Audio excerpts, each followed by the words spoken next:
the City Council meeting Tuesday, February 6, 2024. We'll call to, or roll call, please. Mayor Lay, Here. Mayor Pro Tem Dickinson, Here. Councilmember Fahey, Councilmember Hamilton, Here. Councilmember Hefner, Here. Councilmember Kern. Here. All right, let's do the Pledge of Allegiance.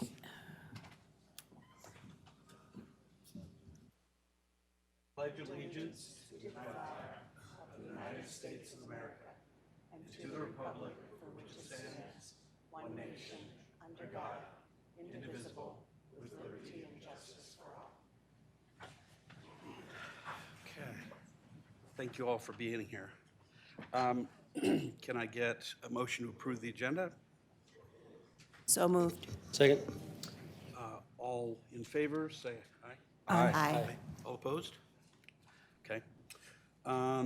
First item here is public comments on items not on the agenda and items on the consent agenda. This is an opportunity for anyone to speak to an item that isn't on tonight's agenda or on any item on our consent agenda. Speakers are limited to 3 minutes.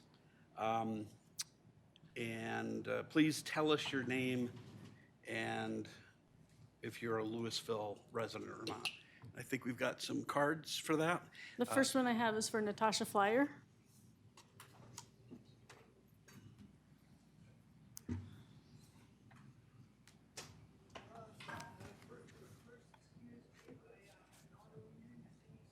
Right now attacking my lungs, so I can't speak very well. Take your time. I don't want to talk about RTR. I don't want to talk about for it, against it, or anything. That has to do. I just want to say something though. I took the day off of work out of curiosity. I'm from Superior, from Saddlebrook. Because I live right across from where that's why. And I can tell you, I read 8 emails, and I was absolutely brought to tears because I've never seen so many signed off, 74% signed off as I have no trust in my government. They actually signed that. I have no trust in my government. Are they following, are they following the rules? How do I know this? And I think, that is something that just has nothing to do with any particular project, but just to feel how your community, views you. And one letter that really got to me, I'll be honest with you, that's what made me come in today. I wasn't going to come in because I'm really not well. There was a first responder who lost his house, and he was like, how do I get, he actually, and it'll be in your letter, Pat, you'll see it. He goes, I lost my house, I still don't have it rebuilt. How do I get my council to listen to me? And I just feel somebody had to talk up on their behalves, to be honest with you, to get people to listen. And I know money means a lot, and there's a lot of letters from CEOs and CMOs and COOs and CDOs and CPRs and all the acronyms. But around Louisville and Superior, where I am, there's all these beautiful billboards that say 800-27 from the Marshall Fire, and it says, "We will rebuild." And it shows such a commitment to community. It really is. Honestly, after the Marshall Fire, people came together and people had a sense. It would be nice to see that again. It would really be nice. It would be nice to see that, and we build together in the future too. Thank you. Thank you. Do we have any other cards? I have Sherry Summer, and she is pooling time with Matthew Michaelis, if, I believe he's online, if you can raise your hand so I can. Yes, she's pulling time, so she has 6 minutes. Okay, please. With liberty and justice for all. I'm going to speak about the democratic process, but first I'm going to let our council members speak about the democratic process. I have a video, but unfortunately my technology is not good enough, so I'm just going to play clips from the meeting of September 21st, 2021 over my phone. First you'll hear Mayor Lay speaking, then you'll hear Councilmember Dickinson, and finally Councilmember Fahey. It's a decision of whether Let's see. this is a different issue. And Can you hear it? It's not a quasi-judicial decision. It's a decision of whether the people should decide instead of the council. The referendum is so important that we've put it in the Colorado Constitution, we've put it in our own charter. And it is, and the people who put together the petition knew this, that it's a democratic process, ultimately. It's, do the people in Louisville agree with what council did back in September? And our own democracy, I think, is under attack. The referendum is a process we've put in place for this kind of decision. And I can't, in good conscience, vote to take that away. You know, our own laws allow people to wrest the decision away from council and take it and run with it. And I think that's an important, and I understand the reasoning of the other side. Trust me, I really do. And I thought about it carefully, and I told you what I thought. But I really do think that the right decision here is to send it to the voters. What the petitioners have requested is that it's time for the people, the whole electorate of Louisville, to weigh in. I think just as we wouldn't want to short circuit people in being able to challenge legislation, in some cases we might agree with the result.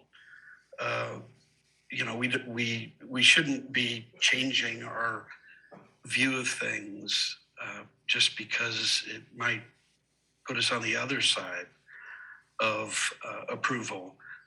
At this point, we haven't had any reason for people who are in support of this to organize, gather, sign a petition, or speak out. And I will say that I think if this goes to an election in April, I believe the repeal will be successful. That's what I think will be the end result. I'm not here trying to prevent that. I'm not trying to affect it. I do think that will be the result, but that's all I'm doing is sending this to the voters to get that fair result. I just want you all to know I have read all of your emails. I have listened to you for hours and hours and hours at these meetings. I swear I am listening and I hear you. I know that a huge population has been so against this. I hear you. I totally understand that. I am not for or against this proposal. I was just trying to evaluate it from a quasi-judicial perspective. I just want to begin to say that I do want to work with the public, and that is why I want this to go to a vote. My issue is that the referendum process was requesting a vote. I'd like to give that to them.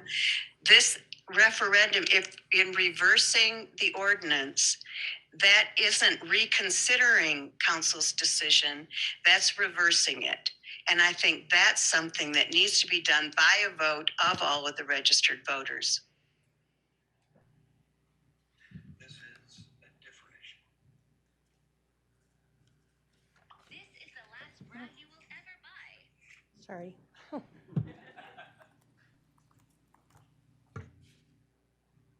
Government of the people, for the people, and by the people.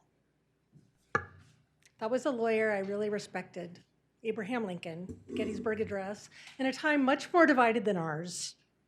That was not government of big money, corporate interests, CFOs, CEOs, big corporations. No, it was government of the residents, the citizens. It was not putting lipstick on a pig and calling it good. I'm speaking on behalf of thousands of residents who you have heard and you've seen many times. We defied the odds going to that election, outspent 32-1, $93,000 from the applicant. We had 3,000. Days after the Marshall Fire, the Marshall, you sent that. Marshall Fire was 9 days later. We were suffering from trauma and shock, but we are strong. We're Louisville people. You represent us, and you know what that requires. It is not going to be lipstick on a pig. It is not going to be pretending you haven't heard us. That is the democratic process. Thank you. Thank you. Others? I have someone on Zoom, Heather Gardner. Heather? Hi, my name is Heather Gardner. Can you hear me? Yes, we can. Okay. I would like to speak about the Ward 1 representative that is needed. That item is next. We're not quite there yet. This is public public comments for items not on the agenda. Okay. I'm sorry, I thought Red Tail Ridge was on the agenda and someone just spoke about it. Close, but not quite. But Heather, we'll be up for that in just a little bit, okay? Keep an eye out on Zoom. Okay. That is all we have for public comments on items.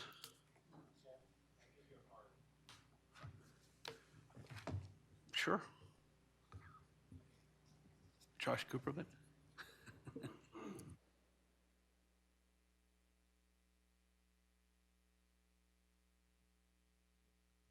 Josh Cooperman, I live in Louisville. I am pooling time with Tiffany Boyd. First, one very small comment on the consent agenda, item I. The metal lead is spelled L-E-A-D, not L-E-D. All right. To set the stage for these comments, I wish to tell you about a prominent aspect of my personality, which I did not explicitly emphasize last Tuesday night. For as long as I can remember, I set my heart on becoming a scientist. One of my aunts will claim that I had this figured out by the age of 2. First, I settled on paleontologist, a few years later on paleoanthropologist, and then finally in the 6th grade on physicist. As I studied to eventually become an academic physicist, I increasingly assimilated a scientific outlook. Practicing science demands a radical open-mindedness to ideas and possibilities tempered by our understanding of the universe's workings. Practicing science demands a genuine readiness to revise assumptions, interpretations, and principles in light of new evidence about the universe's workings. And practicing science demands constant skepticism and self-critique. As a social enterprise, practicing science demands even more: utmost integrity in one's work, accuracy and precision in conveying one's ideas, profound trust in other scientists' work, critical acceptance of the scientific consensus, and yet still constant skepticism. I do not only subscribe to these demands when practicing science. I try to subscribe to these demands in virtually all aspects of my life. For the scientific method is the best way of which I know to understand and interpret the world. Now let me shift towards the point of my comments. Last Tuesday, the City Council asked candidates for the vacant seat in Ward 1 about approaches to land use decisions. Evidently, I was the only candidate to demonstrate an understanding of City Council's duty to make land use decisions by judging land use applications against the city's municipal code. A land use application comes before City Council tonight. But let me step back. On the 19th of April 2022, Louisville electors voted to nullify approval of a land use application for the Phillips 66 Rural Special District. The land use application on tonight's agenda also pertains to the Phillips 66 Rural Special District. Tonight's proposal is distinct. That is why City Council may entertain it at all. Yet this proposal has many similarities to the previous proposal. In light of all these similarities and the outcome of the special election, City Council should exercise particular vigilance in its review of the land use application on tonight's agenda. This land use application is a preliminary subdivision plat governed by Title 16 of Louisville's Municipal Code. In particular, Section 16.12. Excuse me, Josh, we're getting into tonight's discussion about, I am not talking about the substance of that application. I think you are. And I don't There's like, no other place to make these comments. well, there is in public comment about No, there that. is not.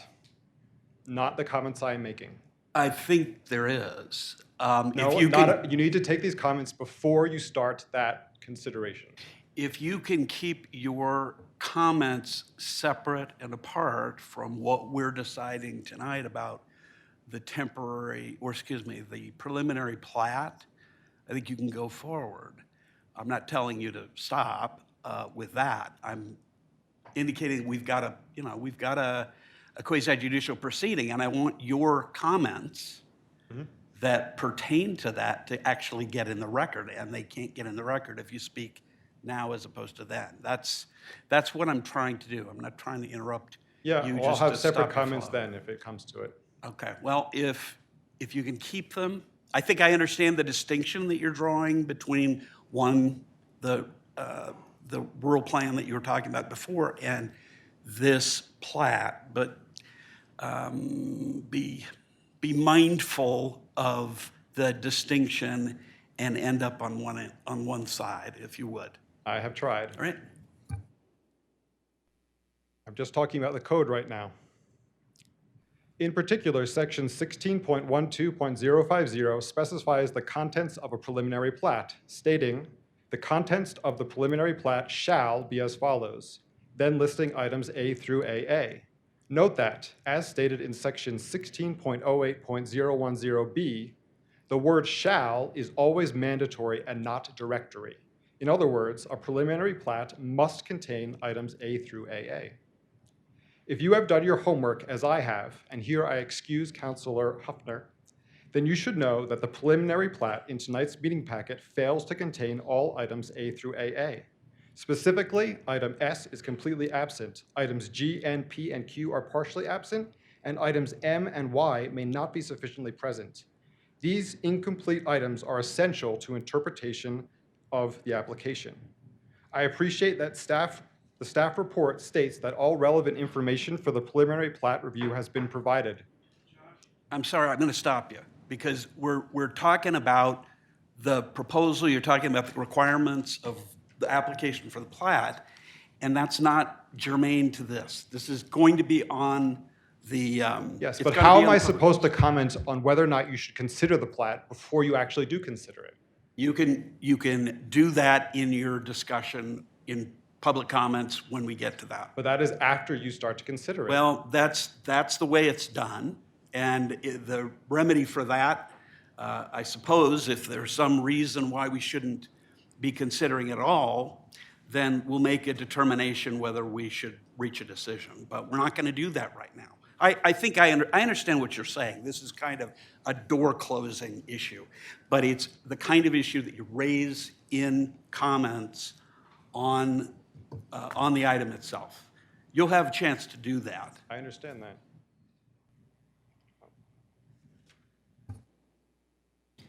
I have one more card from Tamar Krantz, and she is pooling time with Mike Putney. Mike, Putney. Putney. okay, is he here?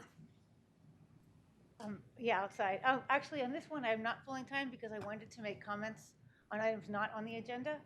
I did want to pull time when I talked about one of the agenda items. So this is just a concern that I had regarding process. Can you speak into the mic so they can hear you on Zoom? Sure, sorry. Yeah, I have a comment on procedures, and this one relates to most land development procedures, including one that's on the agenda tonight. We have a requirement in the procedures from our planning department that applications be submitted in their entirety before they're considered. And I just wanted to ask City Council and planning staff to be mindful of the problems that are created when applications get changed in between reviews.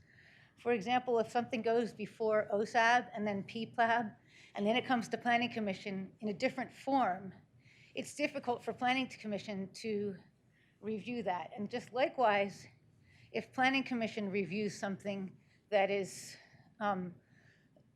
like a different kind of animal than what City Council is seeing, I would love it if you could address how you consider a recommendation from Planning Commission when you're hearing something different. And it gets really complicated when an agenda item is 960 pages, and then the item is continued and comes back as 1,170 pages. And members of the public just can't see what the difference is. I mean, whether there's a difference in something that the applicant submitted or if it's just a matter of additional public comments being addressed. So I'm just hoping that in your procedures that you're able to differentiate between what changes were made between the first and the second proposals that came before you on these kind of things. And then finally, I also, yeah, so I wonder, I would say that if things get too complicated and they have to be changed, the better procedure is to remand them back to the previous board or commission. I also have a concern about the quasi-judicial process. Residents greatly appreciate it when they get responses back from City Council. And one resident sent me something that I wasn't sure if it was true.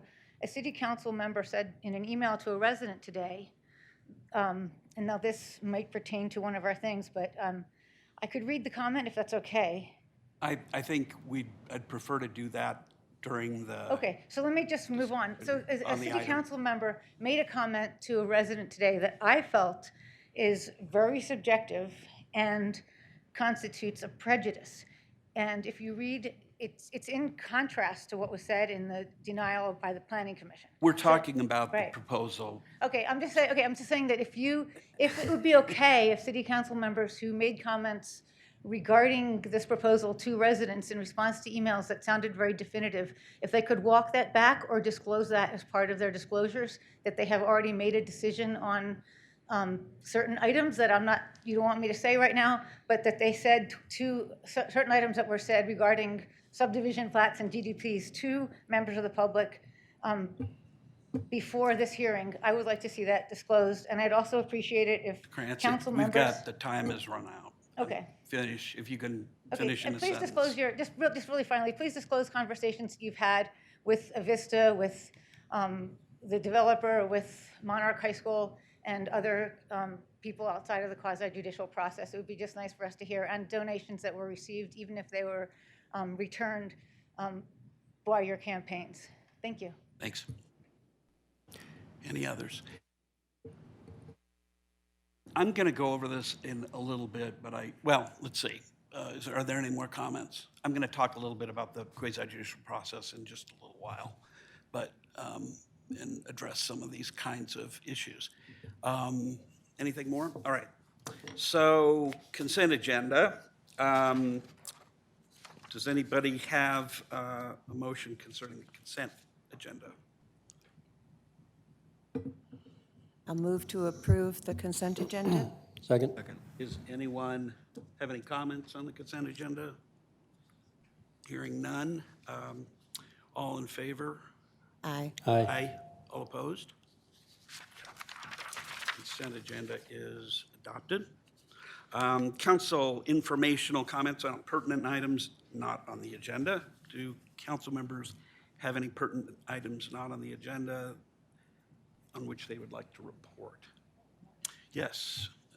Councilmember Fahey. I would just like to commend our Public Works Department on the wonderful job they did clearing the snow from the streets, particularly the major thoroughfares. Thank you. Thanks. Anyone else? Okay. Next is city manager's report. Thank you, Mayor. Nothing tonight. Thanks. All right. The regular business menu for tonight starts with the appointment of the Ward 1 council member. And the first piece on this is public comments. The second is any council questions and discussion. And then if we're ready to take a motion, we'll take a motion and a roll call. So, public comment. Do we have any cards on this one? I'm going to start with Megan Ottenson on Zoom.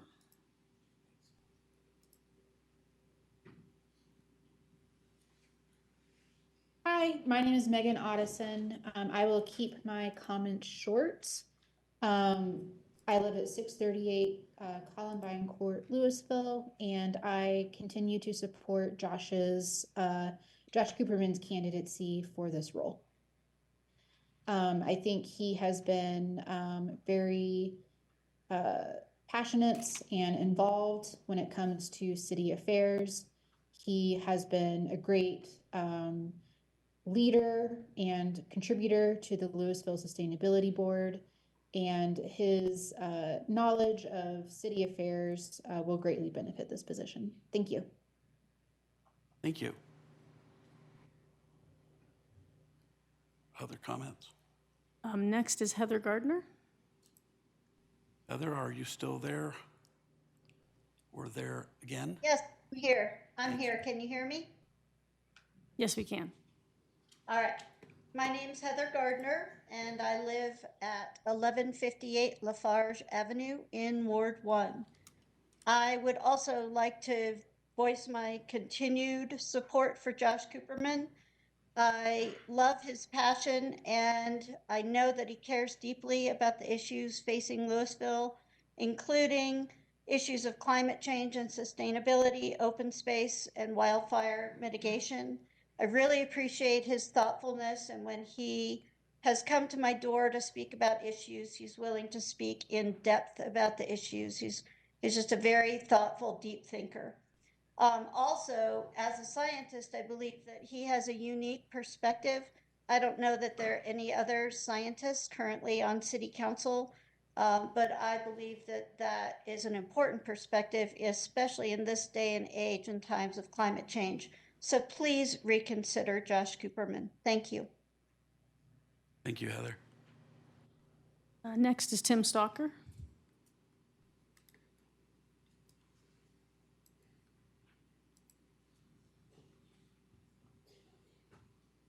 Hi, I'm Tim Stalker. I live at 806 West Dahlia Court.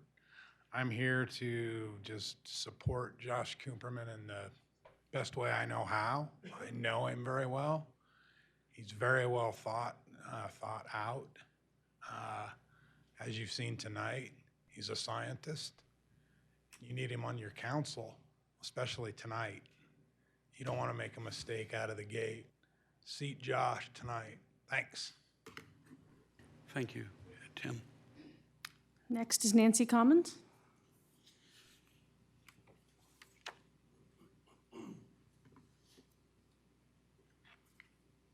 I'm Nancy Cummins. I live at 261 Short Place in Ward 1, and I would really appreciate anybody speaking on this issue say what ward they're in. I am deeply, deeply disappointed in your straw poll decision last week. I've written you. I will take it on good faith that you read my letter. It isn't that Tim isn't qualified. It's that Josh is more qualified. And he's more qualified because of the threats that our community faces from climate change, from intolerance, from wealth overtaking a community that used to be full of working class people. And it's really, really uncomfortable to do the work that it takes to make change. Of course, it's really easy to be comfortable, to look around and see people that look just like you and have the money that you have. but we need something different in Louisville. And I am urgently asking you to reconsider the decision and to pick the more qualified person for the vacancy. And I'm especially speaking to my representatives because at least one of you, if not both of you, did not support the will of Ward 1. Thanks, Nancy. Next is Ayton Wilson.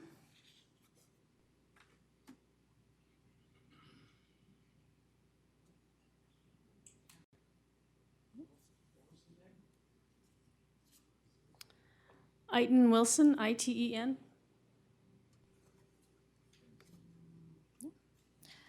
Tiffany Boyd. I think that last one might have been Kenneth Wilson. Can you check?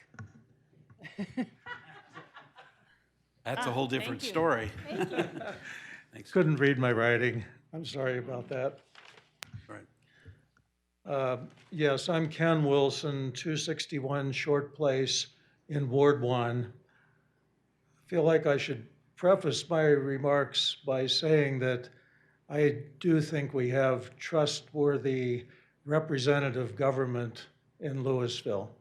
And even at times when I may disagree with a decision by the council, that doesn't mean I don't think that we have good government in Louisville. Last week, I observed as you interviewed and discussed the qualifications of the applicants for the Ward 1 council member vacancy, I was most impressed with Josh Cooperman's qualifications.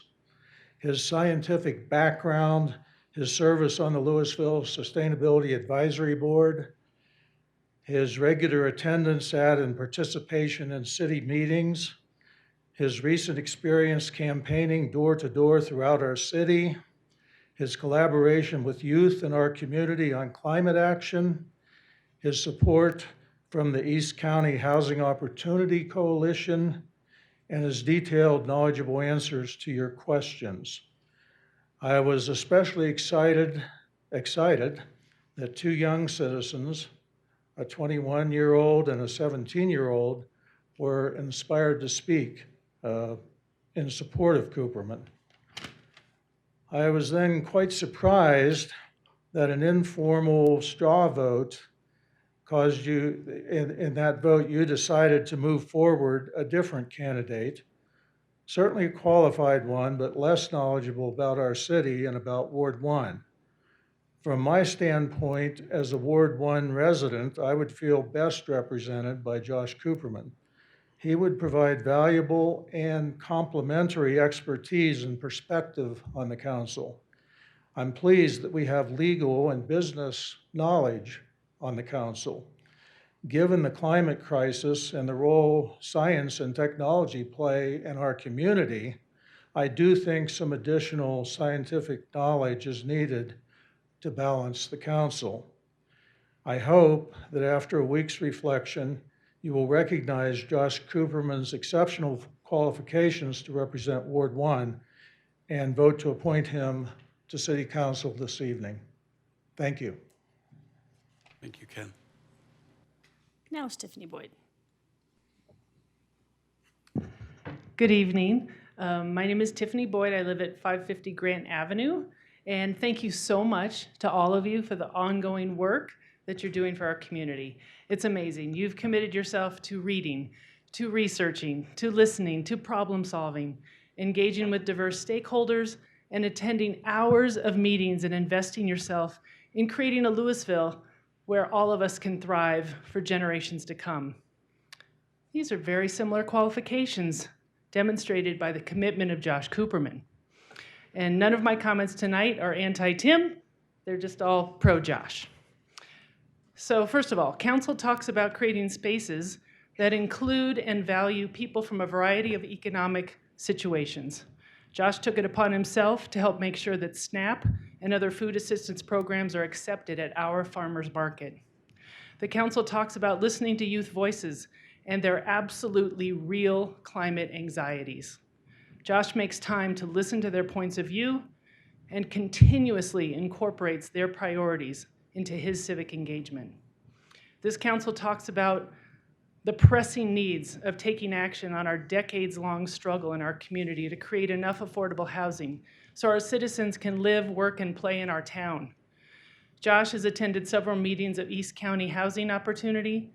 He has participated in multiple reviews of our land use codes in order to help problem solve and determine some of the best paths forward.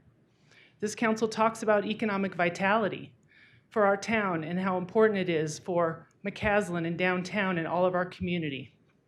Josh researches and contributes tangible and concrete solutions that the economic vitality meetings, at planning commissions, at LSAB, and at council meetings, because he understands the intersectionality of our town's economic growth with all of the other issues facing us having a healthy community. The results of your straw poll last Tuesday night left many of us confused and sad. We are respectfully asking you to reconsider the results of the Ward 1 straw poll. If a citizen like Josh Cooperman is not city council material, then none of us are. Thank you. Thanks, Tiffany. Next is Jojo Fulmer.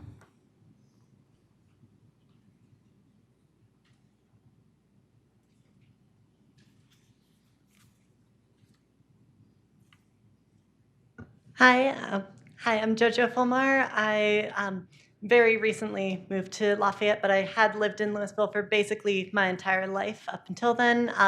And I'm here in support of Josh Cooperman. And just in all of my time knowing Josh, he has been such an outstanding leader, and he has really been instrumental in a lot of the things that have happened at the city, and he is passionate about a lot of the issues that are extremely pressing in our society today and at our city level, such as climate change and equity, diversity, inclusion issues. So, and he's also one of the most knowledgeable and well-researched people I know in those subjects. So I hope you will reconsider and vote for Josh for the city council position. Thank you. Thanks, Jojo. Tess Weltzing.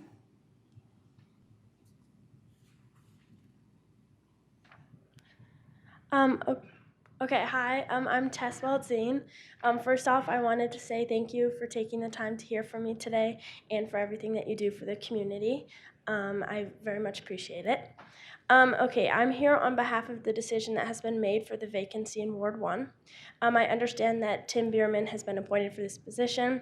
I just wanted to share my support for Josh Cooperman one more time before decisions are final.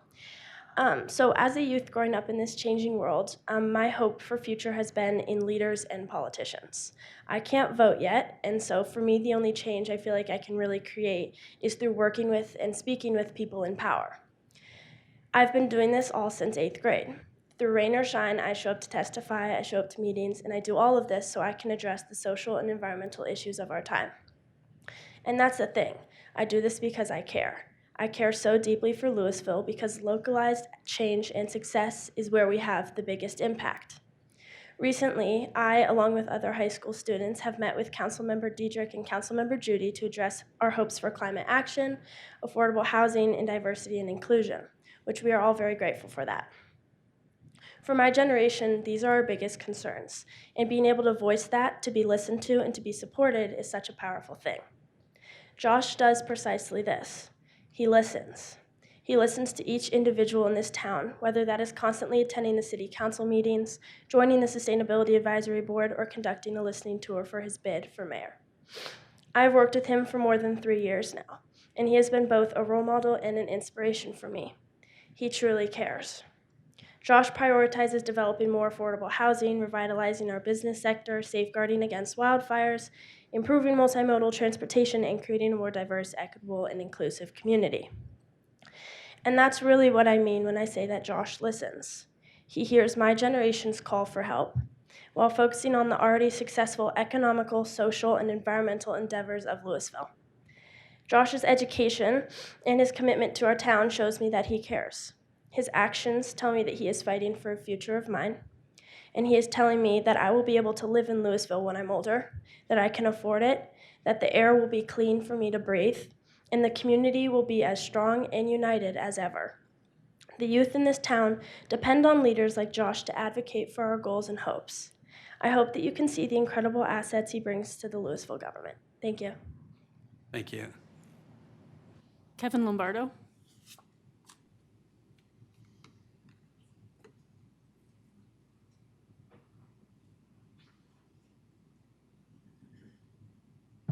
Sure, I'm supposed to follow that. But I'm Kevin Lombardo. I live in Louisville. I'm in Ward 2. Yeah, I guess I just wanted to say that I was, like many others, surprised and confused by the results of the straw vote last week after watching the Ward 1 applicant interviews. It seemed obvious to me that Josh Cooperman was the logical choice for the selection, given the various criteria that the council was looking for and the priorities that face our city, especially in Ward 1. When the mayor stressed to each candidate that y'all were looking for someone to start this week and hit the ground running, it seemed clear that the most qualified applicant and maybe the most qualified person in the room was Josh, given his expansive knowledge on the very specific details on how the city's government works. When Councilmember Hamilton suggested looking at upcoming initiatives, which I thought was a great idea, and determining who would be most qualified to work on them, Josh seemed to be the answer to me, given that many of the priorities revolve around sustainability, decarbonization, greenhouse gas emission reduction, and diversity, equity, and inclusion, and accessibility. When asked how to make Louisville more diverse, equitable, inclusive, and accessible, Josh was the only candidate who was seemingly aware of and referenced the EDI task force commissioned by Louisville to answer those very questions. So, in my opinion, Josh gave the most detailed and well thought out answers to all the questions, and I still support his selection for Ward 1 City Council representative. Thank you. Thank you. Don Parcher.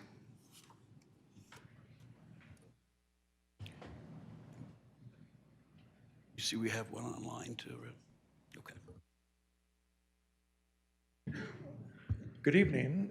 Don Parcher, 378 Grouse Court, 10-year resident of Louisville.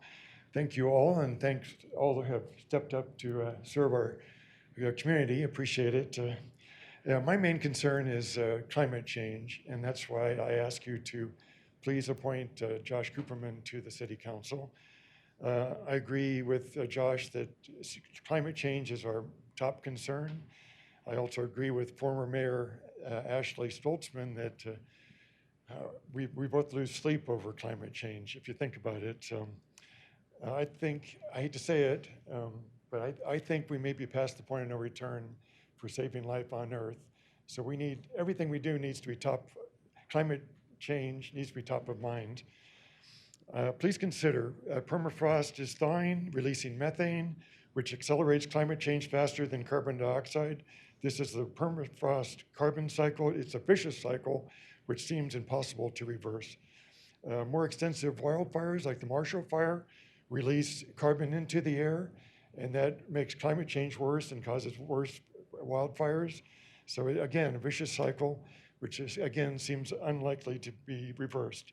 Melting ice sheets near the poles are melting, and how do you reverse that? So climate change, as you probably all know and we've seen, it causes more destructive storms, drought, flooding, and these things lead to climate migration, which leads to conflicts, regional conflicts. Our grandson was born just under 2 years ago, and he's expecting a little brother. This is Jack. He's expecting a little brother in 5 months. And so I worry about what we're leaving for them in the future here. I'd like for you to make Louisville a model, an example for other communities. Let's aim for net carbon zero or negative to show that it can be done and maintaining economic vitality. We need everyone to do their part. Individuals can only do so much. We have solar panels, electric vehicle. We've gotten rid of the grass. I've got a checklist for saving life on Earth. I've organized the community, trying to get people to do the right thing, but we need businesses and elected officials to do the right, to help out also. It really requires all of us. I want to say Josh has been far more responsive to my outreaches than anyone else in the city. I appreciate that, with maybe Barbara and Dietrich an exception there. And thank you for coming to our block party and meeting with me. I appreciate that. So please support Josh, and please reconsider, or not, please reject the Red Tail Ridge proposal. Thank you. Thank you, Dan. Next is Michiko Christensen.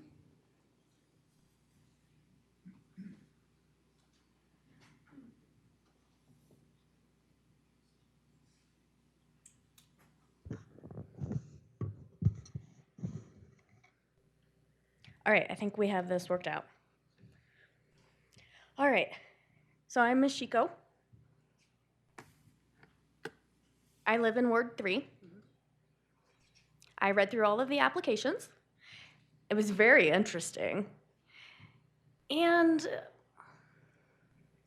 I'm really hoping that with the recent discussion that we just saw tonight, earlier with the little door closing incident earlier, just that, we need peace, right?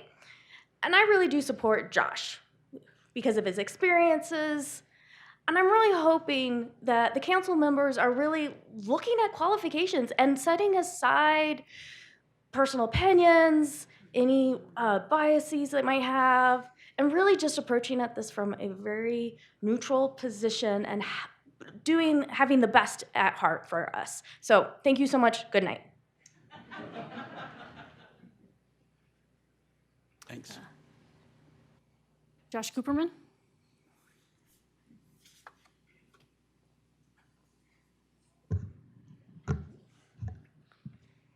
Josh Cooperman. I live in Ward 1. I am pooling time with my wife, who is in attendance, as well as my children. I was only present at last Tuesday's City Council meeting for my candidate interview. With my wife out of town for work, beforehand I had to prepare dinner for my girls, and afterwards I had to relieve their babysitter for bedtime.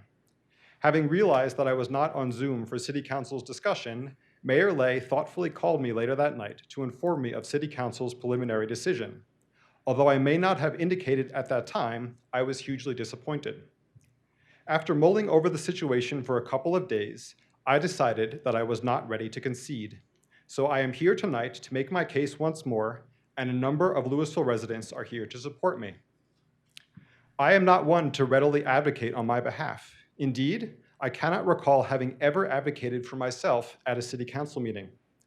On the one hand, I am now going to advocate for myself.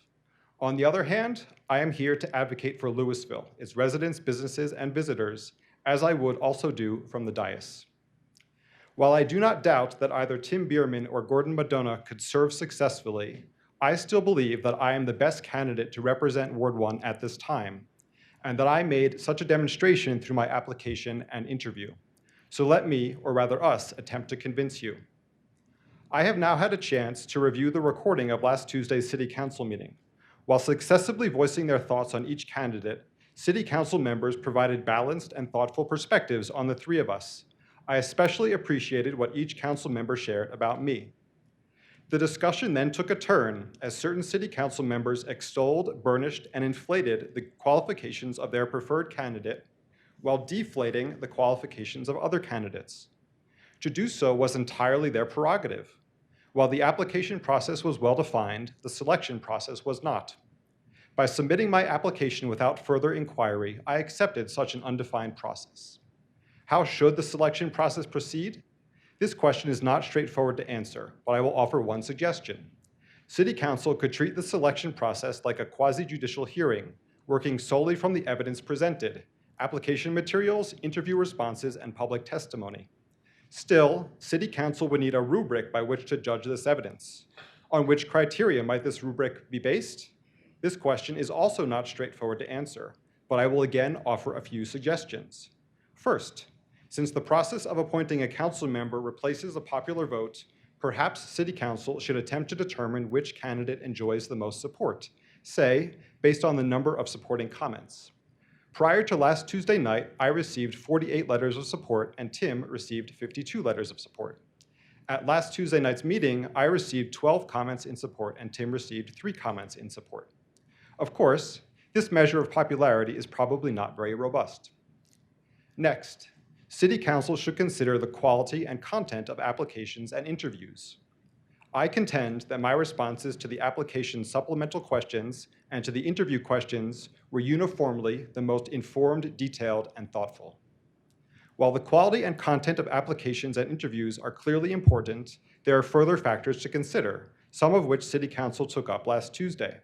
For instance, candidates' service to the community, engagement with the city and its governance, preparation for serving on City Council, ability to work with residents and fellow City Council members, and alignment with City Council's current work plan.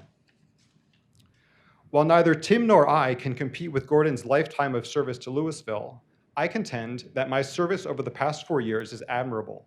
This service extends well beyond matters of local governance, helping to bring SNAP benefits to our farmers market, supporting the city's sustainability division at events like Ecotoberfest, volunteering to lead reading groups and assist with garden lessons at Louisville Elementary, and using my flexibility as a stay-at-home father to assist other families after school, as Councilor Dickinson can certainly attest. Just this past weekend, I was shoveling neighbors' sidewalks and cooking for a meal train. Concerning engagement, I am probably the most involved resident, excepting yourselves and Sherry Summer. Concerning preparation, can you honestly argue that any other resident, again excepting Sherry, is more prepared to hit the ground running as a new council member? Concerning my ability to work with others, I recommend that you ask my fellow members of the Sustainability Advisory Board and Bee City USA Committee, as well as the many residents to whom I spoke on the campaign trail. Concerning alignment with your work plan, I wrote you on 14 January that I am quite pleased with its final form.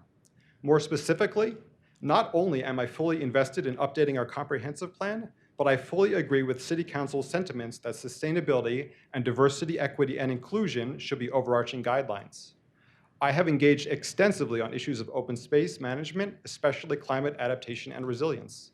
I have engaged extensively on issues of multimodal transportation, including underpasses and safety. I campaigned on development and redevelopment ideas for revitalization and process and code changes for vitality. I have been one of the community's leading advocates for affordable housing. I have expressed my support for fire hardening efforts on multiple occasions, and I have consistently advocated for land use changes to achieve these goals. I now ask you to revisit your straw poll from last Tuesday night so that I may represent Ward 1 and all of Louisville on City Council, so that together we can create a bright future for all of Louisville's inhabitants for generations to come. Thanks, Josh. Cynthia Korn.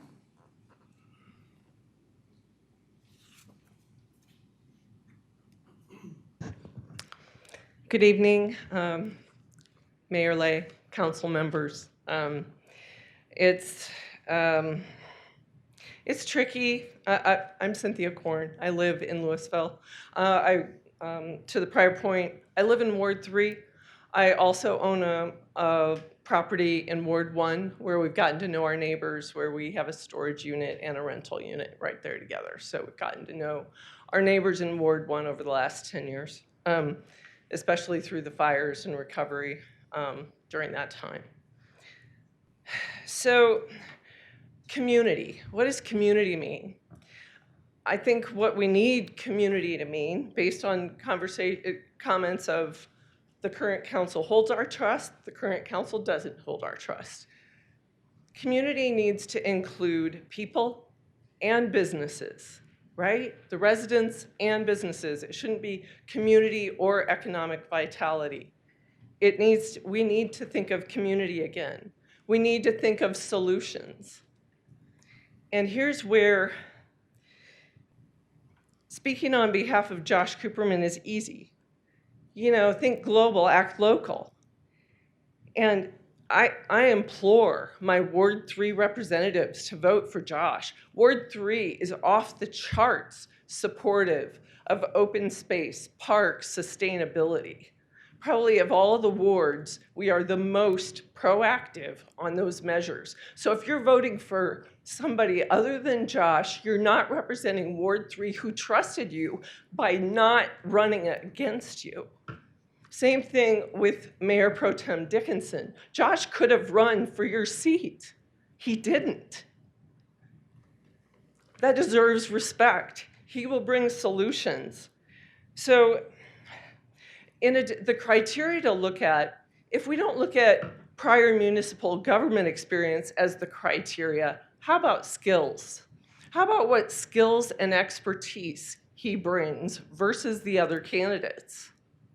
So if you want to set aside experience based on your own experience instead of what the people of your ward are asking you to do, then I would shift. Please think about the skills that Josh brings versus the other candidates. Again, he's head and shoulders above in terms of his knowledge of what it takes to do work on the dais. What are our boards? A lot of the members here don't know all of our boards that well. Josh could round that out. The other thing I just wanted to mention is when Kyle Brown was appointed, there were people with legal background that were equally qualified. Kyle rounded out the qualifications of the board at that time. Like others have said, we have enough business experience. We need Josh's experience on the board to round it out. Please look after community. Please vote for Josh. Thank you. Thanks, Cynthia. Helen Moshik?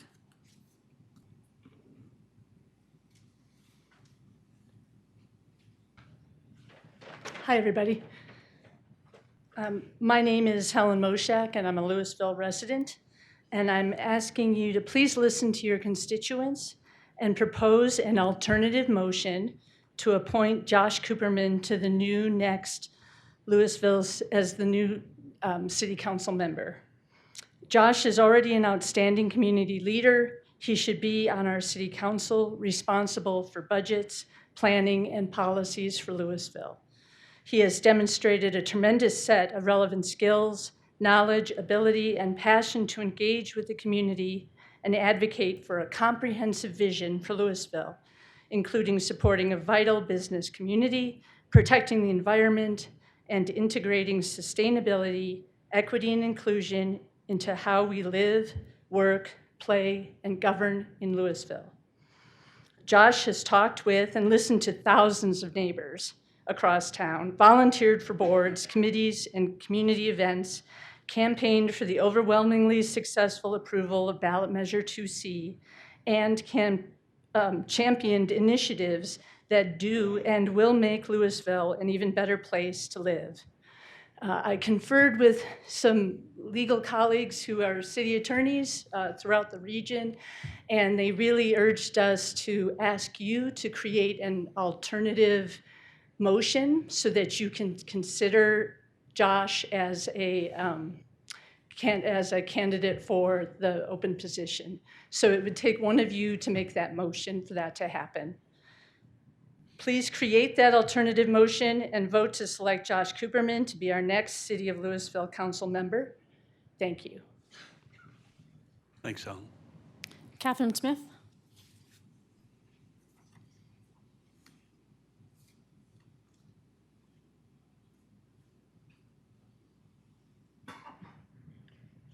Good evening, I'm Catherine Smith. I live in Ward 3, and you're going to be surprised to hear I'm here tonight in support of Josh Cooperman. I'd like to tell you a little bit about why. I know you've heard a lot about him, but I am a person who's decided that part of my, I think, Marilee, you said I'm a recovering attorney. Part of my recovery involves advocating for the climate and for the environment. And there is no one in the city that I know,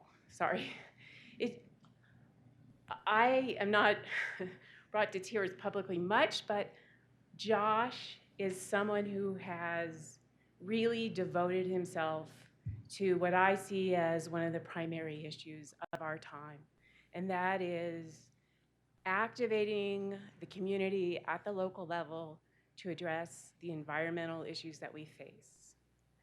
He is a genuine, sincere person I have worked with him in community groups. He is a voice that is thoughtful, a voice that adds to our groups, and I am certain that he would do the same thing at City Council. You've heard a lot about Josh. I didn't hear anything that didn't ring true to me, and I urge you to do what needs to be done through your special motions. Get the power, get the wand, do it. Josh is the best for us. Thank you. Thank you, Catherine. John Cowley?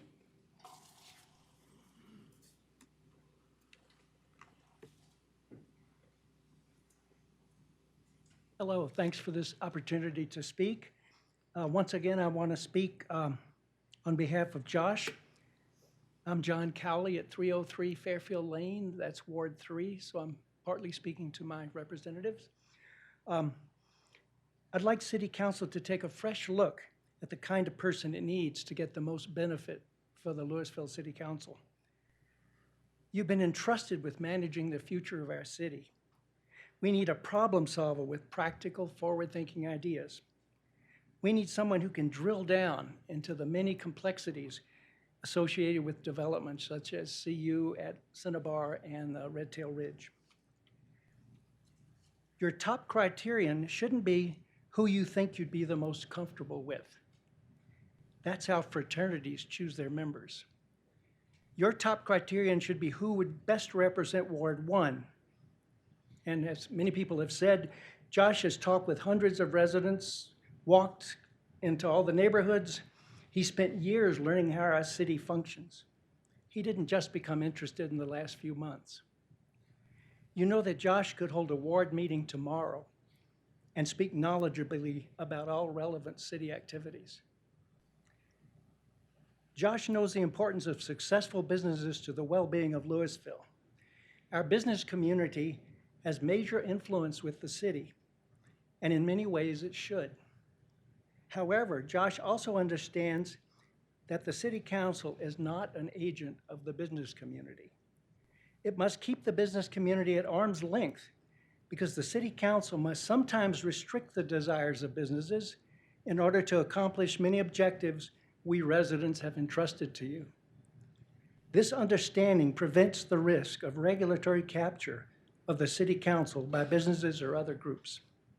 Most of all, we need competence. We need someone who has been a longtime observer of the city's operations and who has visionary ideas for the future. Josh became a candidate for mayor because he really cares about our city. If you're truly looking to up your game, your obvious choice is Josh Cooperman to fill the seat for Ward 1. Thank you. Thank you. Scott Baskerville?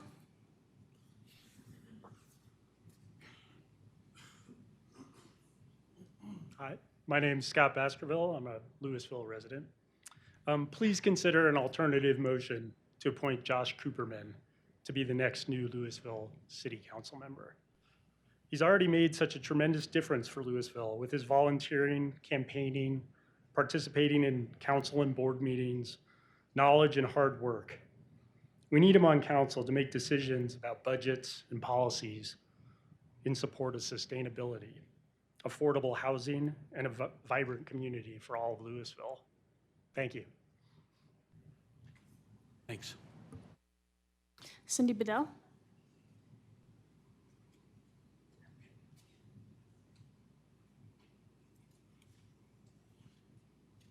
Oh, hi, I'm Cindy Bedell. I live in Ward 2 in Louisville. I don't know the other candidate for the Ward 1 vacancy, but I do know Josh. And I know Josh because he has been so visibly active in citizen engagement in the last few years.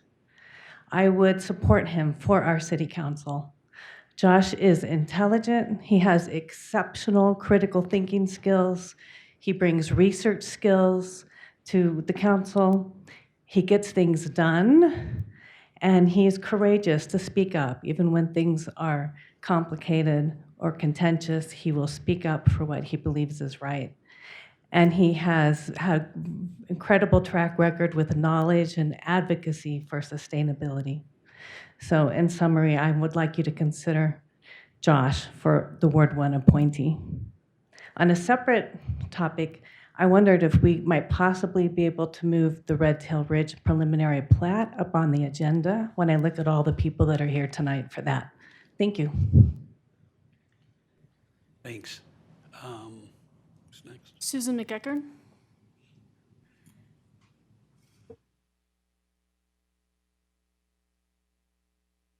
Hello, I'm Susan McEachern. I've been a Louisville resident for 40 years, and now that I'm retired, I have a lot more time to really think about and try to be actively engaged in all the issues that are so important to our community. And I've worked since the time I have had that ability with Josh Cooperman on the Bee City Committee.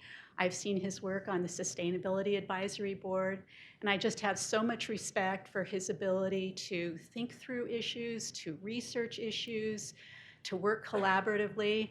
And I know you've heard this from everyone else, and we're short on time, but I just want you to know that I support him wholeheartedly. Thank you. Thank you, Susan.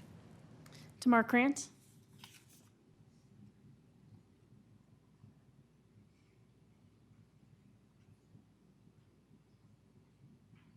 Hi, thanks for hearing me up here again. I appreciate you taking my comment. I don't have too much to add. I was very impressed with Josh's advocating for himself and was thinking about things that I could add. I know that he's a humble person, and I was thinking of what I could add, that he's worked and helped me understand some of the really complicated issues behind dark skies and pollinators. And but rather than that, I know it's a really hard thing to have a straw poll that comes one way and then to come back to City Council and to have an alternative motion. And I just was wondering if, hoping that you'll be able to have some discussion, some additional discussion. It was a really long night when you did the interviews, and you were extraordinarily patient, letting people speak until they finished answering things fully. I was really appreciative of that, and I felt like maybe you didn't get, I'm hoping maybe you didn't get to say everything you wanted to say during your deliberations.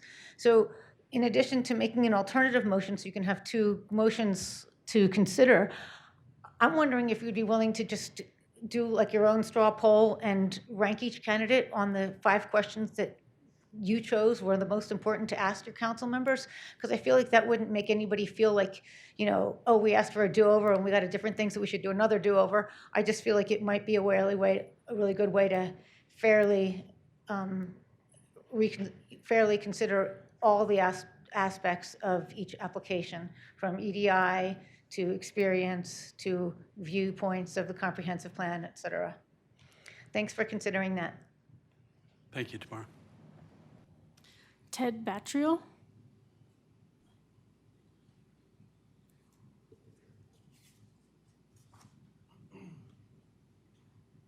Good evening, I'm Ted Battriel. I live in Ward 1. I lived in Ward 3 previously. I want to say what a great moment this is to see everyone speak, and to speak specifically to you, Josh. I want to thank you for all the hard work that you've done, and I want to thank the committee for choosing Tim. I think while I've heard all these great things about Josh, I encourage all of you guys to talk to Tim, because he gives a great perspective. I've spent a lot of time with him over the last year trying to understand his view on things, and I think we're all very passionate about doing the right thing by the community and establishing kind of a new place for Louisville now and into the future, and I'm confident that you made the right choice. So I want to thank the City Council for doing that, and I want to encourage all of Josh's supporters, and Josh too, to talk to Tim and keep doing what you're doing. Josh, thank you. I really do appreciate it. Thank you. Thanks. Wei-Yin Chen.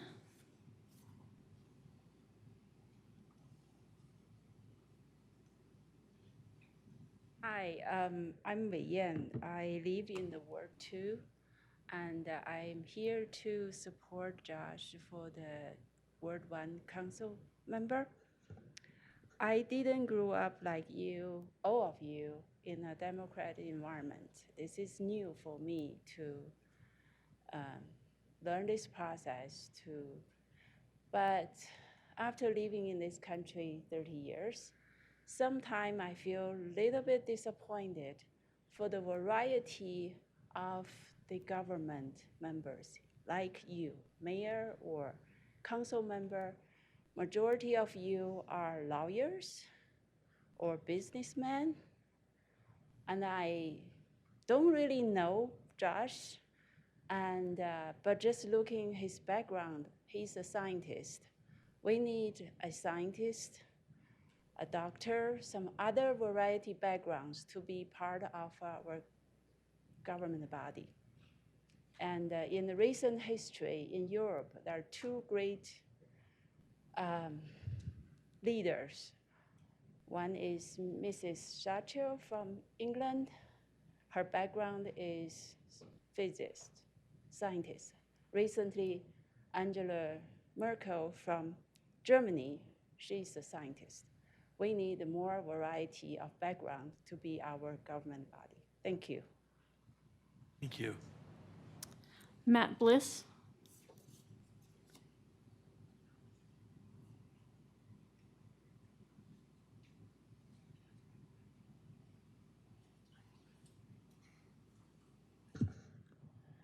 Thank you. My name is Matt Bliss. I live in Ward 1, Louisville. And I just wanted to express my support for Tim Bierman. His dedication, his enthusiasm, his willingness to work with others is second to none. I've heard a lot of people talk about community here this evening, and I just want to say, I don't know anyone who can organize a group of people like Tim can. He is the embodiment of community in this town. His ability to listen, learn, and adapt to keep our town healthy and strong, I believe, will be one of his strongest qualities. And this is nothing about Josh. You know, he sounds like a great guy. I'm really glad that we have people in our community that are willing to be this involved. I think the folks here who are supportive of Josh are going to find a listening ear in Tim. Thank you. Thanks. Susan Liu online.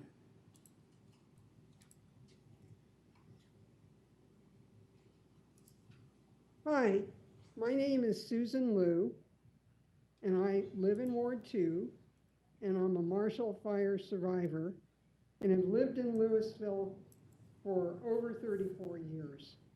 I am appalled at the intolerance and hijacking of the public input process that is happening right now. Josh would have forced rebuilders to build net zero at a personal cost of $75,000 to $100,000 per residence. Many of us could not have afforded to rebuild because of his climate change agenda. These speakers represent a single segment of sour grapes and not necessarily the majority, yet portray themselves as such. If Josh wants so badly to be the Ward 1 counselor, he can run in the next election and test his popularity, much like he did in his race for mayor. Thank you. Thanks, Sue. Matthew Michaelis.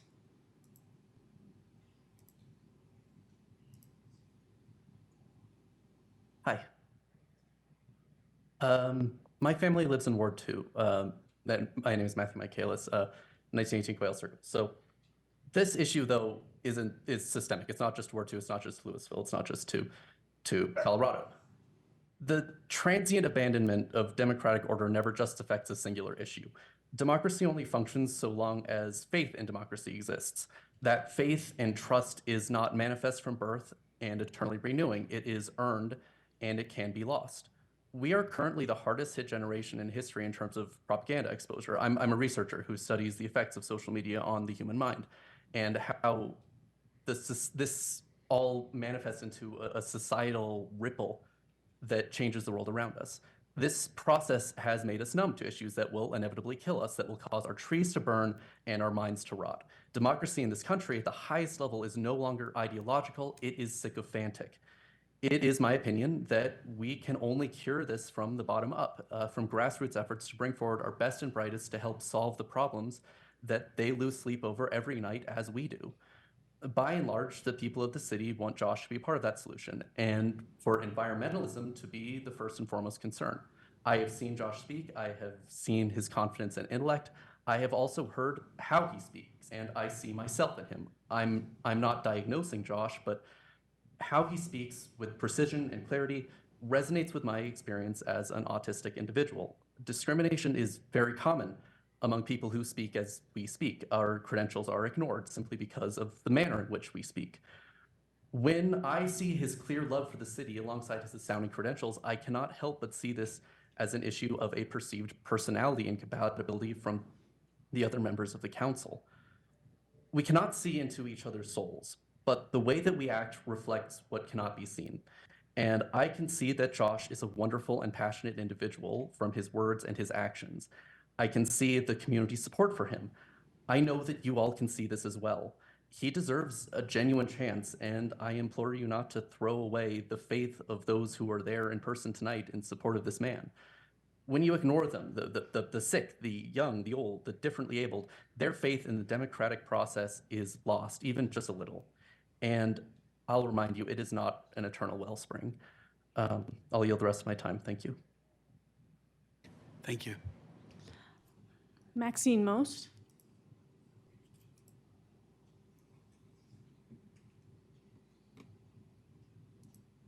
Okay, can you hear me? Yes. Okay, so the first thing I want to say, because I'm not going to try to repeat everything that everyone said about Josh, but I do want to say, I think one of the criteria you should use is how many city council meetings have been attended by the person you're planning to appoint. Because Tim may be an extremely talented, great, wonderful person, community builder, all the rest of that. But Josh is way more prepared to be on the city council than I was when I started 2 years ago.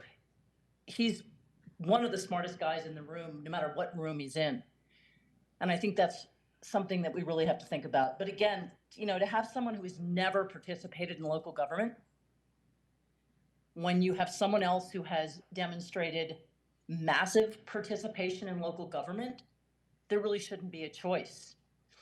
And I also want to thank Susan Liu for letting us know that net zero costs $75,000 to $100,000, not the $300,000 to $500,000 that she claimed it was going to cost.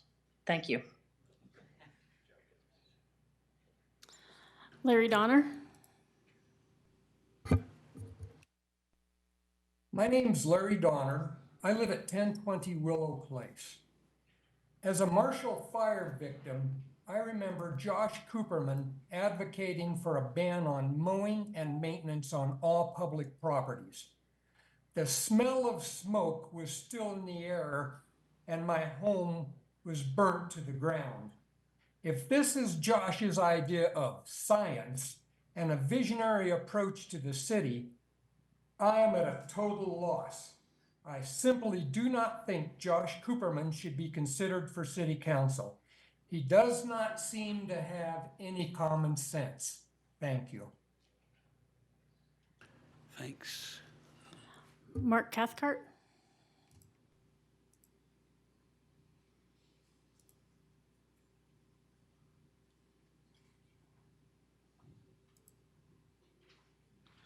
Mark, you need to unmute on your end. Let me try again. Can you hear me? Yes. Hello, this is Mark Cathcart. I live in North End, which is in Ward 1.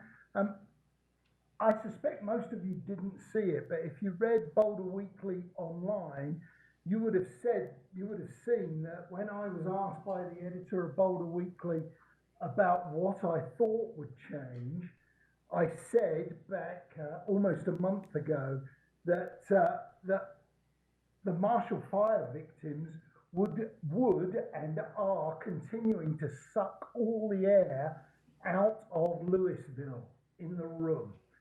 So, you know, I appreciate that they've been through a terrible condition. They don't live in our ward. Susan Liu is absolutely correct. Josh Cooperman, if appointed tonight, will have to stand to be voted. This isn't a permanent appointment. It doesn't even, as I understand it, last for a year. Josh Cooperman is one of the nicest, most intelligent people who is data-driven that I've met. And while I'm sure that many of the Marshall Fire victims feel that he doesn't represent them, as far as I'm aware, no one in Ward 1 had their homes burnt down by the Marshall Fire. We were lucky. The recall election of Maxine Most was disheartening, and I said it would stifle discussion. If you allow the non-Ward 1 voters tonight to overrule this proposed change, then I, for one, am very disappointed. Thank you for your time, City Council. Thank you, Mark. Somebody with a phone number ending in 3318?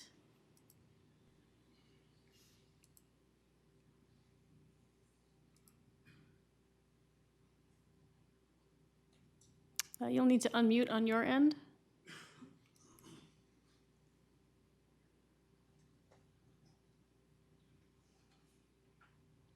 I'm sorry, you're not unmuting on your end. We can't hear you.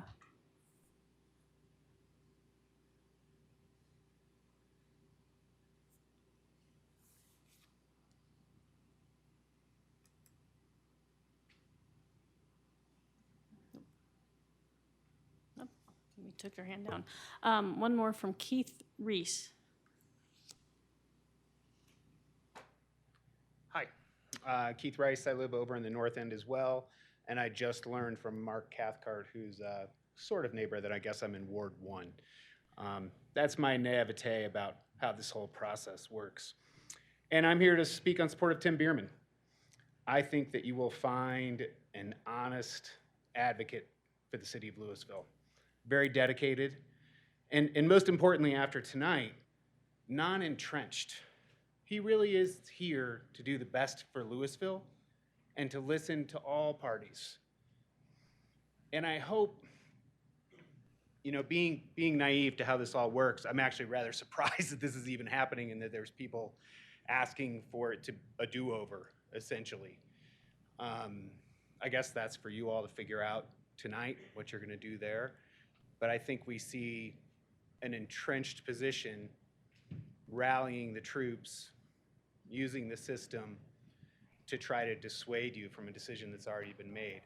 And frankly, I find it disheartening, especially considering that there is a election on the way. Can we pause the election? Yeah. Pause the meeting for just a moment.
We're going to resume.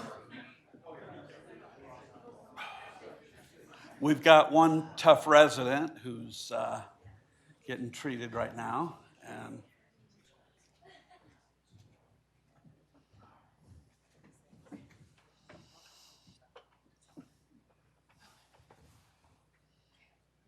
And thanks to the EMTs that have arrived. Louisville's finest. Just doing a little bit of work on that right now. All right. Let's come back on. Oh, I got fresh clock. All right. Yeah. I'll summarize. I really want to applaud you all for choosing an outsider in Tim Bierman. I think that outside perspective from somebody who hasn't been entrenched in Louisville politics for a long time, but has been a very strong observer. You're going to find somebody knowledgeable, willing to dig in, and to be incredibly supportive of the entire community. The people, the businesses, the residents, the visitors, and the things that make Louisville such a thriving community. And I applaud you for that decision. Thank you. Thanks. All right, no more comments. Just a quick note, because people are probably concerned or wondering what happened. We had a resident who I think had I think she just fainted, but because it's warm out there, and we're going to try to find ways to mitigate that if we anticipate as many people showing up again as we have tonight. But EMTs are here just to check her out. She's a good friend of mine, or I wouldn't be up here still. She has the best flowers in town, just telling you. But anyway, we're gonna move ahead. And one thing I want to say, kind of before council, we've had public comments, and I appreciate everybody for showing up tonight who talked or who raised, who had comments, who were on Zoom as well. This is essential to the public process, and I, for one, really appreciate it. And I know, frankly, probably all the candidates who were up for election last week and interviewing probably did too. I guess I'll say just a couple of things, and then I'm gonna let my fellow council members speak a bit on this. What I am continually astonished about in this town is the extraordinary quality of people who devote their time to volunteer efforts of all stripes, whether it's city-connected activities, church-connected, civic, raising money for other organizations, serving on boards. We have what do they call it? An embarrassment of riches here. And we had that when we were dealing with and evaluating applicants last week. And I, for one, found the decision challenging. I think others can speak for themselves if they want to, but every one of the people who appeared there had interesting things to say, had provided in their own ways for tremendous and rich contributions to our community. It's not, and I don't know that everybody who spoke would agree with this, but it's not a matter of saying that some of the people should be disqualified because of this or that or the other. All of them are tremendous individuals, and the ones who weren't, that we didn't push forward in the straw poll shouldn't feel anything but pride, in my view. mostly based on the conversations that we did have about them, which were extensive, and which I believe the city clerk, if you want to view the video on that, I think will bear it out. I think I appreciate Mr. Cooperman mentioning that. I think we tried very much to look at the best of all, but it's not a matter of saying, gee, this person was horrible. It's a matter of saying, you know, these people are progressively even better or have something to offer that we think we need. It's not a perfect process, and nobody imagines it to be that way. So I want to thank the people who applied for those spots, 3 of them. Mr. Madonna isn't here, but I know I talked to him the other day, and I think others have too. We hope anybody who's not selected tonight will continue to be part of the continuing process of making Louisville an even better place to be. So with that, I'm going to open it up to other council comments, if you have any. Other council members? Yes. Mayor Pro Tem. Yeah, so I mean, I think this is maybe obvious or not, a pretty unusual situation. I've been through 3, this will be the 4th appointment since I've been on council, which is pretty amazing. But you know, I think two main thoughts that I have. One is, you know, the process was not perfect a week ago. In general, the process of appointing someone is imperfect. What I said that night was, we have a solution for this imperfect process, which is that this is only a brief appointment because it's flawed, right? Because this isn't the right way to pick your Ward 1 representative, right?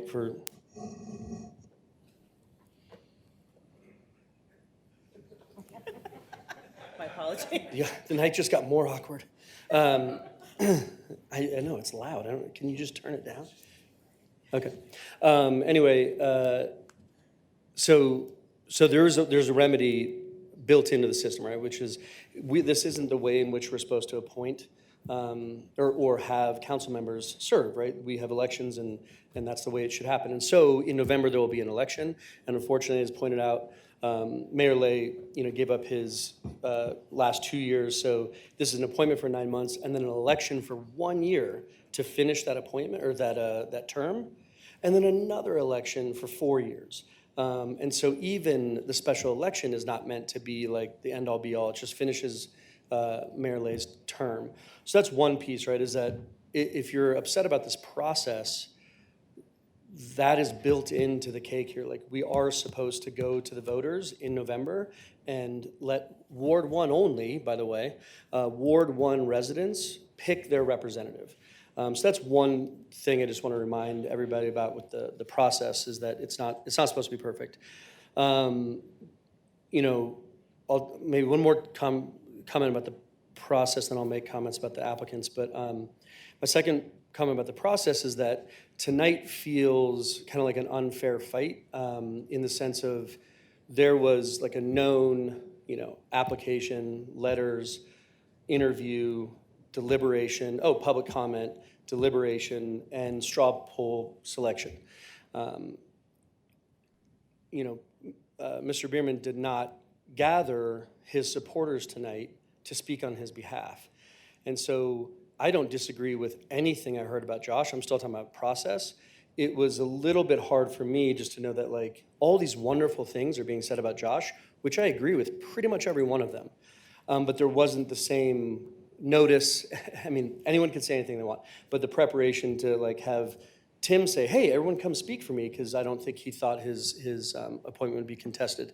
And so it's we're not hearing equally from both sides. This is a very flawed part of what would otherwise be a good process. So those are my 2 comments on the process. As far as the candidates, I spoke a week ago, and I'll mostly just reiterate because I know you weren't all there. Try to quote myself, if you will, but I said I would be happy to sit up here with Josh Cooperman. I think he's a fantastic person. I think he's brilliant. I think we share a lot of morals and ethics and passions about many of the same things you guys spoke about tonight. I think he is a phenomenal candidate, and I would be happy to sit alongside him. And yes, I do know him personally. Our kids are good friends. It was my daughter that was babysitting while he was interviewing. So he's a good person, and I enjoy him a lot. My comments on Tim were similar. I would be so honored to sit up here with Tim Bierman. I think he is a fantastic person. He is bright, he is thoughtful, he's a community organizer. The things that you people said, he cares about the environment, he cares about DEI, he cares about affordable housing. I've met with him and spoken with him. I don't know him as well as Josh. I don't have as much time and years personally. But I have really enjoyed every conversation I've had with Tim. I think he's a phenomenal person, and he would represent the ward wonderfully, and I would be so happy to have him up here. That's what I think Mayor Leah is alluding to, is an embarrassment of riches, and I'm leaving it right now at the two that we're speaking of tonight. But it's just a really, really, really hard choice when you have two wonderful people that are going to do a wonderful job, and so. I don't really have any other comments. I know that's not very helpful. I get that. It's like, they're both great. Like, neat, right? I really do think they're both great. I cast an anonymous vote a week ago. We all did, and it turned out 5-1. That's pretty conclusive for three of us to change our mind tonight and go the other way. Is three out of five of the people that voted the other way have to change their mind. That's a huge shift in an imperfect process where we didn't have. So I think that's a tall order to ask of your council. But I appreciate all the information and the speeches that were given tonight. Again, I also want to thank 98% of you for keeping it all really positive. We weren't here bashing Josh and bashing Tim and bashing Gordon. It was talking about what's great about each of them. So I do appreciate that. But it's very difficult. I think I'll end my comments there.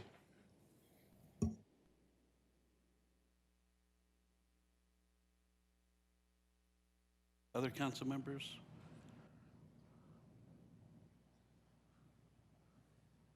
Yes.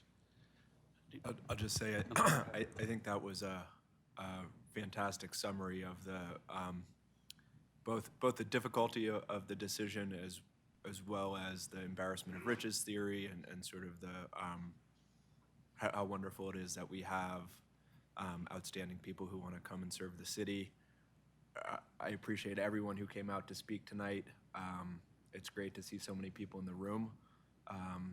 From my view, this is the democratic process. This is hearing from everyone. We've gotten a lot of letters. We've heard from a lot of people with public comment. We've heard from people elsewhere, and I think that's really important, and the value of that can't be understated. The thing I would maybe say is I don't think we know who the people of Ward 1 would pick. That's why we need to have the election in November. So it's hard, I think, for anyone to stand up and say my preferred candidate is truly the will of the people of Ward 1. I don't think there's any way to answer that question until November comes and goes. And so in the interim, I think we just have to do the best we can. And I personally, I think we'll give some deference to our single Ward 1 council member as to his choice, given that you're most accountable to the people who our appointment is going to represent. Sorry, Caleb. Comments? I guess one last thing, and this is something that I said last week as we were addressing the issue of kind of readiness to serve in community involvement. I think I have always appreciated Josh's involvement in our process. And I know when he gets up and he speaks, he's thought about things, and I know he cares about the city a lot. I also believe the other two candidates care about the city a lot too. I mean, Gordon Madonna has lived here 60 years and is working on a homestead that his grandparents established in Louisville, and he's building out part of it for his son. And that's one kind of thing. I talked to Gordon yesterday, and I said I'd want to get together with him and continue to keep up with him, because I think he does represent a certain part of Louisville. I think to the point about who represents Ward 1, I appreciate all the folks coming tonight to indicate that Mr. Cooperman best represents Ward 1. I think that's hard to know. I've represented Ward 1 for 9 years, and I would not necessarily say that any of one of these three is the consensus choice. I'm not, I just don't have the chutzpah to do that. And I think next fall, that's something that the voters themselves, depending on what we do here, will decide. But in terms of, one last thing is, in terms of the involvement, I think sometimes it's easy to forget that there are many, many ways to contribute to the community. I was on the planning commission for a while, and then for many years I wasn't. I was doing other things and other nonprofit things and so forth, and then I ran for council. I could say that I was on planning commission, and I did. But the fact is that most of my community involvement was not going to meetings or participating. It's not to cast aspersion on anybody who does that, but there are a whole bunch of ways of doing that, and all three of the candidates did that, and Tim Bierman did that. But I recognize that people are gonna, no matter what we do tonight, we're gonna make somebody mad or leave them irritated. And maybe that irritation turns into a campaign, or maybe that, maybe, and I hope it actually turns into more conversations between the people who have expressed some support for either of them. And I know Josh and I have talked plenty of times, and Josh, I got Josh to come to a meeting that he knew was not going to be particularly favorable country, and he did that, and I really appreciate that. And I think you went out for a beer afterward with somebody who bought you a beer, and I was so proud of that. And that's the kind of community we need to be, and not polarized. Nonetheless, we have a decision to make. So what we're going to do right now is I'm going to ask for a motion.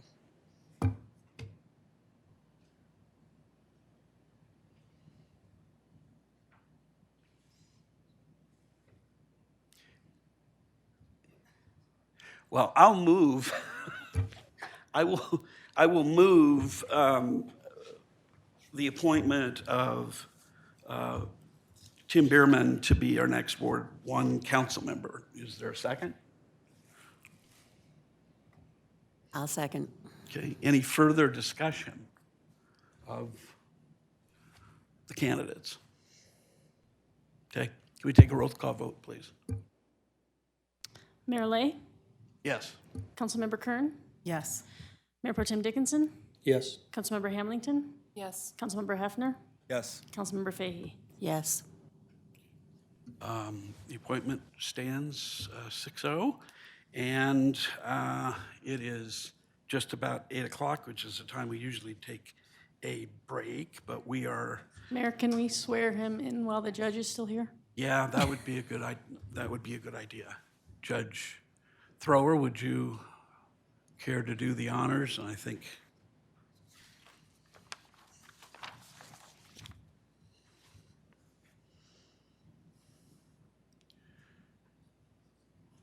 One thing before that happens, I'm going to say that Mr. Bierman is on notice now that everybody's going to be in touch with him who may disagree with this decision. And he knows that he's going to be representing everybody in Ward 1.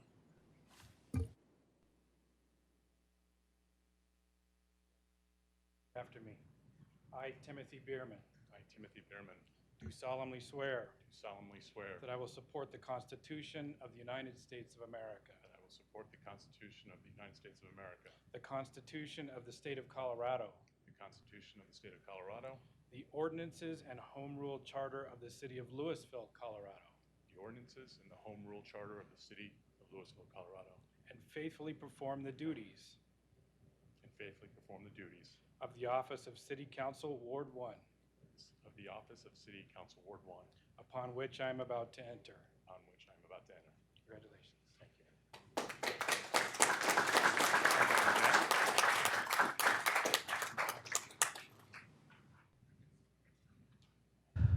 Actually, I think we took a break a minute ago. I would like to, and we have a lot on our plate. I know people are here both for the next two matters. I don't know that the next matter is going to take an awful long time. My question to Director Zaccaro is, you have any feedback on that observation that it's not likely to take? Yeah, I think we have one of our staff members, a new senior planner, Matt Post. He's under the weather, but he's going to remotely present to council. He was very disappointed he couldn't be here this evening, but our new senior planner, Matt's going to do his presentation. He will be brief, I am sure. I've already talked to the applicant about maybe skipping some of the background and getting into the meat of the issue to try to keep it timely. Okay. I think I'd like to move forward with this. This is, in the end, a discussion and direction. So I'm gonna introduce this. Councilmember Bierman. We throw him straight to the deep end of the pool here, into a new procedure that we have not used before. So this is a concept plan review, 1301 Courtesy Road, 1390 Cannon Street, Delo Boom West. The purpose of the concept plan, it's also sometimes known as a sketch plan, review is to provide an optional opportunity for potential future land use applicants to solicit comments from the City Council in the early stages of development review process on complex projects to inform any subsequent related applications. Any such comments from City Council should be related to existing relevant policies and regulations. All comments provided by City Council are advisory in nature and are not binding on the City Council. City Council is not required to provide any specific feedback regarding an application, and a consensus or majority vote on an item will not be taken, nor will city staff provide any recommendations. Director, well, let's see, Yeah, thank you. I'll Plan. probably turn it over to our new senior planner, Matt Post, to make the presentation. One quick Ready? comment. Yes. If you could tell us, given all of that, why we're even doing this? Sure, yeah, so this is our very first concept plan. It's a new ordinance that we passed recently. It's really to provide property owners and developers early feedback in the process, touch base with council, try to understand what issues are important to council that they should be addressing when they get into their formal PUD or whatever application they're making. So it's really a way for you all to learn a little bit about the application as well as give your individual preliminary feedback. Again, there's no voting. I think it'll help inform staff as well as the applicants as they move into their formal application process. The only thing I would add to that is this is a democratic process too. That's why there's public comment. It's an opportunity for the people to express some comments about what they think about this idea, concept. So take it away.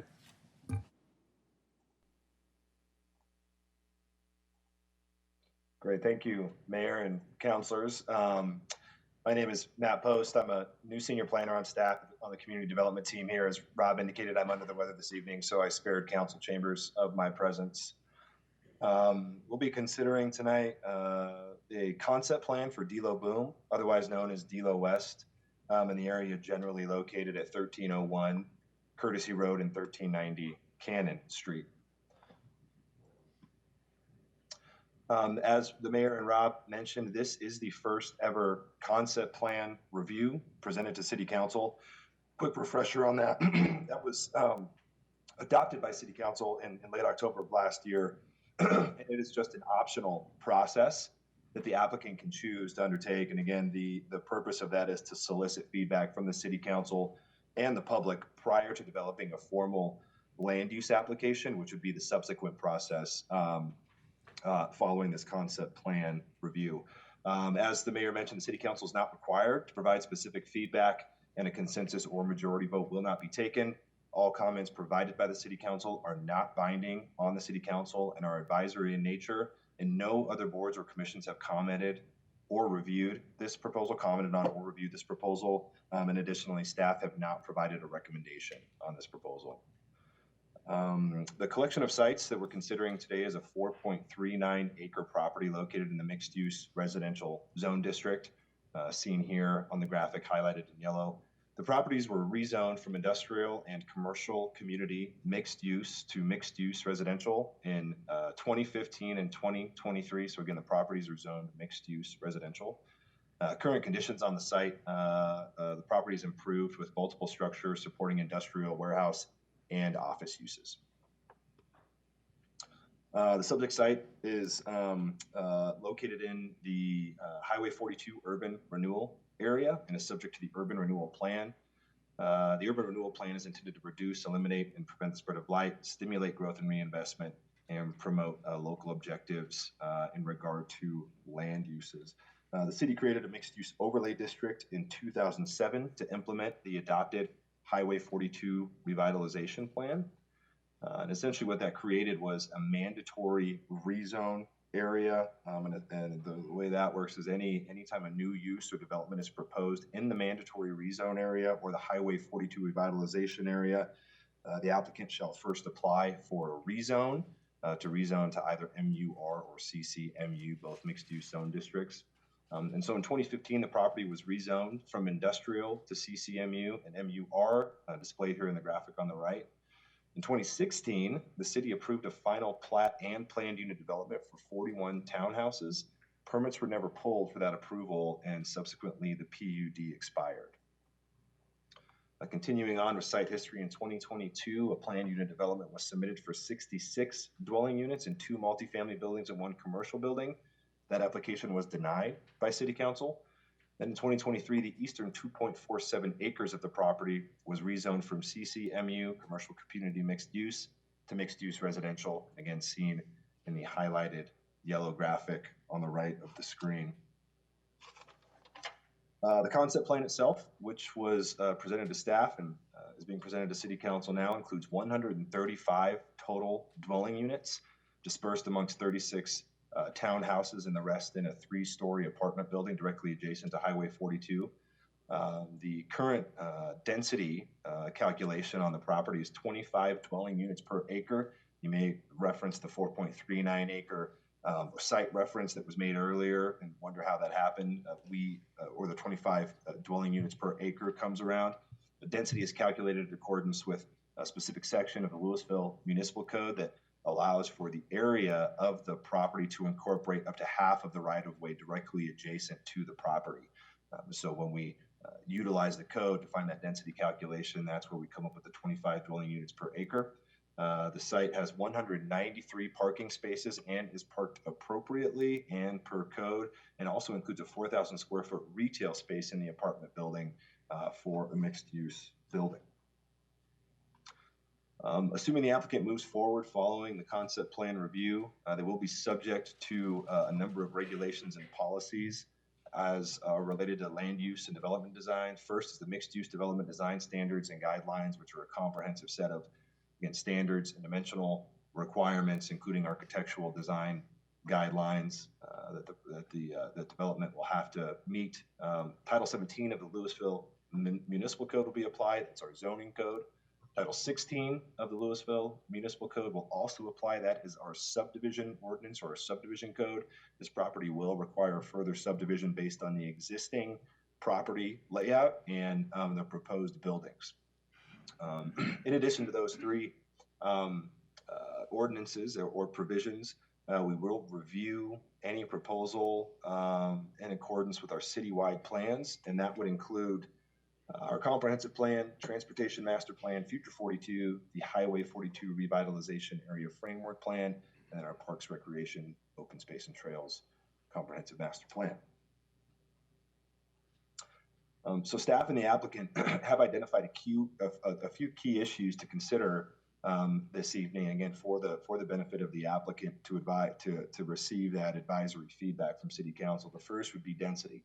So the applicant will request consideration of a density waiver to the maximum residential density of 20 units allowed in the mixed-use residential zone district. The mixed-use residential district, again, only allows 20 dwelling units per acre. The applicant is requesting 25, asserting that permitting more units on site will allow the development to include inclusionary housing or affordable housing pursuant to the requirements of section 1776 of the Louisville Municipal Code. Additional issues to consider would be building area. The maximum building area in the mixed-use zone district is 10,000 square feet. The currently proposed apartment building is just over 30,000 square feet. A building larger than 10,000 square feet is permitted with a special review use. That would be another land use application that would run concurrent with a formal application, again, subsequent to the concept review process. It's important to know here that the intent of that particular provision would be to break up buildings and then just reduce building massing effects. And so again, you can see the 30,000 square foot apartment building directly adjacent to Highway 42. So a special review use would be required to allow that in that configuration and dimension. Additional considerations would be building height. So the mixed use residential zone districts includes minimum and maximum building height requirements. Specifically, the applicant will request consideration of a waiver to decrease the minimum required height of 35 feet. 35 feet and 2 stories is the minimum required height in the MUR zone district. On the west side of the site where the townhomes are, the applicant would like to include 2-story townhouses that are less than 35 feet in height, and this would be in consideration of the neighboring property owners across Cannon Street or the neighboring townhomes. Additional considerations, this popped up through, again, cursory review of the particular concept plan, but the street and block design may pop up as a review item here. The applicant may request consideration of a waiver for block design and dimensional standards found in our mixed-use development design standards and guidelines. Permitted block widths are 270 to 320 feet. That would be an east to west dimension of a particular block. Permitted block lengths are 300 to 400 feet. That would be a north to south dimension. You can see that on the west side of the site, the applicant has included pedestrian access. Staff generally feel that the incorporation of a pedestrian access similar to what's proposed here would meet the intent of the street and block design consideration and standards to support multimodal and pedestrian access to the area. Also, additionally, Courtesy Road and Highway 42 is a CDOT controlled right-of-way, and so access points on that right-of-way would be limited and would potentially prohibit the ability to include any additional breakup in between this site. Additional items for consideration that will be reviewed in depth prior to this application is inclusionary housing. Obviously, inclusionary housing is required per the Louisville Municipal Code, and the applicant has indicated that 13.5% of units on the site will be inclusionary. That is exceeding the requirement of 12%. So the Louisville Municipal Code requires 12%. The applicant is intending on providing 13.5%. With the request for a density waiver to allow more units on site to achieve that inclusionary standard. Transportation improvements will be an important item of review that staff will take a close look at. Traffic study will be required to be submitted with a formal land use application, and that will inform the scope of required infrastructure improvements, and then any additional street connection requirements that may be required based on the traffic study. Then again, architectural massing and building design is always an important piece of the review as it relates to the mixed-use development design standards and guidelines, and that we will review that accordingly. I just want to mention again that these items do not reflect a full, complete, and/or in-depth evaluation by staff, as is the intent of the concept plan. The staff will complete that full and in-depth review of the proposal with a final land use application. And so in conclusion, assuming the applicant chooses to move forward following this hearing, the subsequent land use processes would include a preliminary plat and PUD. Both the preliminary plat and PUD are required to go in front of the Planning Commission and City Council for approval. Assuming that's approved, they will also be required to take a final plat and PUD in front of Planning Commission and the City Council. So there will be 2 other opportunities for a public hearing and comment and feedback from City Council in a more formalized application process. And just to end here, staff have not made a recommendation on this concept plan, and the City Council may provide non-binding advisory feedback to the applicant. And with that, that concludes my presentation. Thank you, Matt. And I think we're going to hear from the applicant next. If you could introduce yourself and where you're from. And Morning, Council. Hunter Floyd with Live Forward Development. We're based out of Denver, Colorado. See if I can put this up here. Want to thank you guys for being here tonight. Also want to just sort of reiterate how amazing it was to watch public participation tonight. And I think we're just kind of blown away with the amount of passion that's in this community. And I think hopefully, you know, we through our process over the last year and a half have gotten to know people really well in this community. And I think we're presenting something here that has a support of the neighborhood, support of the direct neighbors, and support of kind of the business community and local leaders in Louisville. I have about a 68, slide presentation that I was going to go through based on what happened earlier tonight. I'm going to try to breeze, and also, thanks to Matt and Rob and their team for putting together a really nice presentation that was very thoughtful and detailed, really covered all the issues. I'm going to breeze through the first half of this, get through the end of it, and hopefully everybody can, get 8 hours of sleep tonight and wake up for work tomorrow morning. So we're Live Forward Development. Most of you know us by now. We're kind of a boutique multifamily developer based out of Denver, projects in Denver, Boulder County, Colorado Springs, a few in Arizona, and also in Austin, Texas.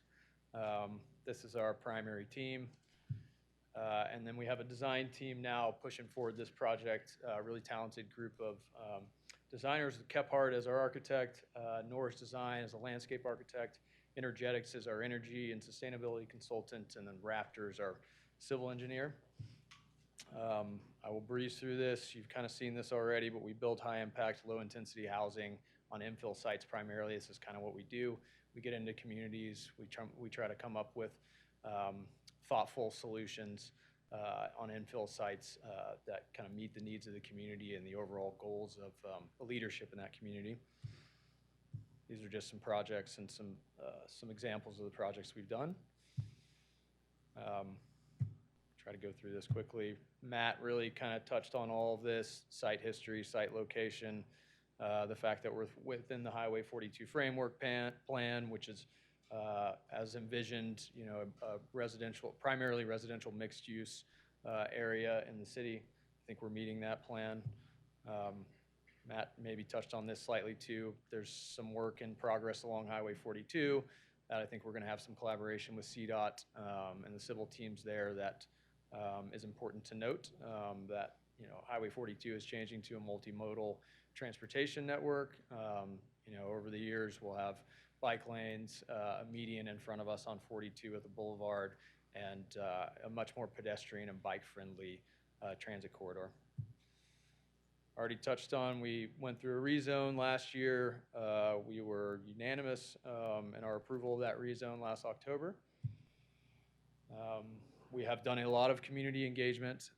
We've spoken to DBA, to the LRC, both multiple times, local business owners, of course the city, and really focused in a lot on kind of the adjacent neighbors in the DLO area.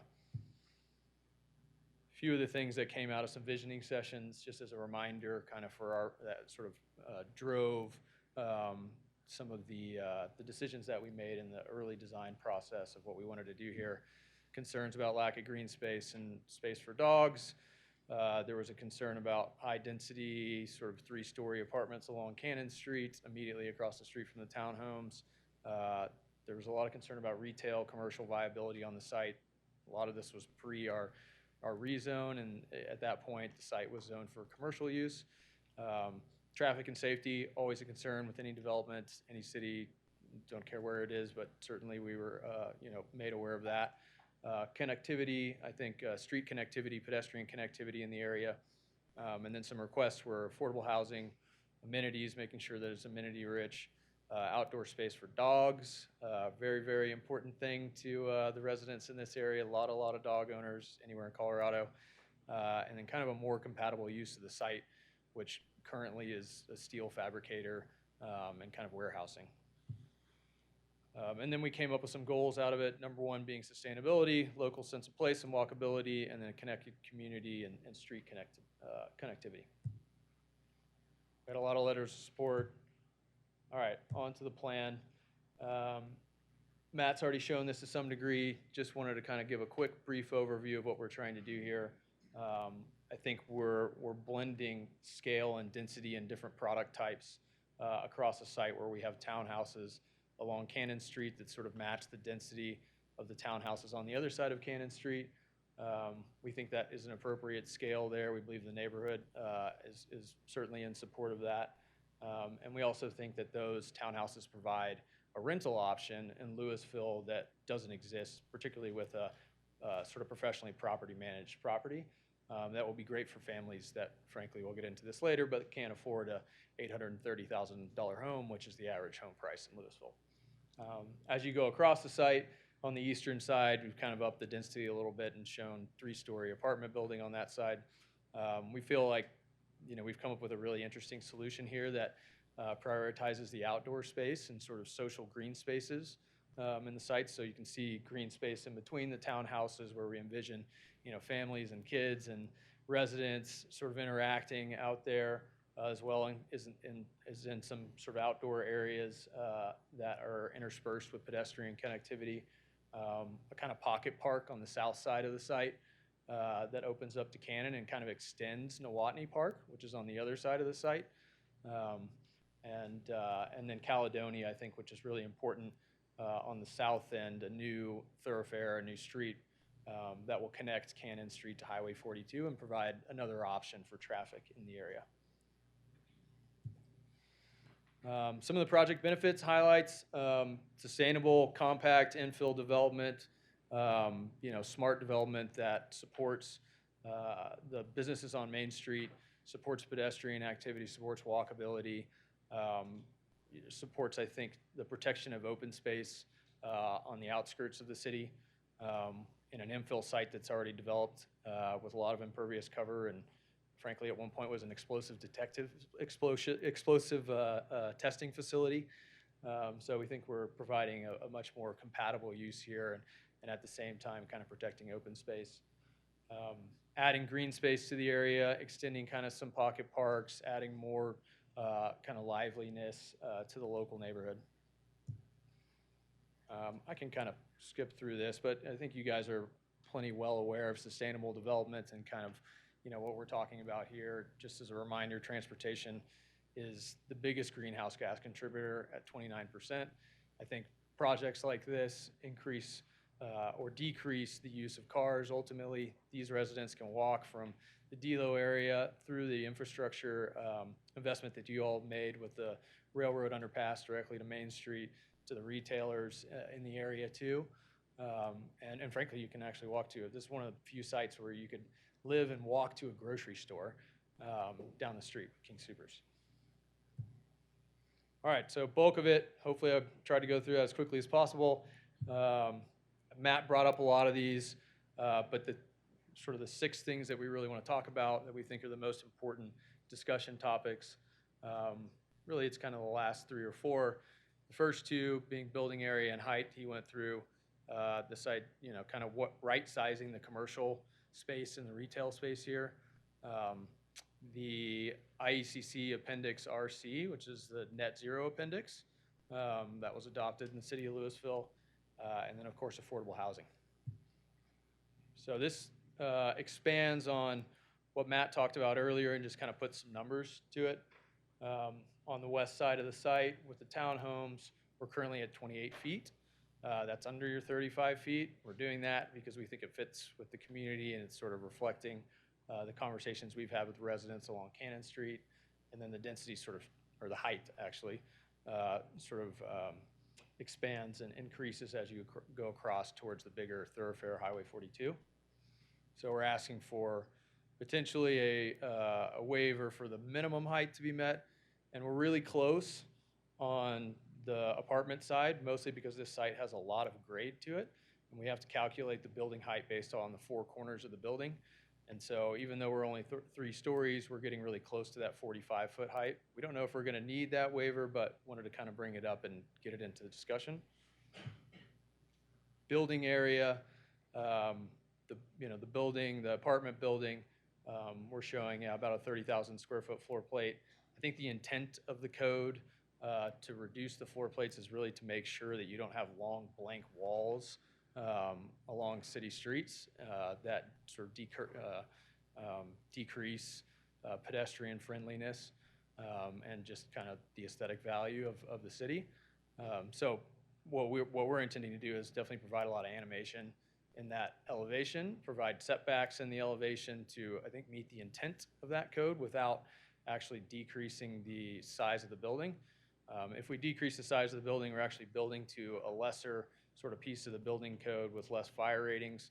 If we go to this side, we have to have a firewall in the building. We have to build all of the exterior walls to a one hour rated fire enclosure and fire rate. So there's a couple other pieces to that, slightly higher quality construction that are also important to note.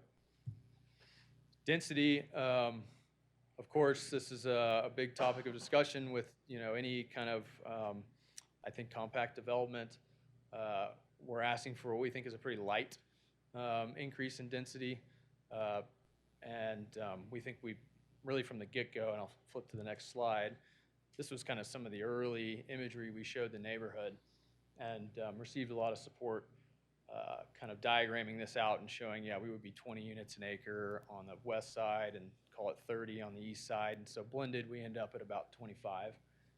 So I think we're holding to kind of what we've shown the neighborhood to date and not asking necessarily for more and increasing what we're asking for. Commercial space, this is, there's not necessarily a definition to what we're required to do with commercial space. We know that the city wants commercial space. There is an implicit idea that in the mixed-use design districts there will be a varied amount of use. There's not necessarily a square foot number on that. We've been talking to restaurant groups that we're connected with in Denver who are really excited about this site, and so we're trying to right-size the retail space potentially for a restaurant use here. We don't know what that number is exactly yet, but they've kind of indicated somewhere between 2,000 and 2,500. The intent for us is to really activate that corner, not just with the retail, but also with the leasing office and kind of blend those two things so that when you walk into the community, it feels kind of like this active space, both with the people that are working in the leasing office and property management, and also with really active, hopefully, restaurant space that gets used throughout the day. I think kind of two of the bigger issues at the end here, the IECC appendix, I just wanted to kind of remind, I don't know how many members of council passed this ordinance, but just a reminder of how progressive this is.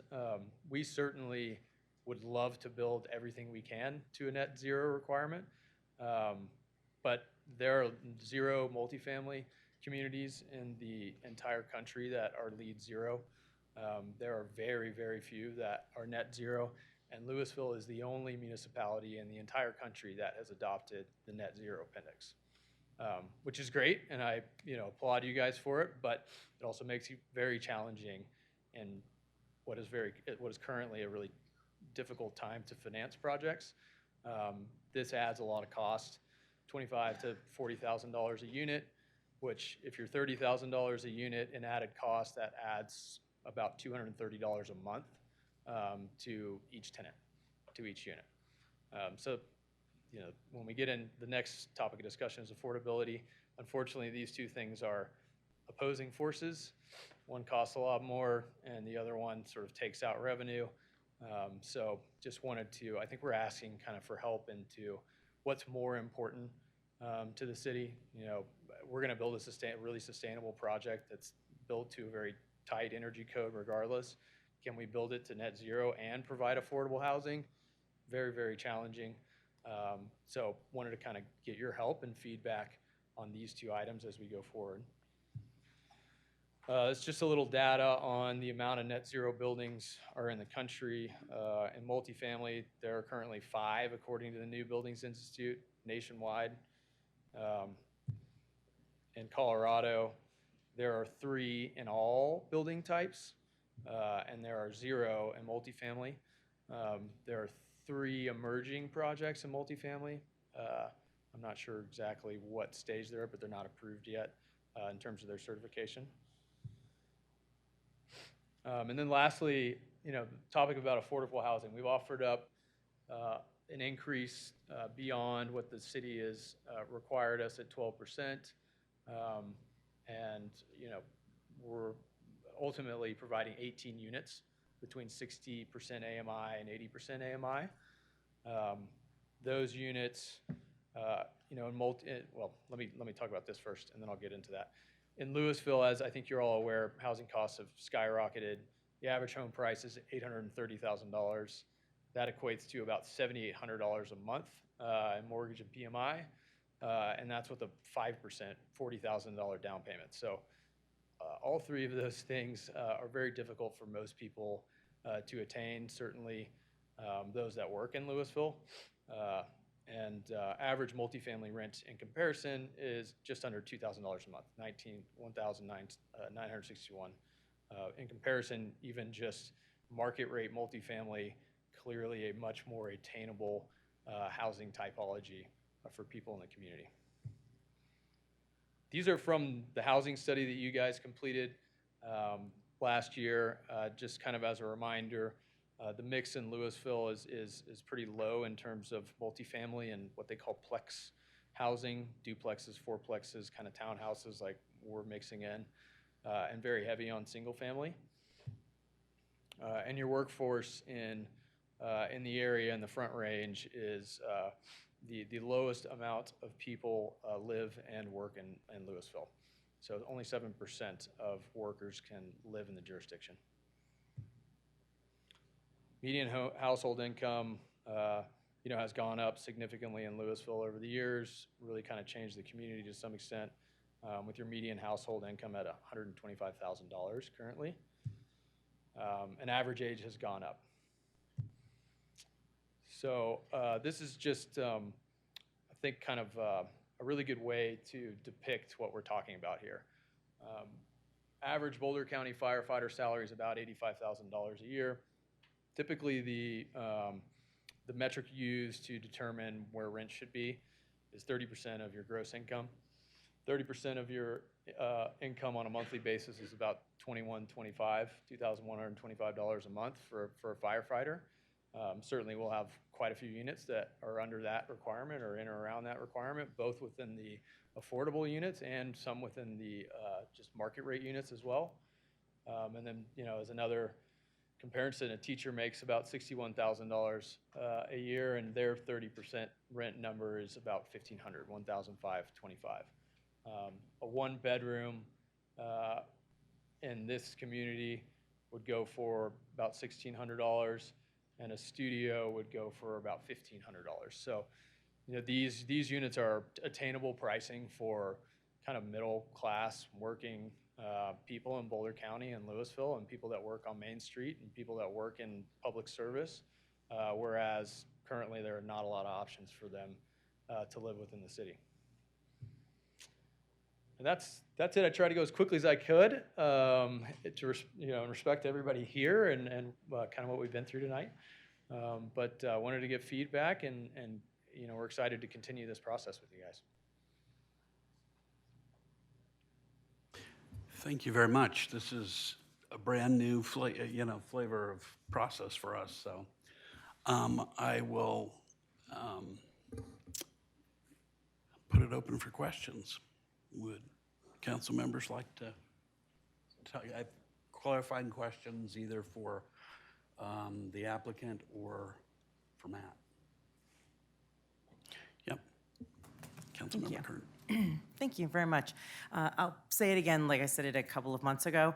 I think I'm so impressed with the amount of community engagement your company has done. I don't think I've seen anything like that with a large developer before. And to get the buy-in of the neighbors, I think that says everything, because they're the ones who are really going to be having to live with this, see it every day, deal with the additional cars. Speaking of that, so thank you to start, but just since we're chatting, it looks really cool. My very first impression, though, was it seemed like a very divided neighborhood. It didn't have like a community feel. And maybe that's just that really big 3-story building, although I have to admit you strongly piqued my interest with the additional safety measures that are in a larger building that are mandated. So I think that that's a benefit to the residents for them to even know that those safety measures are there. But when I looked at it, I went, okay, there's all the townhouses. That's gonna feel like the rest of the area. And then here's a parking lot, not a community, like that's not where the dog park is. That's not where the green space is, where we all kind of hang out and meet each other and chat. It's a parking lot. And then over there are the apartments. So I was thinking, if I lived in the apartments, how much opportunity, maybe in the gym, which was kind of a cool thing that you were adding in there. And is that included in that $1,500 a month, by the way? The gym? Yeah. Yeah. Okay, Yeah. that's good. I'm like, I kind of liked that was included in that. Yeah. But I was looking at it from the perspective of, like I'm a working professional wanting to live in there, know my neighbors. I'm probably not going to know anybody outside that apartment building. I don't know if you got that feel from it at all, that it's just a parking lot. The other question, I saw on here that you were mentioning you were going to have a hard time with some of the solar capacity. I love the idea that it's over the parking, that it's covered parking for the cars. So you meet that need. And then it's solar. I've seen this in other places too. And personally, I'd like to do it at my house if I could afford it. I love this idea. People can charge their cars, I'm thinking, at those spots too? We'll have some EV charging spots in the mix, yes. Okay. And then, but would it be possible if you changed like the roof line of the townhouses so that you got to that height? Could you put, these are just throwing out ideas, right? Solar there, so if what you need, you're saying you don't need the height, you're not gonna hit the minimum, for example, in the townhouses to give the feel of the flow of the development. If we increased it and pitched it, is there a way to capture more? I don't know. We already have a pretty significant pitch, and we're still not getting there. So I think when we get into this next stage and we start talking about more architecture and what those elevations look like, I think you'll hopefully be excited about what we're proposing and where the design's headed. I didn't want to necessarily get into that in this conversation today, just because I think that the PUD process is sort of made for that. And I think for today, at least our intent being the guinea pigs in this concept plan process was to try to hit the big picture topics. And I think, as I said before, the big ones are, these polarizing forces between sustainability and affordable housing, and kind of what really is the priority, I think, for the city. And we need some help in understanding that and how best we can try to do both to the largest degree we can. But to answer your questions on connectivity, I agree. I think we've provided, and we'll get into this further in the planning, right? Some kind of paseos, right, that connect Cannon Street to the multifamily, and then the pool, and we've specifically put the pool adjacent to kind of the pocket park on the south side, and the amenities also for the apartment building there too, both so that the apartment residents go to that area, to the gym and to that amenity, and also that it feels like it's a part of the townhouse as much their amenity too. And hopefully that means a blending of those two kind of building types, right? And a lot of the green space is, in that and centered around that too. So we feel like that's kind of like this nexus of hopefully social activity for both of them. We prioritized on the apartment, at least at this point, outdoor space on the ground floor, so people would have patios on the ground floor there. The planning at this point, just at the scale, is kind of hard to reflect that. As much as I would love to not have to park, communities and pay the cost for it, and everybody would walk. We have to kind of meet that parking demand, and we need to do it in an efficient way to get there. So, I think we'll certainly look to try to connect and make those changes and listen to that feedback and provide kind of the best connectivity for our residents. One of my thoughts was like a strip that went in between, so you separated the parking space almost with like, here's a walkway that people would meet at, find commonality with.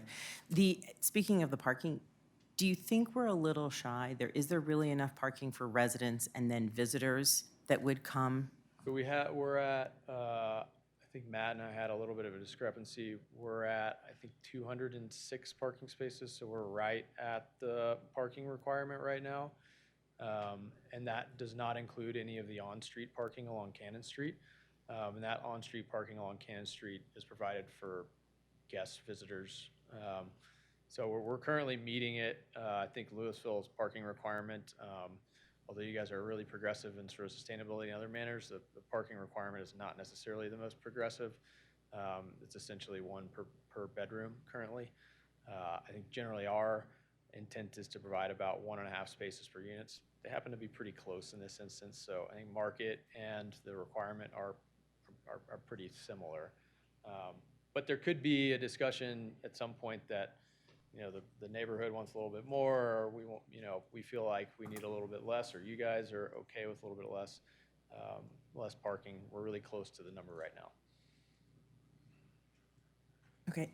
And you were mentioning, because I don't think I had seen this in here, that you are going to, at least the goal is to try to provide more affordable housing in 1-bedrooms and studios. There are also 2-bedroom apartments, correct? There are, yeah. So it would go across the mix of unit types. So 1s, 2s, and 3s as well. Okay. That's good. How close are you to achieving or finding it to be achievable to meet the energy goals of the community and our code and still provide that? The net zero appendix, we think, adds $25,000 to $40,000 a unit. So we're saying net $30,000 a unit. So it's about, across this, it'd be $4 million. As I kind of touched on before, that means about $230 a month to each unit. And if you remember, the average rent for multifamily in Louisville is just under $2,000. So that's more than 10% above kind of market rent. So do we know we can even get that market rent to make it work? I don't think we're getting a 10% premium for providing a net zero community. So right now, I would say it's very challenging. We would need city help. We need sort of tax credit help. We need kind of to fill up every bucket possible to make the net zero work. And I think that's evident looking across the nation that if net zero projects penciled in the private world, we'd see them. If solar penciled in the private world, we would see them, and we're just not. So we want to lean into that as much as we can, but we need help, frankly, to really get to that number. Will the residents see a benefit, though? They're going to pay a little bit more in the rent, but they should see a reduction in utility costs being in a net zero. Right? They could, and to really make it work, you're the energy provider, right? And so you have to figure out a way to monetize that capital expense. So I think, to some degree, it's about tenants that want to live in a very sustainable community. And it's another in that, yeah, your energy costs will be less. I don't know what that number is yet. I think they'll be less, and there's some benefit there as well. Thank you. Any more questions, Councilmember Kern? Are you good? Okay. Councilmember Heff. Thanks, and thanks for the presentation, and welcome to our new senior planner. Thank you for your presentation. Nice job. I just want to interrogate a little bit more the relationship between the density and height waivers and net zero and affordable, and sort of how do those all interact, and are those the waivers you want, or are those the waivers you think you can get? And is, you know, if, and strictly hypothetically, if we said, you know, 40 units per acre, does that change the math on net zero or affordable? It changes the math in that to get to that amount of density across the site, we're talking about different sort of construction typologies.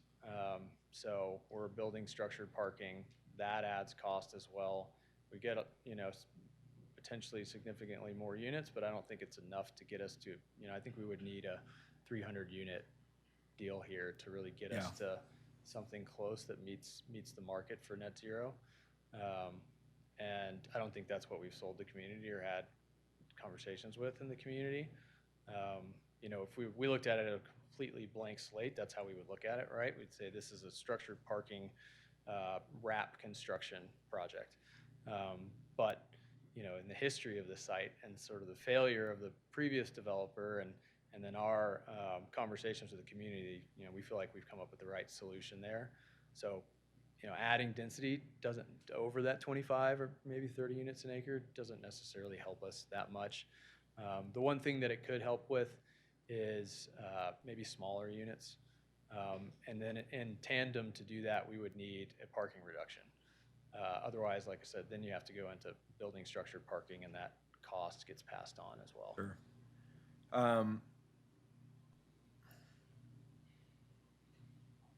And in terms of the net zero, you know, I don't want to put you on the spot here today, but it would be helpful to know, is there a standard that's 90% of the way there that you would? I think solar ready, or, you know, maybe even just, I mean, 2021 IECC is only adopted by 10 states across the country.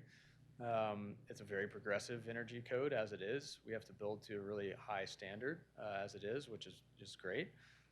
But the addition of solar and meeting that net zero requirement is challenging, but perhaps getting to a place where you're solar ready would be much more achievable. Okay. And just one more, which is, do you think, you know, when we see this as a PUD coming through, is 4,000 square feet of retail still going to be the number? Do you see that going down? Do you see it going up?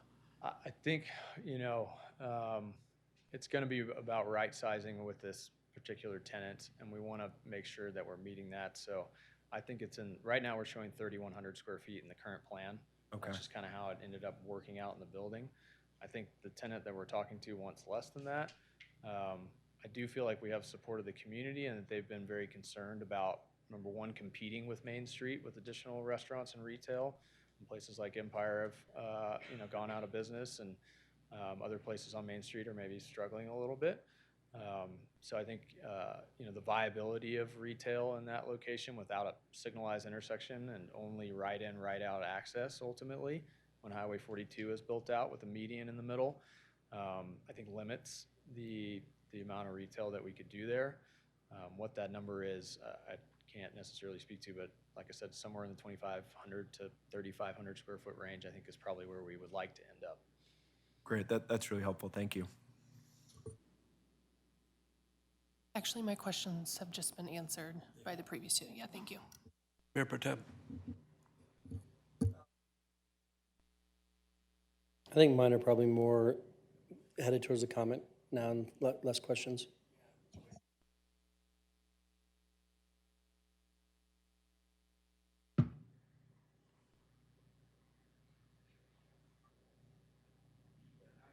My only question, I think I've answered this, but I want to make sure that the 13.5% includes all of what the percentage of inclusionary housing is if all of the requests that you're asking, the variances, are permitted, right?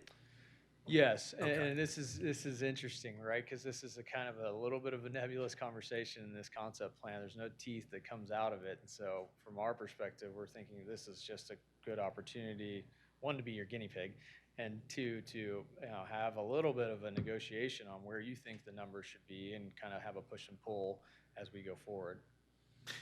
As you know, we're not necessarily negotiating here. Sure. We're just providing some feedback. Yeah. But I appreciate that there's give and take on this. Yeah. And, our public will have some comments too, I have no doubt. But thank you for all this, and we put you through the paces so far. But you've seen nothing yet. Until the community does that. So I'm gonna, unless there's other questions, any questions? Okay. Let's go to public comment. Thanks, Council. Mark Cathcart?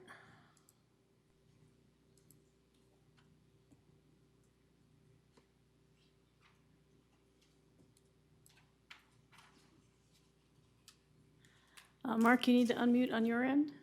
Yeah, I'm sorry, can you hear me now? Yes. Okay, so this is Mark Cathcart. I live in the Louisville North End neighbourhood in Ward 1. I'd like to go on record to express my support for this concept plan and proposal for Delo West. Frankly, I'm super enthusiastic about this project and its ability to make Louisville even a small amount more affordable.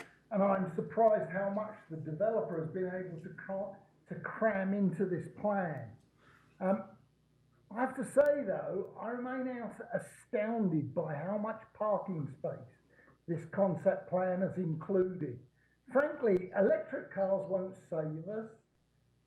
I assume this development won't be ready or complete until at least 2029, possibly later. Are we really going to force this amount of parking into the development? I don't know if the developer's included it because he thinks, or they think, that this is what it will take to develop and sell here, or if it's required by the city's minimum parking requirement. If it's the latter, the city is the problem, not the developer. Either way, I'd like to see the full amount of parking reduced. It's a full 6 years since I first termed the phrase redhead stepchild neighbourhood for North End when asking the City Council to complete the East Side Trail Path connectivity on 42 to at least Short Street. Then Councillor Lay seemed to think this was a shoo-in, yet here we are, still wait, and we still have to wait for a two-way crossing at the most dangerous and busy junction in Louisville.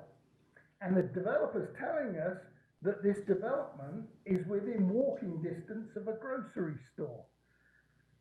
I don't know, I wouldn't walk over there with my groceries.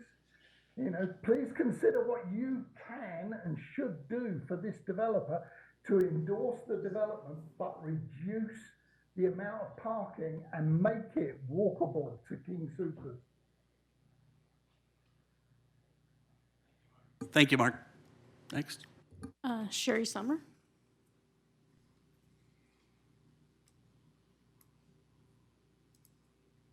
Sherry Summer, Louisville. I've heard great things about the applicant from friends in the development, his outreach. I appreciate that. I appreciate that he's offering on-site affordable housing instead of pushing it into fee and lieu, which is a good step. I did want to voice some concerns and just some things to think about. Now, there was great outreach to that neighborhood, but this intersection is traveled by many, many people in Louisville. And it's very crowded already, and it's not as crowded as it's gonna be because there's gonna be 2 more big developments on that corner. And we need a traffic study for all of those developments together before we endorse this, because we need to be fair to the applicant. We need to be fair to the people of Louisville. I knocked on a lot of doors and I'd say, what do you like about Louisville? Small town character. They were like beaming. And one big thing was, I can get around easily. Now, if you're gonna be sitting in Highway 42 traffic already, it's very bad. This, I don't even know. I don't know what's gonna happen. I'm concerned that asking for waivers such as a building 3 times as large and counting the right-of-ways, maximizing density is becoming a precedent and a norm that people expect in order to provide affordable housing. And I question that because we have to think about social sustainability, and that is like the well-being of all the people here and that school, also the children who go there, and it's already really dangerous. I'm concerned that it's all rental. I mean, the affordable rentals are fine, but professionally managed properties, I mean, this may be great, but I've heard about using algorithms to artificially inflate rents and provide unfair competition to renters. And we also have really no idea what the rent's going to be there. So this is going to be 87% not affordable. And it could be very difficult for people. They can't count on being able to stay in Louisville if that's what we're up against. And you know, you seem like a very ethical person, but it's a good question to raise. I just think we need commitments for social sustainability. We need to look into the fiscal impact. And you know, I often hear council saying, well, this will be great. It's more density, more bodies going to downtown. Well, I can tell you something, people go where they want to go. It isn't building more density and more housing right next to our downtown that's going to make it more vibrant. People go to Lafayette if they want to go to Lafayette. They come to Louisville if they want to come to Louisville. Nobody is trapped.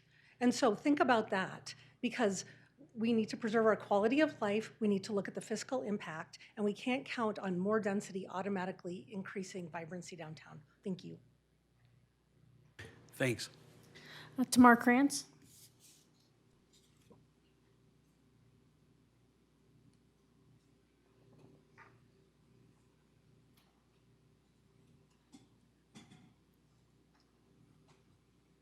Thanks for taking another comment from me. I'm excited about this comprehensive plan process. It seems like a great way. I hope that for everybody not to have a lot of pressure, but to be able to present a project and get feedback from you and also from the community. So I'm glad that I get to say a few words. I really appreciated that the applicant presented this project in relation to our housing plan, that they looked at our housing plan. And I just have a couple of concerns. And one is that about how much, we haven't come to consensus yet in our housing study on how much housing we are going to add to our community. And this is kind of like the first of some recent proposals to rezone, that came before, to rezone an area that was formerly commercial and to turn it into residential. And I think there's a lot more out there, a lot more commercial properties that aren't being fully utilized that could probably benefit well financially if they were rezoned to residential as well. So I think that this is kind of a first case for something like this, because it resulted from a rezoning, not as a big as a part of the whole delo, but just a part of a small lot that was being rezoned. So I have one concern is that first when this came to us, we were told that it was going to be 119 units with a pretty good probability that it would be all affordable housing, which is much appreciated rather than the fee and lieu, because as you know, we need the affordable housing units. But it's a little bit like once you got the rezone, now they're asking for 135 housing units in order to commit to the affordable housing. So I felt like if we go through this process again, it would be really good to get that commitment upon the rezoning. We want affordable housing. You know, you make that commitment and we rezone it. I understand that there was some discussion about whether or not conditional zoning is a thing that Louisville wants to do, but I think it's something that we can do, and it might make these kind of things better so we don't end up saying, oh, well, now we found out we can't really do affordable housing if we only have 119 units. I really appreciate that, but I really appreciate they've been saying it consistently that that's their intent to do that. But, and also as far as like the energy things, I think that we need to, before we do more rezoning like this, we need to get those we should try to get commitments for the energy, meeting the energy codes and meeting our affordable housing things, and also for what this project is doing a great job on is giving the community and park spaces, the green spaces that the people need to have a happy life, and without, rather than getting a fee in lieu for that. So I just wanted to point out that this is really paving the way for a lot more requests that I think that you're going to be seeing like this. So I hope that you'll take the time to ask for all the details and get something that has affordable housing, meets the energy code, and Tamara, you've run out of time. Okay, sorry. Thanks again. Thank you very much. Bye-bye. Catherine Smith? Josh Cooperman?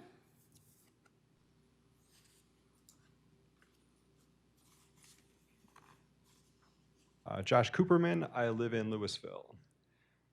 I have been very supportive of this development for a little while now, and I continue to be quite supportive of it still. I think the site is a great spot for redevelopment, and especially a great spot for residential redevelopment. Right, it seems that that site is, right, at least at the moment, unlikely to really garner any commercial activity. And yet there is certainly demand for residential development in our community. And moreover, it is right next to downtown, and it is very close to commercial along South Boulder Road. So, you know, people can just walk to downtown or bike to downtown or walk to South Boulder Road. I do bike across that intersection that Mark was talking about. I think I've walked across it too. Could be better.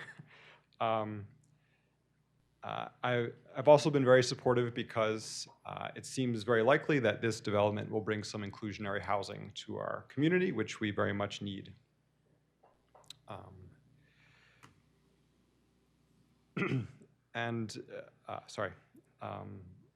What was I going to say? So I was going to offer a few little ideas and then make one or two further comments. I think it would be great if besides the required bicycle parking, there was also some electric bicycle infrastructure, in particular charging co-located with parking for electric bicycles.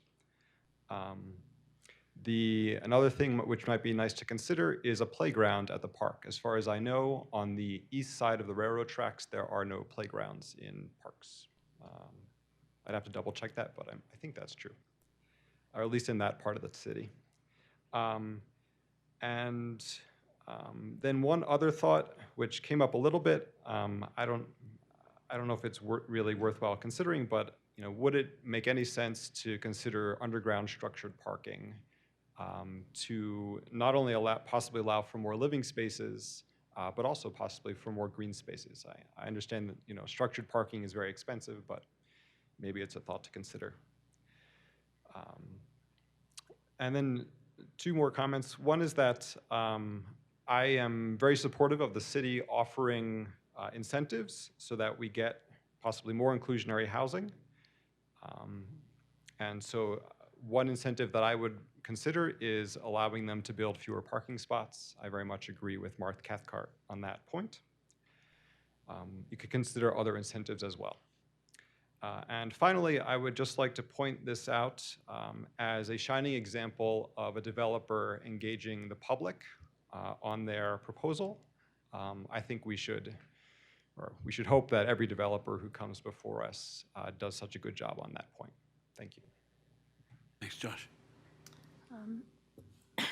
Maxine Most?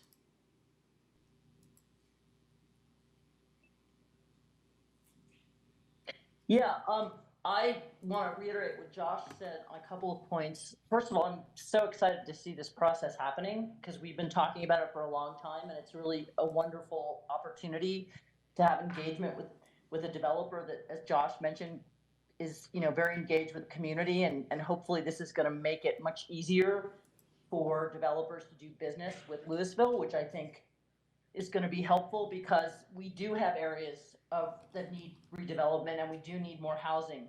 I just want to also agree with Josh and Mark on the parking. I mean, we're looking forward several years out. We have to stop, you know, automobile-driven lifestyles, and we I think, you know, it's it's really important to support people, especially in this location, because it is accessible for transportation. It is accessible to downtown. It is accessible, you know, to food shopping and pharmacy. And the other thing too is it's also accessible to schools.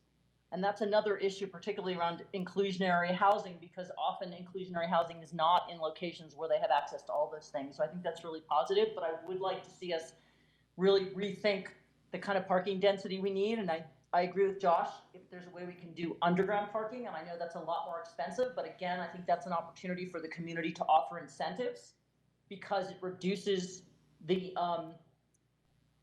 tarmac in our community, and you can put green space on top of it. And I think, you know, there's a lot of positive things that can be discussed around that. I'm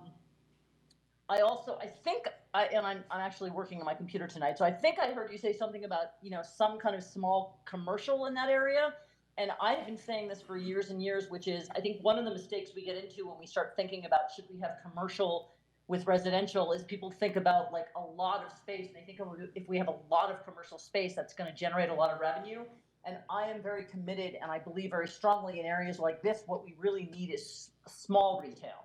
Spaces where you can have a coffee shop or you know, I know there's certainly things over there, but you know, whatever, a dry cleaner, a coffee shop, small businesses that can thrive with that kind of local community. So I think if there's an opportunity to do that with small spaces, and I talk about this all the time, we're talking about, you know, 400 to 800 square foot spaces where local entrepreneurs can actually run businesses. And I just, again, I want to agree with Josh on just having this kind of dialogue, you know, your commitment to having conversations with the community. I think this is really a great way forward for the community, and really look forward to solving some of our housing issues this way. So thanks for that. Thanks, Maxine. Next. Cynthia Korn.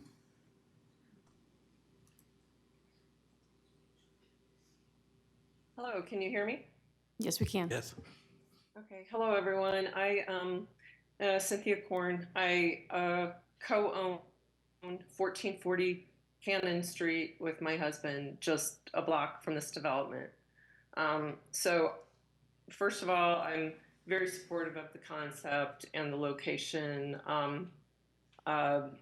So I think the issues that are possible are solvable, but they're not small. And so I guess I would look to city staff, who I trust, to address Griffith Street at 3:30 every afternoon. We also have an ice rink that is Griffith Street, because when you put height along Griffith Street, it's costly maintenance. So there are those places that have northern, and I think Caleb, Councilmember or Mayor Pro Tem, we've had light conversations about that in the past, that every street in town that has that northern ice a bit, but that combined with increased traffic, I don't know what we do with Griffith Street, or if the development needs to be built off of Griffith Street a little bit because of the amount of traffic. We may even need more parking. I'm also concerned for my neighbors along Cannon, what's going to happen to the on-street parking in that very historic part of town. It's a unique area. It's a wonderful area, and in lots of ways that those few blocks, people have updated those homes as much as some of the blocks in other parts of Old Town. It's been really a wonderful thing to see the community aspect continue and thrive there. So I think, and to the extent that Director Zaccaro and his team can address proposals for what got brought up of safe routes. So how do we do safe routes to King Soopers? How do we do safe routes to the middle school? I'm, again, 100% in favor of this, figuring out how to solve around those items, but I think they're pretty big issues.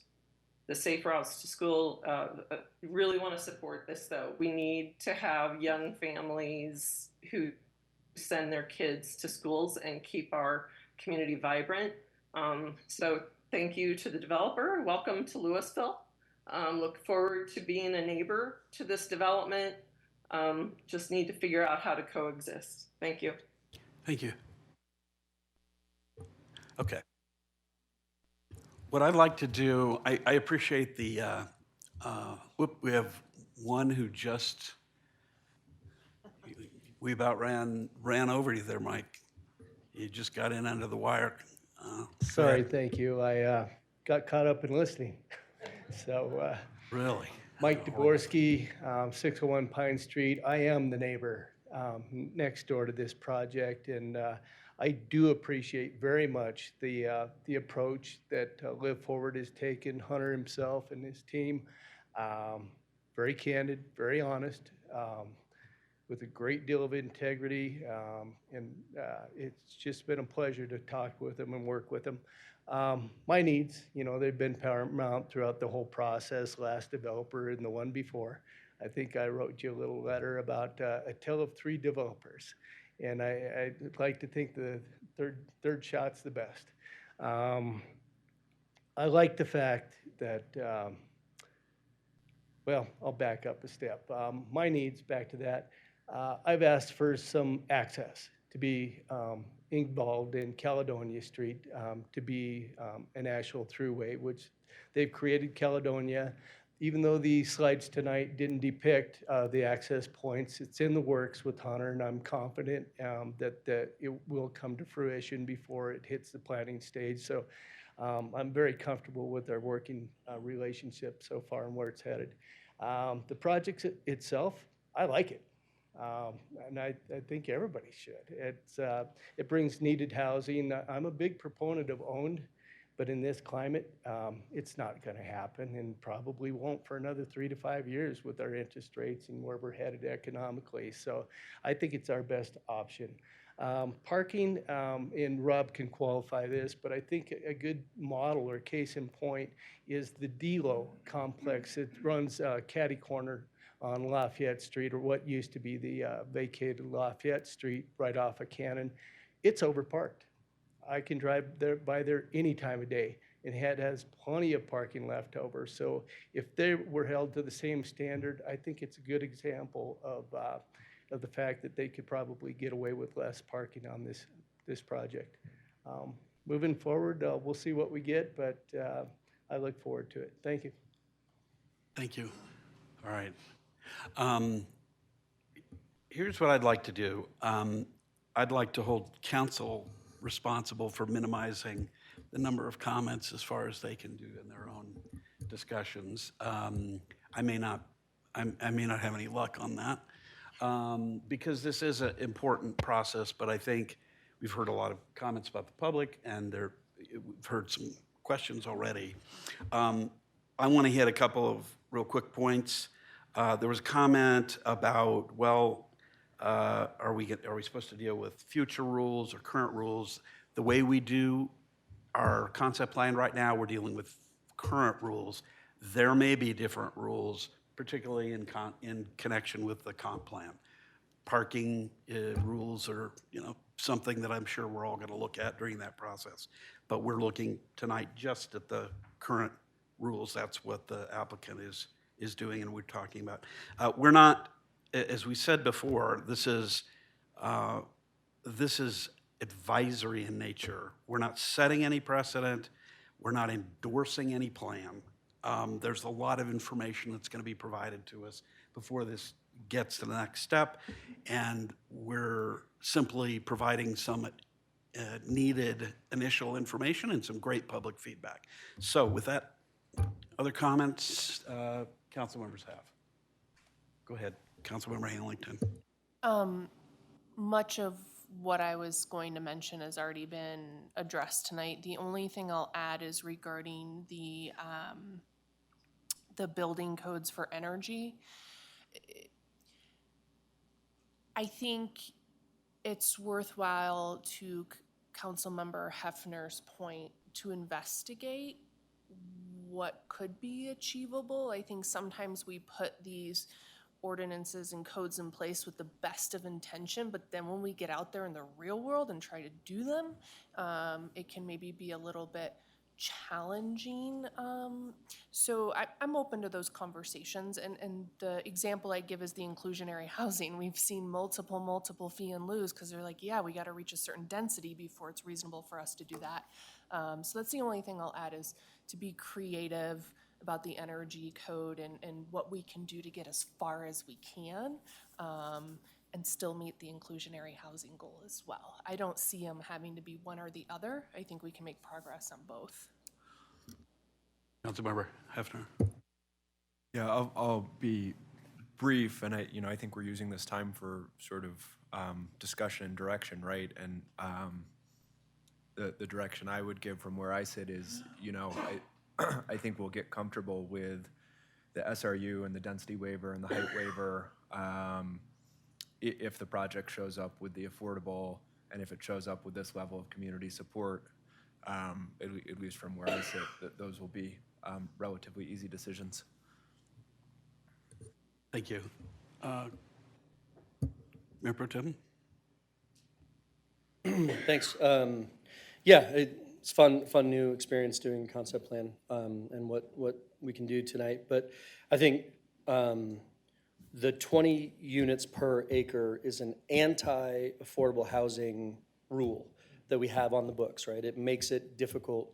You're basically saying, build them as big as you can build them, which then makes them more expensive, right? And so if I think you definitely are headed in the right direction, asking for a higher density per acre, so you can make smaller units, which give us the lowercase affordable housing, lowercase a. And then potentially with the increased units allow you to bring a full 13.5% affordable, and I know those numbers could change over time. As Councilmember Hamilton pointed out, we passed you must do 12% affordable housing, and in however many years it's been, we have 0 projects that have come through, partly because of that, maybe not, but they come through with fee and lieu and they haven't been built yet. And so our goal on council is to get affordable housing. And so fee and lieu can help us in that direction. If something gets built, that's okay. But to actually have affordable housing built is a priority for this council and for this community. So trying to figure out how we crack that nut together, how we bring actual affordable housing units, and then how we bring smaller units for, like I said, lowercase a.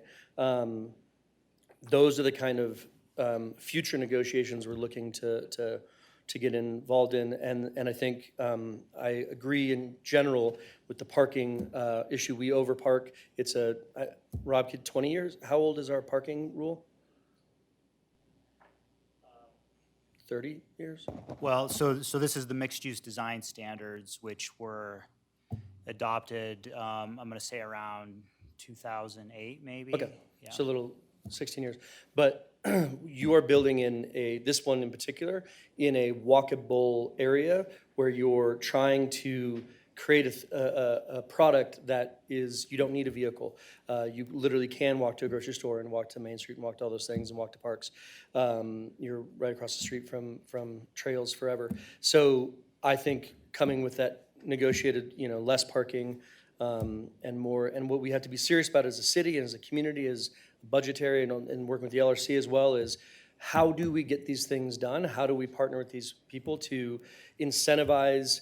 I want you to come with net zero entirely. And if it's absolutely fiscally impossible, then how do we partner with you to make it happen? Instead of saying, well, I guess we won't build it, or I guess you just don't have to do it, how do you actually do it and still be able to afford it, right? And that might be partnering with us, partnering with PACE, all sorts of opportunities to do it. But that's the goal is to get there as a team because we want net zero and we want affordable.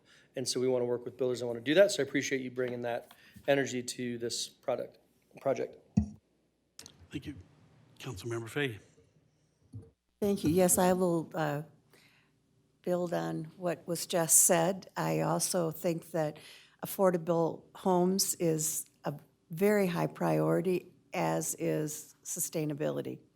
I have just a couple of comments. First, the density, I would be willing to increase density in order to get more affordable units. When you're talking about the block length and you said you were going to have a walking path between those two buildings, could you make it big enough or wide enough, whatever is necessary, to make it also a usable biking path? And then perhaps put the bike charging stations near that pathway?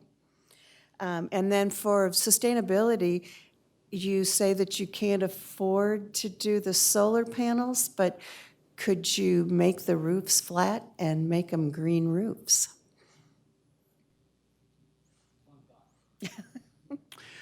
Thanks, Councilmember Fahey. Other comments? I had a question. This may have been there and I'm just not finding it, but the building footprint is more than 10,000 square feet, as I understand it. How much more does it look like? Looks like Councilmember Hamilton is, never mind. Thank you, Councilmember Hamilton. You got me. All right.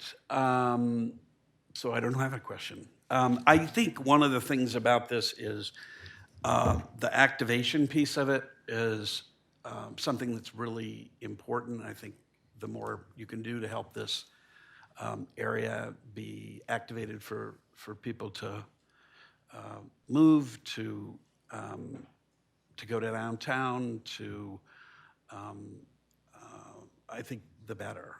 I think that's the kind of thing that you're seeing here. But to the point that Councilmember Hefner said before, I mean, I'm all for the increase in density there. I think that's an appropriate change. We still have a lot to learn, but that based on the information we have right now, I like that idea. The building area, I think we can work with. I think the building height issues we can surmount. And I am extraordinarily pleased about the affordable housing, because that is something that we talk a good game sometimes about, and we slip on actually doing it. And some people call us a suburb, and I don't call us a suburb, I call us a small town. And small towns have affordable housing. And I'll say that more than a few times over the course of the next couple of years, that's part of what we need to plan for, because that's part of who we are and who we purport to be. So anyway, do you have enough direction from us to be an advisory opinion? And I guess I'll ask that of Matt and Rob, and then, the applicant, you just, all together, as one organism. Yeah, I mean, I think any feedback is helpful. So I think we got, from staff's perspective, some good comments from council that I think will inform the application from our point of view. Good. I agree, Mayor. Thank you. Yeah, really good feedback. Thank you all. Agree. I think we kind of understand where your priorities are at. I think I heard affordable from every single person on council, except for Mr. Bierman. He may say affordable. Yeah. Affordable. So I think we understand that, and I think we want to do as much as we can on the sustainability side, but glad to hear there's potentially some flexibility there. And I think, honestly, that's probably the outcome that we wanted out of this meeting and sort of what we expected. So thank you all again. Councilmember Hamilton has one final question for you. Well, it's just a comment. This is and it's directed at Director Zaccaro as well. This is a new process, so I would love to have a feedback loop of how it went, what we can improve up here to support this process moving forward, because you were our guinea pig, as you said earlier. So I'm sure that was built in your process, but I just had to say it tonight. I was going to say it's a quasi-judicial process starting now for this application. So I think when the PUD comes back, that's a good time to talk about how that input influence the application. Perfect, thank you. Good. Thank you. And you don't have to give any feedback right now. You can give it to Rob. Happy to help whenever, yeah. Yeah, I appreciate it. All right, now we are done with that matter, and I see online more than 50 people, and we certainly have 50 or more people waiting to hear something. And it's probably our next item. We usually take a 5-minute break at some point. We're way overdue, and I don't see anybody bursting and screaming that this is inhumane, but probably we're going to take a 5-minute break. I think the other thing, maybe before we do that, let's check in. I think here's what I would propose we do tonight, which is that we do the staff and applicant presentation. We're starting, that's going to be 9:24. It's a little bit late. You all have, I presume, because you want to know a little more about this, we can start that. I don't think it's probably fair to expect people are going to be still here for public comment. After that, we have this scheduled for the 20th as an overflow. But I was hoping to get some public comment tonight. We can try it if people are still willing to do it. But I'm sensitive to the fact that people have jobs. People on the dais have jobs, and we don't necessarily make the best decisions really, really late at night, and we may not pay as close of attention as we should. And I don't want to speak for my fellow council members, but I think that's what I'm inclined to propose, and I'd like some feedback from other council members. Mayor Pro Tem. Yeah, I mean, I think setting expectations is really important, that we understand like what we're hoping to, I mean, it's 9:20 and we're starting this topic, and again, maybe in 5 minutes, but there is 0% chance that we can get what I understand to be probably an hour's worth of presentation, and who knows how much public comment, and then deliberation. There's absolutely, it's irresponsible for us to be deliberating at 11:30 at night for access, and so we are, I think, unavoidably going to have to continue at some point to the 20th. So I think the question is, do we push the whole thing to the 20th? Do we get the presentations but then push comment and deliberation? Or do we try to do the presentation and public comment and then do the deliberation? I think I would suggest that we attempt to, because it's more timely or planned time-wise, to get the presentations done tonight, so that's in the public record, and then we would continue and start with public comment on the 20th and then deliberation. And that expectation setting we'd have to stick to, because what would be unfair is to say, we're gonna do public comment later, and then like, actually, let's go. So I think we'd have to stick to whatever we decide as a group that we wanna do, but then if you're here for public comment, you can go, because you can always watch the presentation later. So that would be my suggestion, is to get the presentations and then push the remainder of the agenda to the 20th. Okay. Others, that's what I'd propose. Thumbs up? Do a thumbs up or a thumbs down, and if you don't like the proposal, yes, Councilmember. Well, I was just going to say, I'm not participating, so I'm not going to give you that is true. a thumb in either direction. We're gonna looking this way. Yeah, no, I appreciate that. Anybody else? All right, thumbs up. I was just going to say, I think it's a great idea to make sure that we have plenty of time for the public comment. Yeah, I think that's true. So, part of what this is about is, if you want to go home and watch the presentation from the privacy of your own home, you can do that, knowing that you're not going to have, somebody's not going to say, oh, it's time for public comment, and you have already taken off.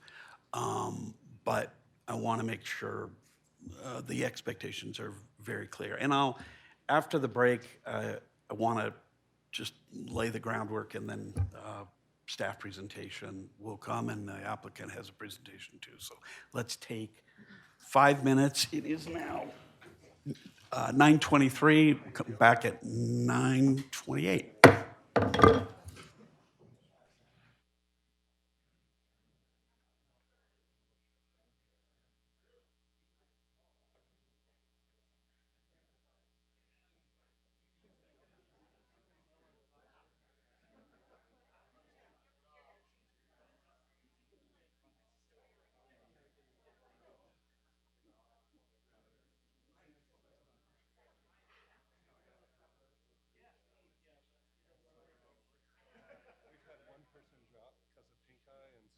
Oh, yeah, yeah, okay.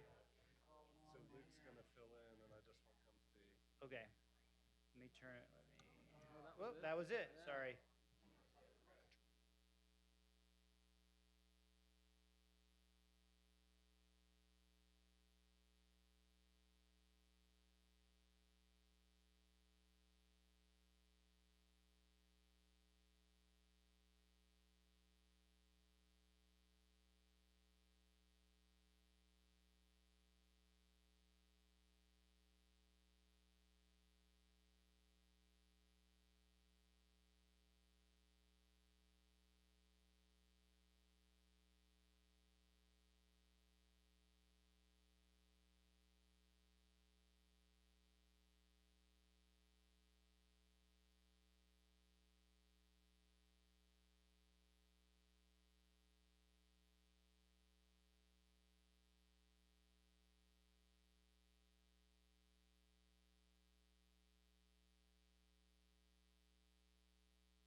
All right, folks, let's wander back in, if you would.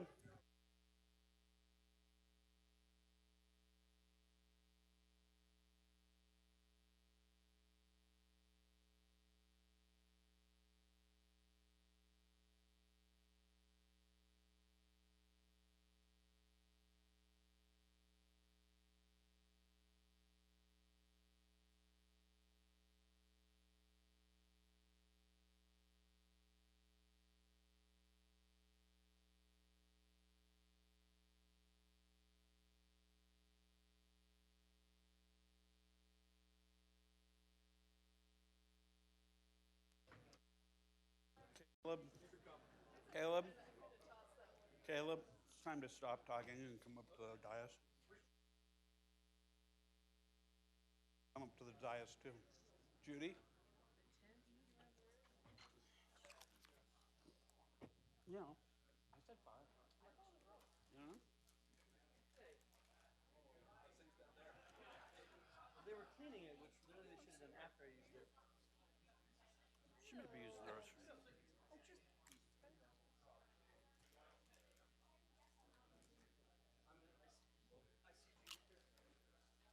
Thank you, Caleb.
Good.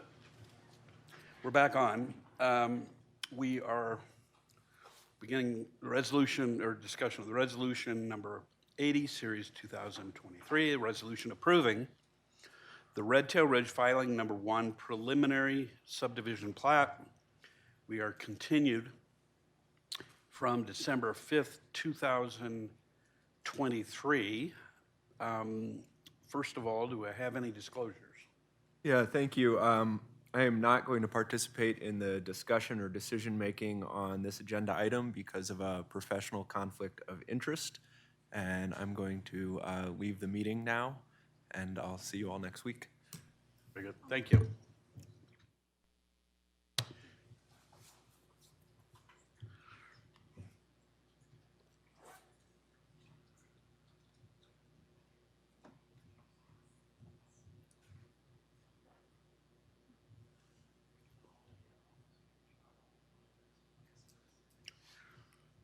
Okay, for the record, Councilmember Hefner has left the chambers. Before we get going with the, excuse me, first, open the public hearing. Staff presentation will go in a minute, but I wanted to touch base about 2 things. One, because this matter is complicated, it has had many stages and many parts and may have many parts in the future, we don't know. First, it's a quasi-judicial hearing, and I know we have talked about that before. I'm not certain that everybody has been through or understands that process, but I wanted to just explain it a little bit. Certain issues that affect property rights must be considered by government entities under the 5th and 14th Amendments to the Constitution. And they must be considered for the purposes of due process, due process being, at least in one respect, notice and an opportunity to be heard. And what's important that you don't see right now is you don't see a bunch of judges up here. But we are sitting as judges. We're not legislators. We're kind of, if you can imagine, sort of the transformation. I know, the now governor, when he was on the State Board of Education, literally brought in a robe to his quasi-judicial hearing to kind of set the scene. We're not requiring that of council members, but it's a kind of very stylized, specific kind of conversation that we're doing. We have to review a land use application, this particular one, and others like it, in light of the code sections that apply. We have to take evidence from, which is in the form of information that staff provide to us, sometimes quasi-judicial board recommendations like those of the Planning Commission. We take into account the applicant's presentation and public comment, all of that. And we can only do that in the context of a hearing. So some of you undoubtedly may be frustrated that you don't get emails back from us on quasi-judicial matters. People send emails, we don't respond. Why is that? Because they're going to go in the packet, and they do, and they supplement the packet when we get them after the packet has gone out. But we cannot take information outside of the information that's provided to our staff that's then provided to us. We can't talk to people about that. Why? Because the applicant doesn't have a chance to hear that, respond to it. The people don't have a chance to hear the comment, respond to it. That's not the way we do things. And earlier I was, Josh knows how respectful I am, I hope, of him, but we want the information of the public to be in the public record. And unless it's in the context of the hearing, it's not. So that's an important piece of that. And then after the whole hearing is almost done, the council will look at those rules that have been passed by your representative government in this democracy here, and we will apply those rules to the application at hand with the evidence that we have in front of us and the discussions that we've done. So that's what that quasi-judicial hearing is about. I'm probably forgetting pieces of it, but I think it's a very unusual kind of measure, and it's a measure that I think about whenever anybody takes the oath of office, because the 5th and 14th Amendments to the U.S. Constitution, the Due Process Clause, is extremely serious. And I'm not out of school when I say if we don't follow that, if we appear biased or are biased, if we go outside the bounds of that, there's a risk that an applicant can file suit against us because we didn't do that, and it's a constitutional case. So do we really want that? Absolutely not, because it's not about, we don't litigate as a matter of course. We want to stay within the bounds and do what's right, and that's what we're going to do in this hearing. And if, God willing, in the other hearings that I have that I'm presiding over. The second thing I want to do is just talk about the order of business. We've talked a little bit about that so far. First is going to be the staff presentation. I can see Rob just with bated breath standing at the podium, and he's ready and raring to go. The applicant is going to present after that. Then council can ask clarifying questions. I think it is at that point that we'll probably break after the council questions about that. And then we'll hear from the public in the same way we've done in the prior matters, 3 minutes a person. And we'll take all the comments that we can, probably going to be on the 20th that we do that. People can pool time, and we can talk a little bit more about that because I've got some thoughts about the public comment that I wanted to share with you. But anyway, tonight we're about the staff presentation, the applicant presentation, and clarifying. So take it away, Director Zuccaro. All right. Thank you, Mayor Lay, members of City Council. I'm Rob Zuccaro. I'm the Community Development Director for the city. I'm going to be presenting on staff's behalf this evening. So this is the preliminary plat for Red Tail Ridge. Public notice certification. There were quite a few questions about the public notice. So staff did oversee the public notice. To the best of our knowledge, all the public notice requirements have been met on the required dates. The property was posted with signs.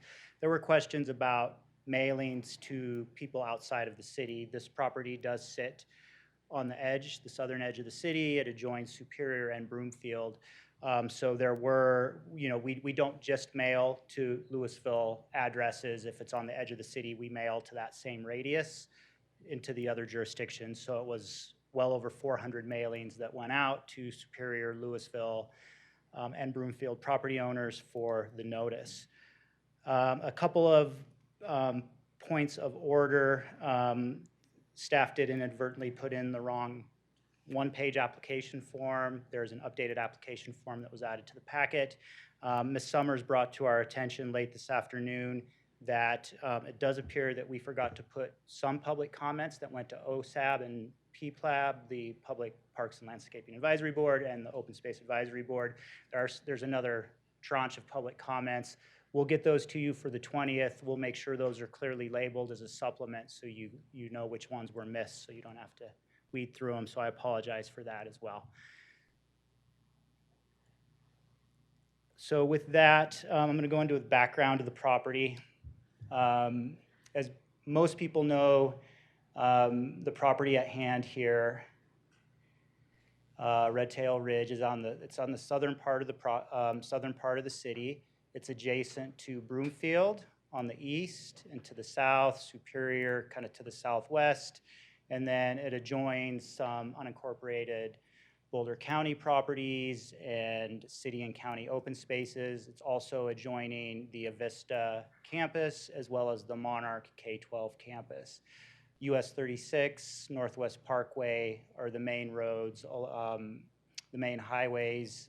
Campus Drive dead ends at this location. 88th is in this location. It's just under 400 acres. It is the former home to the Storage Tech Corporation. As you can see here, there was approximately 1.5 million square feet of industrial development previous to 2009 on the property. Getting into the history a little bit more, ConocoPhillips purchased the property from Storage Tech. They intended to build their own research campus there, an office campus. They did demolish the previous Storage Tech development, so you can see the footprint there. So this is the property that's under consideration tonight for the Red Tail Ridge preliminary plat. Storage Tech owned all the property. You can see most of their development was in this location, and they had some trails and amenities on the rest of the property. So when ConocoPhillips purchased the property, they did approach the city for their own zoning approval. So a little bit on the background of how our zoning is set up. The property, when ConocoPhillips came to the city, they actually had it rezoned to what we call Planned Community Zone District. So that Planned Community Zone District requires the adoption of a general development plan. That general development plan sets certain zoning standards for the property, and it's really a one-page document. And so it has certain notes about open space dedications, parking, allowed uses. There are some yard and bulk requirements. Something to know is that general development plans can't change yard and bulk requirements from underlying zoning standards. That can only be done through a PUD. That's a limitation of general development plans. So there was a lot of consideration and notes you'll see on that. This is important because this plan is the governing plan for the property, and I'll get into the, why that is and why it's relevant. So everything that's on this one-page document, in addition to the zoning code, and there's provisions in there, that's really what governs what can go on that property. All of the allowed uses are on this document. So what's before you tonight, which is the subdivision plat, it doesn't define uses or zoning standards. It's really about how to divide the property so that you can develop under this zoning approval. In 2010, ConocoPhillips, in addition to getting this document approved, there was a zoning agreement approved. So that GDP, General Development Plan, the zoning agreement, don't expire. That's what's governing. There was also a preliminary PUD and plats approved for ConocoPhillips. So that was a different concept than is before you this evening, and that was specifically for ConocoPhillips. That is expired. So this is just an image of what that, that PUD looked like. And so they were clustering the development in this location. They had some public dedications and then some private open space planned with that property as well.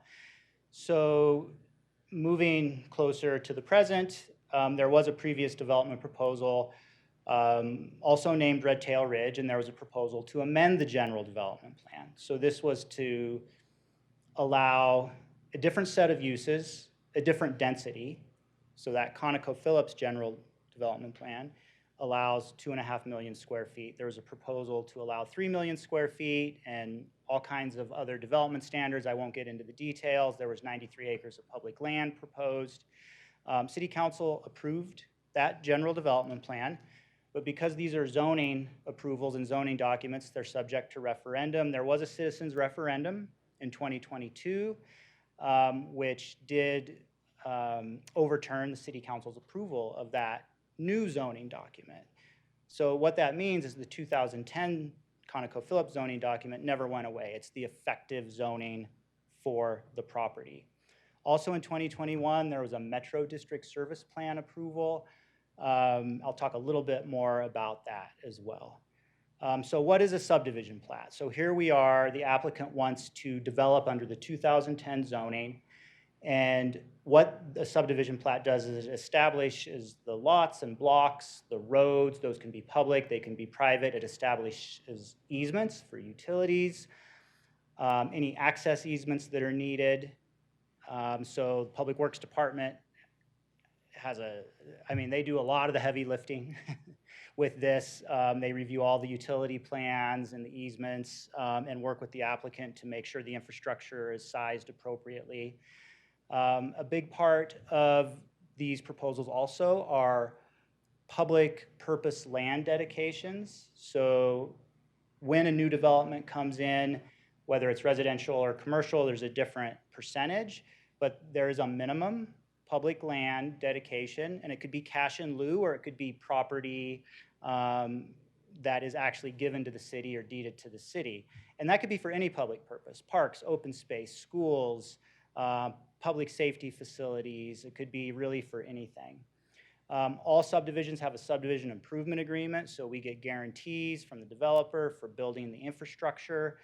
We get financial guarantees and written agreements. There's warranty periods. That's all part of this process. Again, this doesn't influence or determine land uses, densities, building heights, or any zoning standards. So again, we have a preliminary plat in front of us this evening. Our process requires a preliminary and final plat. There's been some comments about the contents of a preliminary plat. Staff did state in the staff report, we do think all of the relevant information is provided. In my review and looking through what's required, the one thing that I think is absolutely missing is there's a note that says that you have to have building heights on a preliminary plat. There is no note about building height. You know, our regulations are old, and when we were doing plats, I'd say in the 70s and 80s, it was very common to put zoning standards. That was before we adopted PUD standards. I would say by practice now, we don't set zoning standards on plats, so staff really wasn't worried about that note. It is missing technically. So you could have a condition if you want to add that note. You know, a 35-foot height limit, we could have a note that says that's what the underlying zoning requires. Again, the GDP can't change the height, only a PUD can change height or underlying zoning. All the other standards, staff does believe that there is relevant information in the packet that speaks to all of those requirements. But if there's any questions about something that you think might be missing that's relevant, we can certainly go over that. So the preliminary plat really sets out, again, how the property is going to be laid out, those public purpose lands, which I'll actually talk about the most in my presentation. And then you get preliminary utility and drainage plans, traffic study. So if this is ultimately approved by council, what you would expect is the applicant would come back with the final plat. Those lots and blocks and roads should substantially, and the easements should substantially remain the same. But you will see a subdivision improvement agreement. There'll be landscaping plans for the right-of-way. There'll be full construction documents to see how the infrastructure is laying out. All final agreements and approvals from other jurisdictions will have to be completed. We have some preliminary approvals. We have some discussions going on with some jurisdictions that would need to approve this ultimately. So at a preliminary stage, it is appropriate to have conditional approvals or know that things need to be finalized for the final. There will probably be some easement vacations because there's old easements, there'll be new easements. The Metro District Service Plan is required to come back at final plat, and so that'll be a big part of a concurrent review at final plat if you do approve the preliminary plat. Again, a big part of the proposal is public land dedication. I'd say the majority of the discussion has been around traffic and public land dedication at the other boards and commissions. Our code requires a minimum 12% public land dedication for commercial development. Of the 390 acres, 81 acres is exempt through an annexation agreement. So there's only 309 acres subject to that 12% public land dedication. So their minimum that they're required by ordinance to dedicate to the city is 37.1 acres. They're proposing 139 acres of public land, and that's outlined in this table here. I'll have to go through a couple different graphics, but so this was developed with staff and the different boards and commissions, kind of where to put it and how to configure it. But basically there's open space, which is this color green here, which would be a public land dedication. There's some yellow trail tracks for some regional trail connections. There's a park track, which is envisioned as an active park, and then a public safety track that the police and fire could develop for public safety services. There's also a private common space, which isn't technically a public land dedication, but part of developments, we have this concept where you can have private land, it could be publicly accessible or not, but it's reserved for basically open space use typically. And they are proposing one of the tracks to be common open space. That's in addition to this 139 acres. The 139 acres also includes a tract of land north of the property, which is the Paradise Lane open spaces. So the municipal boundary ends here. That's that yellow line. The project boundary is this blue line. So you can see in addition to those internal public land dedications, the applicant is proposing an additional 47 acres of public land, which is in Boulder County. it's not within the city limits. Now, the ConocoPhillips public land dedication that was proposed at that time also included land here, but a different amount. So it's consistent with what was done before. So when we were working with the applicant and we were, the park staff and others, and we were trying to figure out where to put public lands, these are some of the considerations that we thought about. What areas are relatively undisturbed? There's a natural drainage way that moves through here, so it has, more habitat value with that drainage way. Continuity with other open spaces, and then also looking at how to make regional trail connections. So there were lots of discussions with the applicant and other jurisdictions about that. A lot of consideration was given to how buffers could be created to existing residential developments. So that could be the developments up here in Louisville, buffers to the school, buffers to the Paradise Lane. There's actually an agreement with Boulder County that there is a development buffer with the Paradise Lane properties. So in configuring the open space, as well as the road, which I'll talk about, there was that influenced this configuration as well. There was talk about the city needing some active park space. And so that's why a park tract was added, as well as needing the public facility space. Those were requests from the fire district.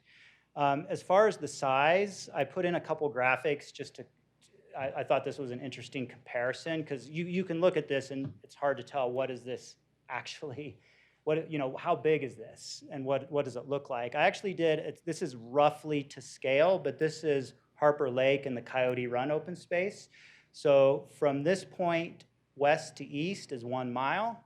And so this is 1 mile west to east, and from this point down to this point is a ½ mile. So this is roughly to scale as best as I could with some aerials. So you can see kind of the Harper Lake and the Coyote Run open space in comparison, at least to this northern part of the majority of the park and open space dedication. So that kind of gives you an idea.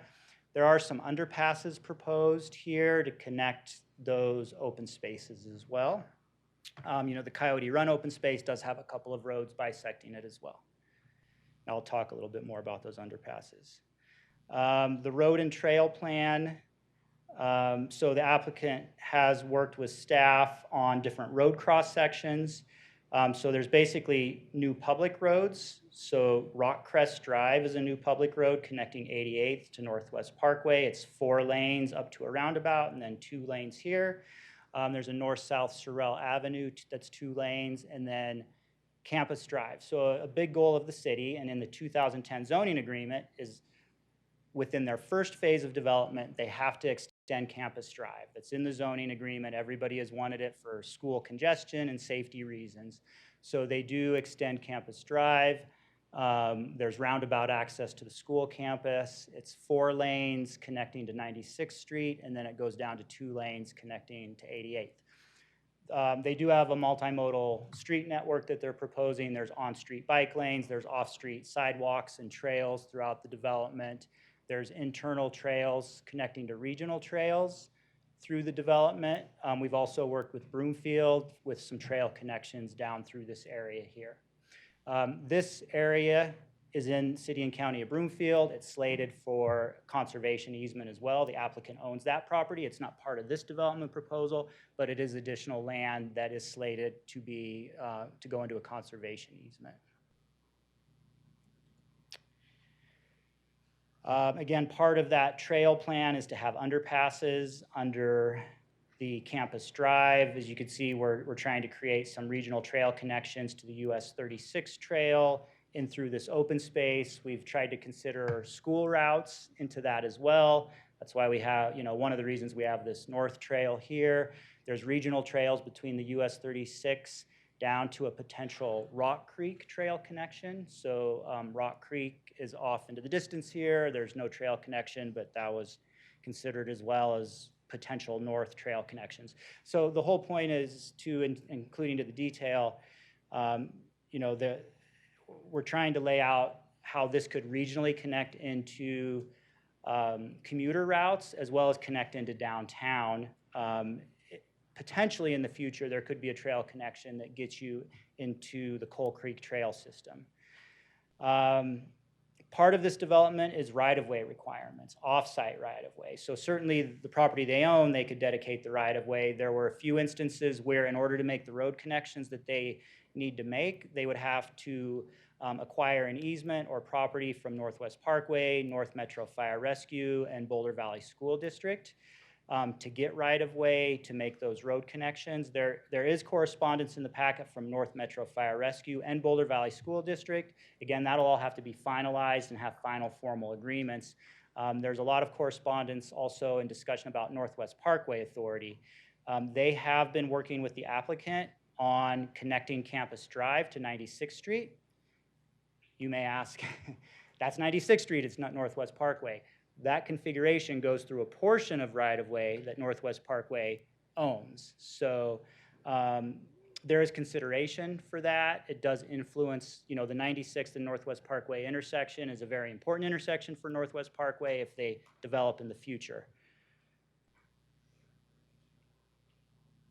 So we do have a recommended condition because we do have support letters from BVSD and Northwest Parkway. We don't have a support letter from BVSD and the Fire District. We don't have a support letter from Northwest Parkway yet, but we have had several meetings with them. The applicant's continuing to meet with them. We just want to acknowledge through a formal condition, we're recommending a formal condition that Northwest Parkway has a formal agreement at final plat before we actually get to the hearing stage. We assume the same for BVSD as well as the Fire District and any other jurisdictions that would need to approve it. So a little bit into the traffic analysis. So that's an important part of this development. So what's the GDP allows, sorry, is there a question? Oh, does it really? That's funny, yeah. It's a new highway, they're building a new highway. It's called US 35. Yeah. Eagle eye there, good. So there is a traffic analysis here. So the 2010 GDP has a density allowance. It's 2.5 million square feet. So everything that we're looking at here in our analysis assumes full build out of 2.5 million square feet of potential development. The GDP allows a mix of commercial uses and light industrial uses. It allows hospital uses.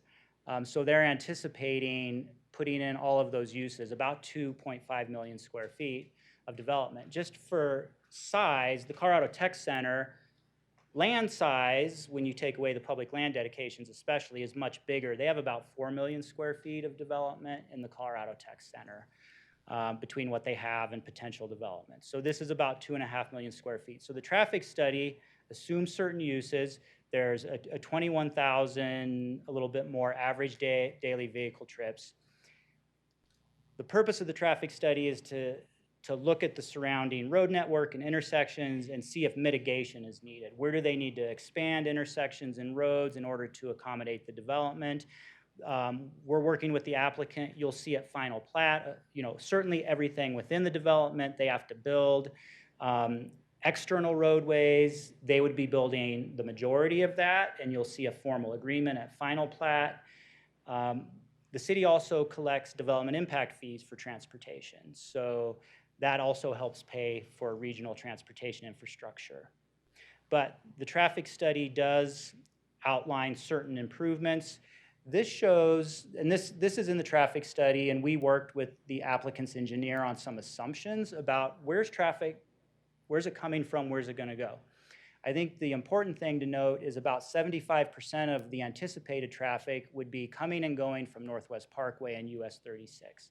So of those 21,000 plus average daily vehicle trips, a smaller percent would be going, within McCaslin and Dillon and north on 96. About 75% we would expect would be out on those highways.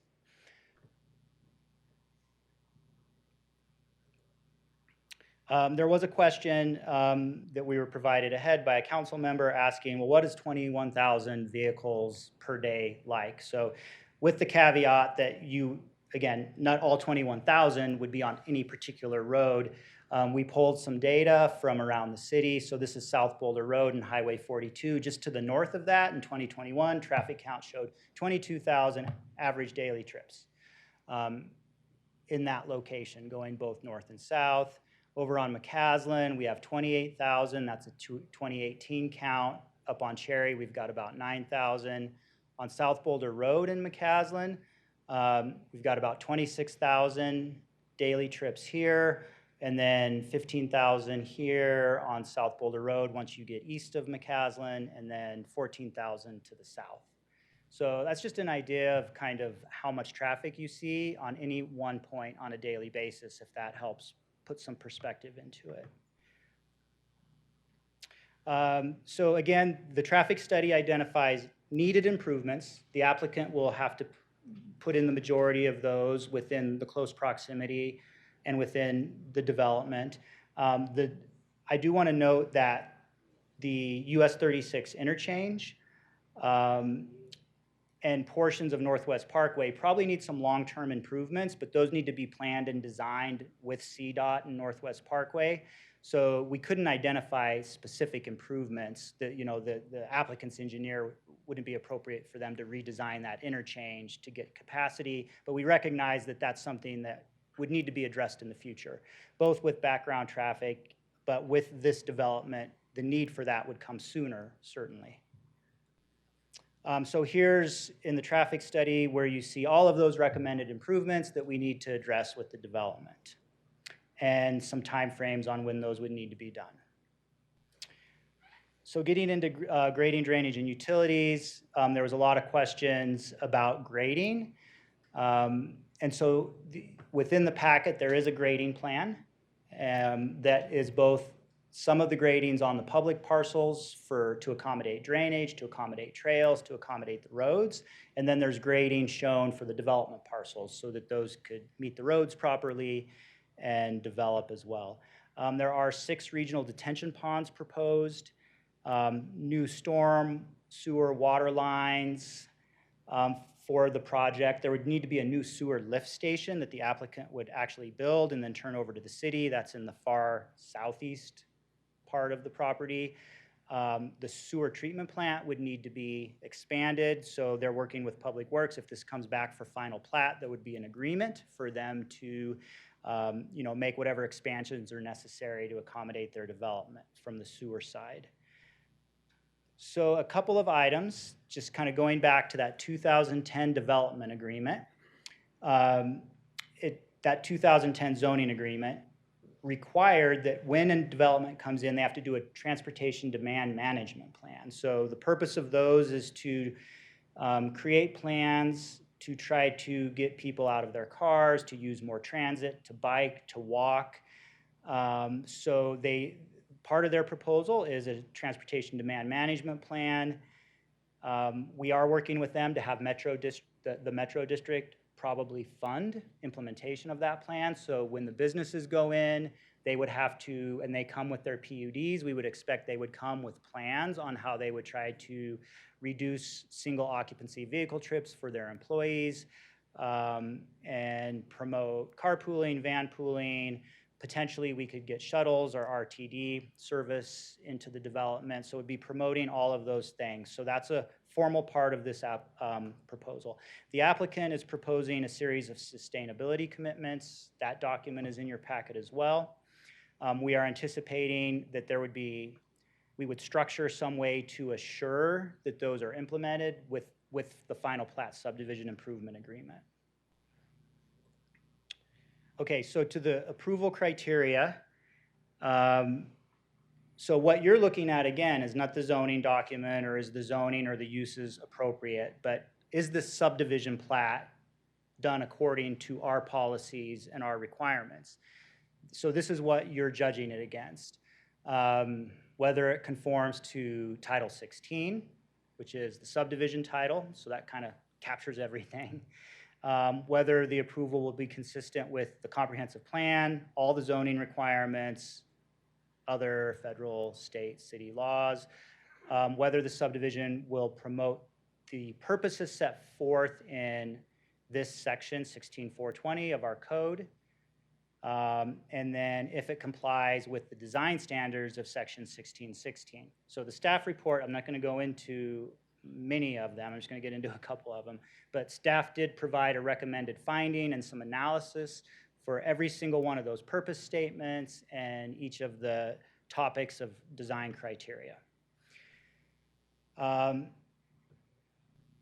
So just to get into just to get into the criteria a little bit, does it conform with all of the requirements of this title? So we've been reviewing this with Public Works, Park, Recreation staff, police, fire, utility agencies, referral agencies. So, you know, we do have a plat that we think complies with all of those requirements that each of these agencies are asking for, as well as our code. Is it consistent with the comprehensive plan and applicable zoning? This is part of the Phillips 66 Rural District, so our staff report outlines the policies in the comprehensive plan, and we are finding it meets those policies.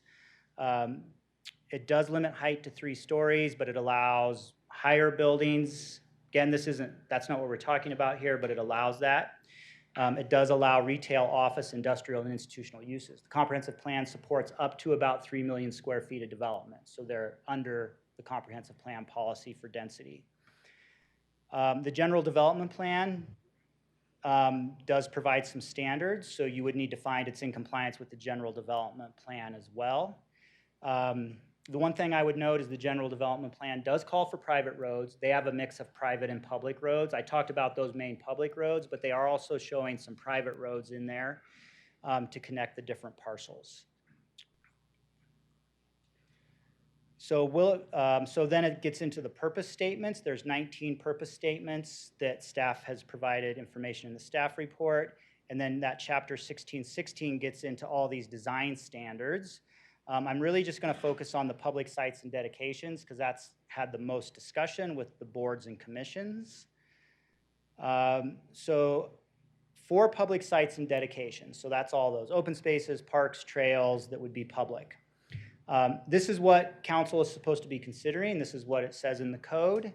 You're supposed to be looking at the size of the development, its adequacy to accommodate the uses, the public uses. Does the comprehensive plan call for any public uses or any of our other policies or plans? Is it calling for any uses that we need in this area? And then topography, the land, there's also, and there's other criteria in the subdivision code about trying to preserve natural areas of the property, so that's relevant. So not to get into any of those, but I want to make sure you're aware of all of these, because this is what you should be basing your recommendation on. And then that section of the code also says the size of the dedication in this section is designed and intended to reasonably relate to the needs created or contributed by the subdivision development within the city. So this is your criteria to determine if it's an adequate public land dedication. Is it the right amount? Is it the right mix of uses? This is your criteria. In staff's recommendation, we do feel like it's providing the needs of what the development would require. It's also providing amenities for other residents as well with the way it's laid out. And it's exceeding the 12% by quite a bit as well. So here's the layout again.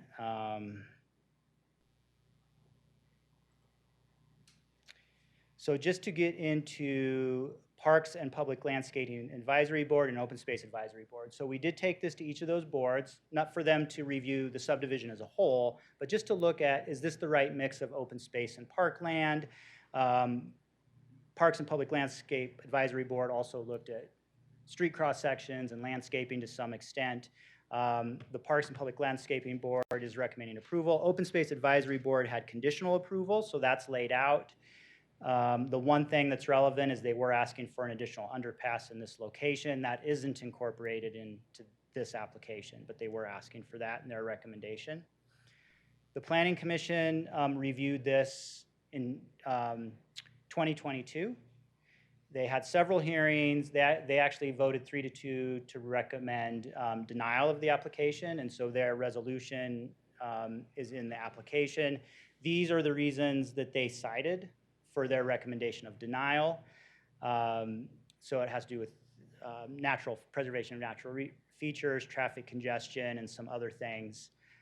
Happy to answer any questions about that, but all the videos of that record is in there as well. So staff is recommending approval with a couple of conditions. One is that we get that final agreement with Northwest Parkway before the final plat. Application comes back to City Council. There are some some technical issues with the traffic study, nothing substantive that we felt like we needed to point out, but the public works staff, the city engineer, wanted to make sure there was a condition that they meet all of those technical corrections within the traffic study before final plat as well. So I know that was a lot, but I think it's a pretty complex application. It's a big property. So thank you for enduring through that, and I'm happy to answer any clarifying questions before we turn it over to the applicant. Mayor Pro Tem? On the question about the traffic, you were, maybe just clarification, but so you're talking about like the 36, the 470 and 36 interchange, if I read it correctly, is going to fail in 2040 without this development. And so CDOT needs to figure out with the city of Louisville, with Broomfield, with Superior, that is something we have to solve. And yet this would likely move that date up, is what you're saying, is that it won't be 2040. It might be earlier that it fails. And I'm just trying to understand what role the applicant has in solving that, what role the city of Louisville has in solving it. Like, again, of course, I think I heard from you, it's not like the applicant can go change the overpass over 36 themselves. So like, what are we allowed to sort of hold them to? Is it finance? Is it money? Is it effort? Is it what is it that we can do? I understand a little bit better on the things that are closer, but when it's outside their development, but their development is going to create the issue, I just need a better understanding of that process. So yeah, let me speak to a couple of things. That intersection is being highly influenced by this Broomfield development over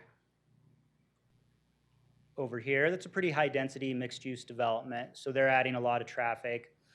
Talking to Broomfield, there's no developer contribution for that. Flatirons Mall is being redeveloped. My understanding is there's no contribution. They're really focusing on, those developments are building within. I don't know how their fee structure works. I know for us, we've been working with the applicant on, they need to make improvements that we don't think we'd make. Even with background traffic, because they're causing that. We do get development impact fees that could help pay for this. I don't know what the final solution is. I mean, I don't know how it would work in the future. I think if and when they are going to redo that intersection, I expect they would probably approach the city and see if the city wanted to participate in that. The CDOT. It's not in our jurisdiction, but it might be in our interest to work with them on that. So I don't have a real direct answer other than, as we've been working with the applicant, and we felt from staff that a contribution directly wasn't needed for that interchange, even though we knew they'd be contributing to it. We knew we'd be getting transportation impact fees for the future development that could help offset that cost. I can state that I did ask CDOT if they wanted to have any type of formal agreement about contributions. They never replied, so I'm not sure. I don't think they want any formal contribution at this point. I think we're all assuming we need to work this out in the future, but I don't know what form that's going to take. Staying on traffic, I understand 75% is coming from 470 and 36 in some direction or otherwise. About 15% is coming from 95th. And then the last 10%, kind of a spattering of a few different spots. I'm trying to understand the overall impact of this development on congestion at like 88th and Campus Drive. It looks like very little traffic is assumed to be coming to this development from 88th and Campus Drive, but there's a lot of traffic there right now. We know it's like the biggest issue in Louisville is that spot. Is the congestion thought to be better or worse after the development? Yeah, so when Campus Drive is punched through to 96th, there's a significant amount of traffic going in and out of the school campus through that intersection. I don't know what the exact percentage is, but the result is the congestion at 88th and Dillon and 88th and Campus goes down significantly. Of course, with background traffic, it continues to go back up, but initially, especially, the congestion is anticipated to go down significantly at those intersections once Campus Drive punches through. But overall, obviously more, it's a whole 21,000 more trips total, so a lot more traffic total in the area, and we're probably going to see some negative impacts around Dillon and 95th. 96th, thank you, sorry. That's like, I'm thinking about like internal Louisville, obviously 470 and 36 and all those, but do you think the worst spot for a negative impact on traffic in the community is likely Dillon and 96th? So the traffic study suggests that there are capacity improvements at that intersection. So those would be required to be built. By the applicant? By the applicant, yep. So the applicant would be building the capacity improvements at this intersection. That's what we have been discussing with them. Okay. Again, we don't have the final agreement in front of you, but they would pay the full price of that intersection improvement to maintain level of service. And again, that's typical, even though it's pretty far away. I mean, how far can you go? I mean, it's like, how's South Boulder Road and 96 going to look, right? So this is not on their site, but we're noticing this is going to be a problem, and you're telling me that in the final plat, there's going to be a more specific SIA, that subdivision improvement agreement that will note what their contribution to that intersection needs to be? Yes, there'll be a cost estimate and very specific. I mean, the improvements are spelled out in this traffic study, and then we'll actually have drawn out plans at the final plat that show that with cost estimates. There'll be an agreement. Again, I will want the applicant to confirm this, but my understanding in our discussions with them is that they are agreeable to paying for that specific intersection improvement as part of the SIA.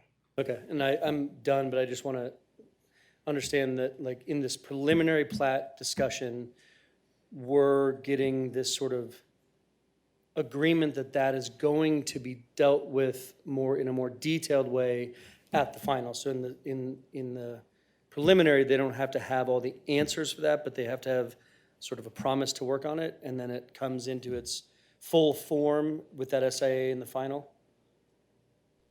Yeah, I think that's a fair way to look at it. I mean, I do think, yes, because we don't have the final SIA in front of us, I don't want to speculate on what the final provisions will be in that agreement. But I think as we've been working with staff, with the applicant, we have, my understanding is that they are agreeable and will be working on an SIA where they will be, paying for certain off-site improvements, including that intersection. Okay. Yeah.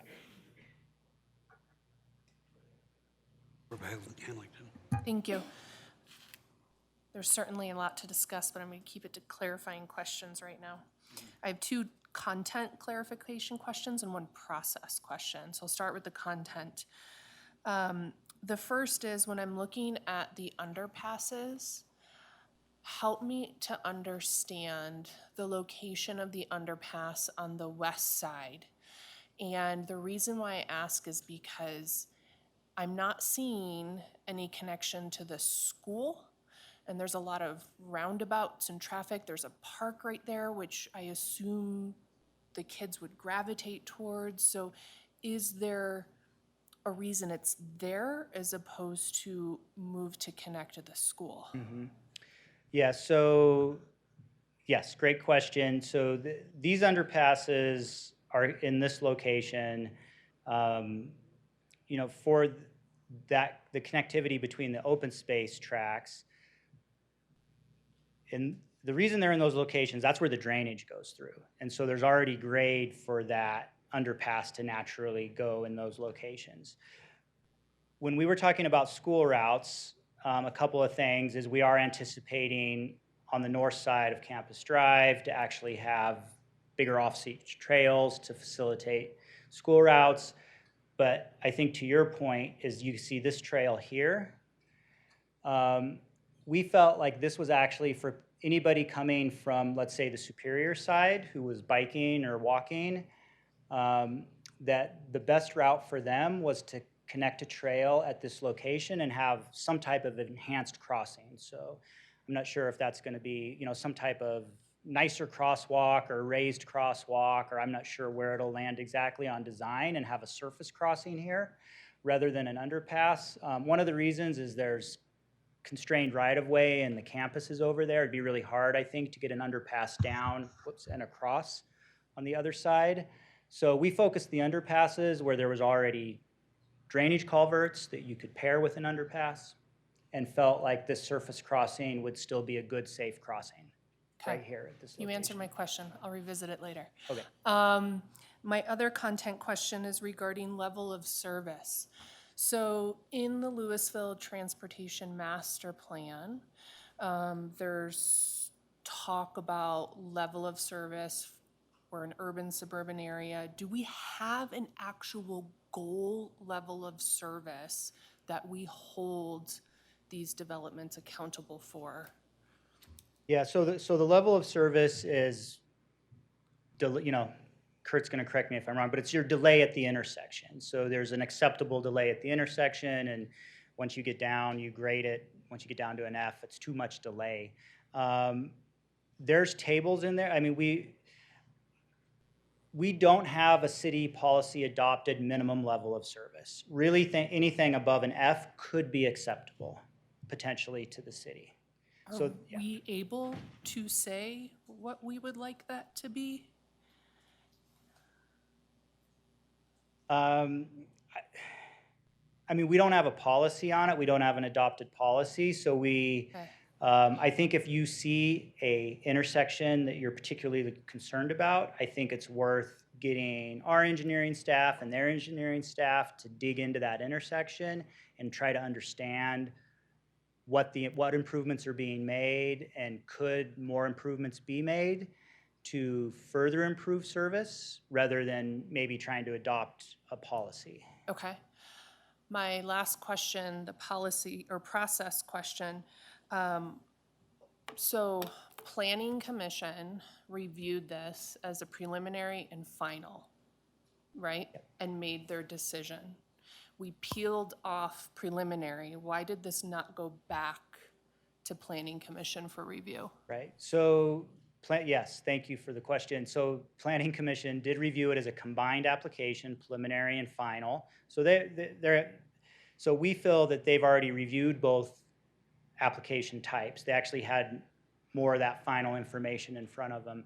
Over the last year, the project was delayed because of discussions with Northwest Parkway, frankly, and staff working with the applicant determined that we should get in front of City Council with the preliminary plat before the applicant or staff spent more significant resources on the final plat development. So we wanted to make sure, is council going to give a preliminary approval before there's more resources put into all of the final application development? Because that's a lot of work and money for the applicant. It's a lot of time investment for staff. So that's why primarily why we split the applications out after Planning Commission. It was combined at Planning Commission just because the applicant wanted to try to expedite the application. So combining it was a way to potentially expedite the application. But this does not eliminate the possibility of the final plat with the SIA and everything else, the district going. Can we request that go through planning before it comes to us? Because we're going to make possibly conditions and everything else. I think you could request to remand that back to Planning Commission. I think it's up to you all if you feel like that's necessary. I think staff feels like you could also just review the final plat yourselves as well. So I think that would be up to council. Okay, thank you, that's all.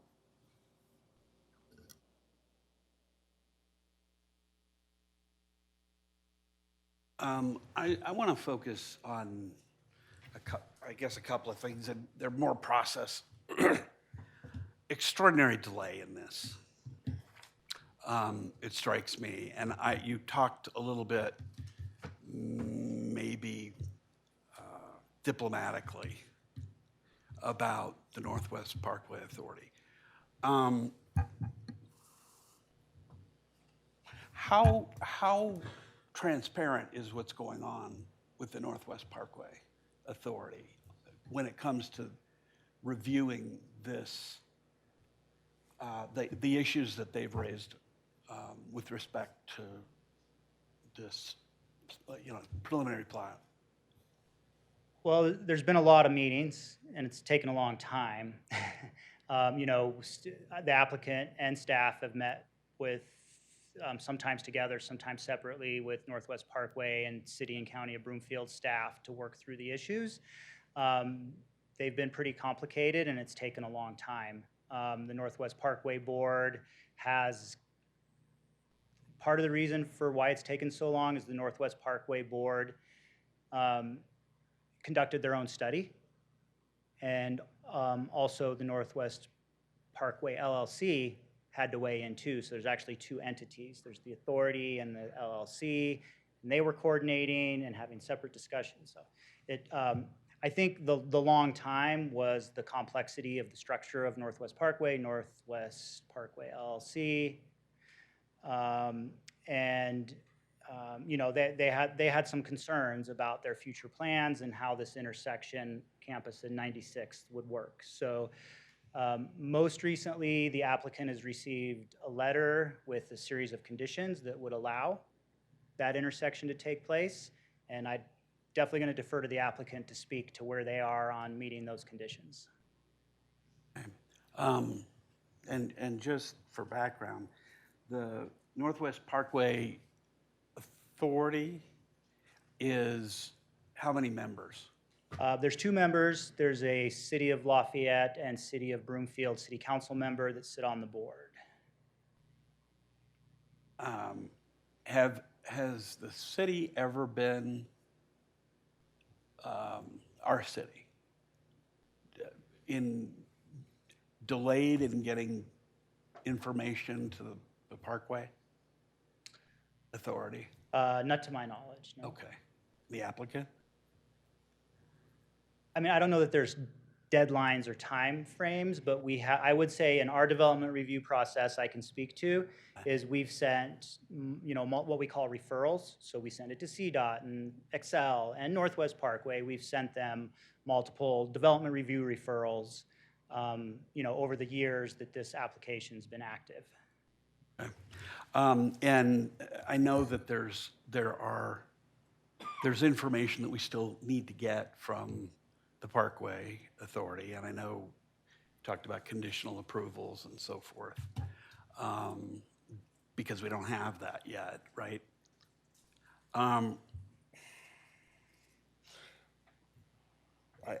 There are some improvements to this development that are located, what is it, Tape Drive and the Northwest Parkway? Is that where one of the interchanges that needs to be? So this location here. Right there, yeah. And is, well, we can probably ask the applicant when they come what the status of that is. It hasn't been approved at this time by the Parkway, right? Right, yeah, we don't have a letter agreement or an approval formally from Northwest Parkway at this time. We would anticipate that if everything works out and agreements are made, there would actually be agreements between the city and Northwest Parkway and the city and county of Broomfield about how those things get constructed that are outside of our jurisdictional boundaries, maintenance agreements. We've actually started working on some of that. So it's, but yeah, we don't have final approvals or agreements in place at this point. That's all I have right now. Councilmember Kern. Thank you. I wanted to get clarification on what we were reading as far as some of the dates for the planned road improvements. Pardon me. From what I can tell, it looks like the plan is the interior roads are planned for basically immediate by 2025. And the additional changes to intersections are not planned for the 2025 period of time. There was a couple of charts, like on page 60, I think it was talking about the dates for the different road improvements. Yeah, and here's a graphic that actually has dates on the road improvements as well. And again, I think there's some finalization that needs to be done on that, but this is what they're calling for in the traffic study right now as far as dates. So Yeah. so when we look at the Dillon 88th 96 says widen to 4 lanes, roadway 2025, but that's in blue, so that's background without Red Tail Ridge. Project with Red Tail Ridge are noted in red. So Dillon, the intersections there, 96, none of that's being included. It's only the sites in red that are. This might be the wrong graphic to say what's called for when, because I would say, you know, some of these improvements, they're just showing what their traffic engineer thinks needs to be done at certain times with background traffic. I don't know that's what's going to come forward in a final proposal from staff or the applicant as far as certain roadway improvements that would just be background traffic. Sometimes cities make different decisions about having constrained roadways and things like that, so. And it mentions this new Rockcrest Drive, which used to be Tape Drive, and changing the location, that a portion of it will be done early and that the remainder is going to be done by 2030. So there would be no connectivity to a potential hospital that would be built from that Rockcrest until the very end. And am I reading this correctly? Well, I mean, that's what it says on this document. It calls for a 2030 here and then 2025 here. I think it's good for the applicant to clarify that because this might not be what they intend to do. And then you had mentioned access to a hospital. We do know that Avista Hospital has announced that they have a contract to move to the Red Tail development potentially. But that's, I would like to defer to them to talk about timing of sequencing of potential development. And again, that's speculative. This is a subdivision plat. We don't know what uses would actually come at any point in the future.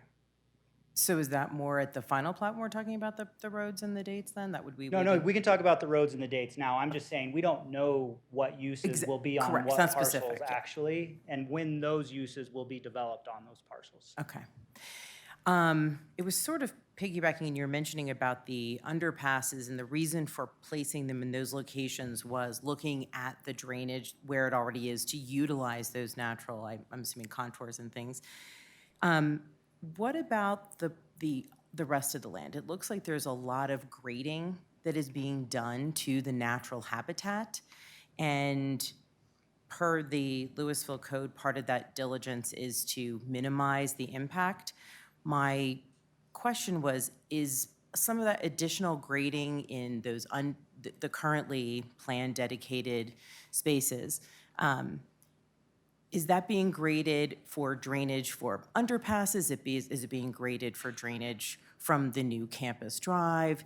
Is there a reason that we need to do so much disturbance to that natural habitat and those tracts that are, like you had actually mentioned that there's natural tracts of land in what is they're planning for dedicated spaces, natural habitat that's already in existence and has been even when storage tech was in place. Is there a need to disturb so much of that?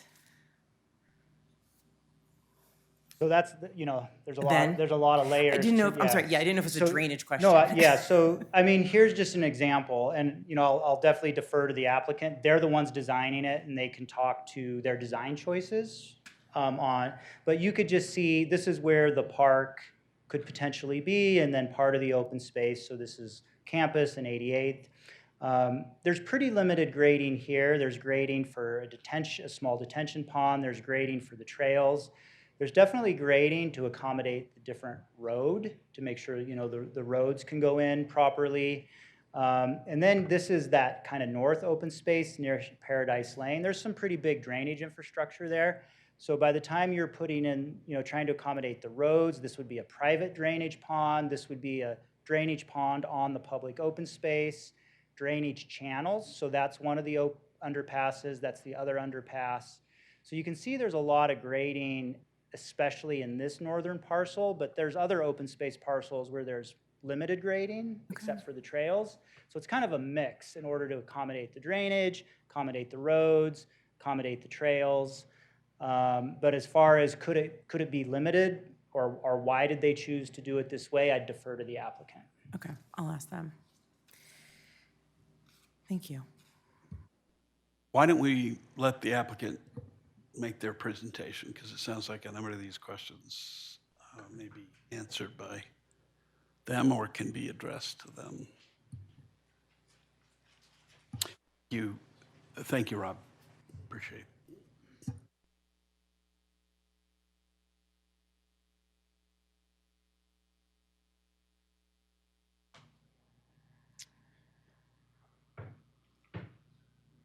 Good evening, Mayor, council members, staff. My name is Luke Murphy. I'm a senior landscape architect with Perkins & Will. Thank you for your time this evening and your advanced review of our proposal. We look forward to presenting our shared vision for Red Tail Ridge, one that has been carefully crafted with input from your staff, advisory boards, and citizens. First, a little bit of housekeeping, which we're going to move as quickly through as possible given the time and some duplicate material with Rob's presentation. We're going to start with a bit of introductions and an overview of the site, followed by our vision for the site's future. We'll move on to a review of the preliminary plat application, hear from Avista Hospital, learn about the proposed public land dedication, touch on connectivity and mobility, detail the site-wide sustainability commitments, and wrap up with questions and comments. On to our team. I am proud to be working with some of the best minds in the industry, crossing disciplines to cover design development, healthcare, sustainability consulting, environmental habitat consulting, and technical engineering. Our team includes both local experts, living, working, playing here in the Front Range, and national experts in our respective fields. We are led by Sterling Bay, a leading national developer of people-centered places that prides themselves on collaborating with and enhancing the communities where they work. I work with a number of clients across the country, and Louisville is truly lucky to have them here at the table. Okay, to start with a few reminders about the site and why we're here today. I'll glaze over a couple of these because I know we've mentioned them before, but as you know, this plat does not cover individual building sites or the building designs. All of those which will come in front of you, the public, the advisory boards, and the planning commission in the future if the plat is approved. The preliminary plat includes the dedication of land for Campus Drive, significant amounts of open space, which would be the second largest land dedication in Louisville's history. Lastly, what we are proposing today meets the requirements of Louisville's comp plan, the governing GDP, and the revised energy code. As you can see from the images on the screen, the site had significant development on it previously. In fact, more than 85% of the site, or 265 acres, was previously developed, mined, or paved. And now that all of Storage Tech's buildings have been demolished, the site contributes a meager $10,000 per year in property taxes.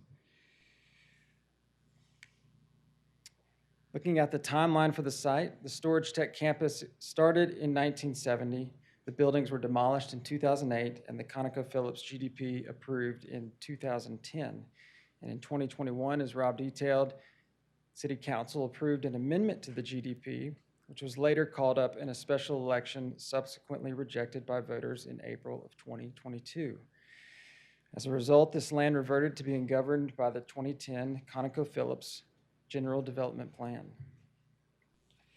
So this brings us to today, and Sterling Bay has purchased the property in June of 2022, and they hosted a series of Planning Commission meetings in the second half of that year.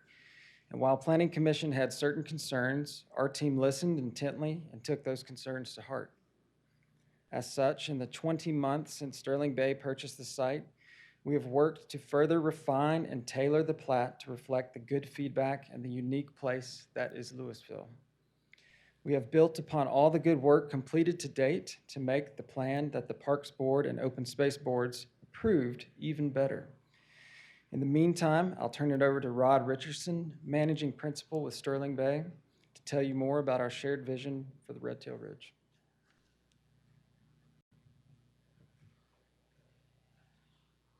Thank you, Luke. Make sure I'm doing this right. Okay. Good evening, Council. Try to keep it quick, but obviously it's a important project for everybody here, so there's a lot to cover. But hopefully, I think our presentation will answer many of the questions you were asking earlier. So hopefully that will be helpful. My name is Rod Richardson. I'm managing partner for Sterling Bay's Western region. Sterling Bay is focused on developing best-in-class headquarters and campuses across the country for innovative companies, including here in Colorado. This is my first time presenting before you, and I'm very pleased to present the new vision for Red Tail Ridge. In June 2022, as mentioned, nearly 20 months ago, we announced we purchased the property with the intention of developing a premier life science and innovation campus. And I also want to underscore our experience in developing California, which has some of the strongest environmental sustainability requirements in the world. So when we purchased this property, we were really, really not too concerned with that aspect of the acquisition, knowing that that's how we focus on our developments is achieving those goals for both us, our tenants, and the city and the community.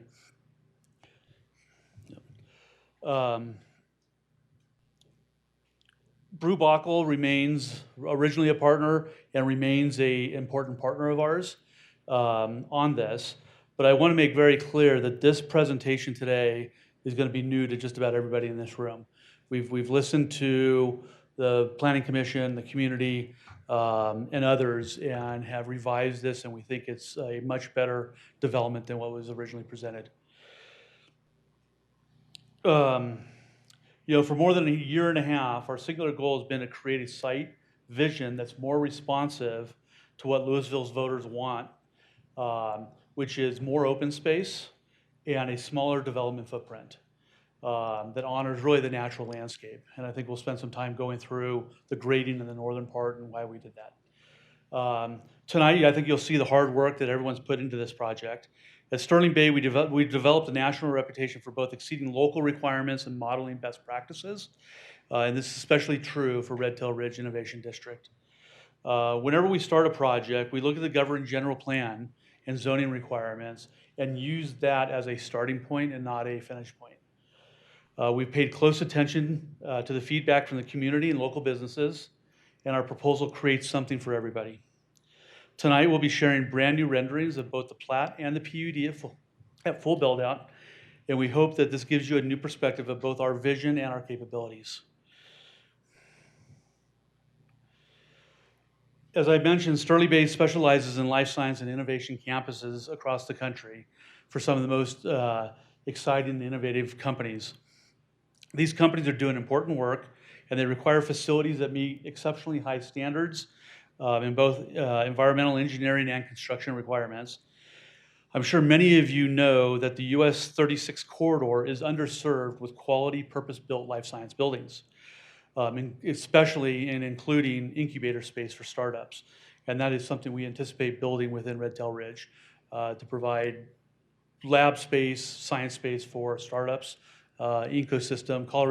University of Colorado is completely, their incubator space is completely full. They're actually kicking tenants out. So we think that's a demand in the market, and we'd like to add that here. On a more local level, we are very excited about the potential to create new learning and educational opportunities between future tenants and Boulder Valley School District, CU Boulder, among others. Monarch High School, for example, is already participating in a federally funded life science program designed to create research opportunities for students, and we've had several productive discussions with BVSD already about this. So without further ado, I'm proud to share our vision for Red Tail Ridge. We've been hard to work on this vision for over 18 months, and I want to make clear this is not a rehash of the Brubacher plan. We've listened to the community, we've increased open space, and we've reduced the square footage. And we voluntarily added 30 sustainability and wellness commitments as well. Our public land dedication is the largest non-golf public land dedication in the history of Louisville, second largest if you include golf. I'm also pleased to announce tonight that Sterling Bay is addressing each of the Northwest Parkway's additional priorities. Tonight, we are increasing our total investment by $9 million for a total of $25 million in off-site improvements, including each area requested by the Northwest Parkway Authority. At this point, we don't have that in writing, but as Director Zaccaro mentioned, there was a letter they provided us, and we've agreed to all those terms.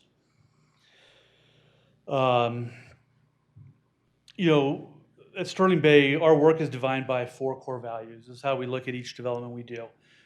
A focus on community, sustainability, innovation, and quality of design. Our design puts community first, and we're excited to share more details on the amenities, dog park, sports fields for everyone's use. When it comes to sustainability, we were undaunted by Louisville's stringent new energy code, and we've gone further by voluntarily committing to 30 additional sustainability and wellness features. The renderings you're about to see are also intended to showcase our design innovation throughout both the plat and the future PUDs. Across both the natural and the built environments, we want the quality design to really be self-evident, compatible with the surrounding environment, and to be a model for design excellence. So let me give you a close-up of these renderings. We have new spaces, food truck courts, and sports fields for just a few of the new public uses we envision. Shouldn't everyone be allowed to enjoy this view instead of a closed-off gated site? We're proposing the largest non-public golf land dedication in Louisville's history for the public to use. We've listened closely to the public input on amenities that the community wanted, like a dog park, more trails, and a modest amount of retail. And can you imagine being able to work in a LEED Silver or better building like this? Also, our campus will be connected by more than 20 miles of new trails, paths, and within minutes of 3 different RTD stations for public transportation. And as a final point, we want to underscore the powerful economic impact that Red Tail Ridge can make at full build-out. We're projecting $43 million in local fees and taxes to the city of Louisville through full build-out, $24.4 million annually instead of just $10,000 a year in commercial property tax revenue. And that's not to mention the direct and indirect impact of hundreds of Red Tail employees on downtown restaurants and shops.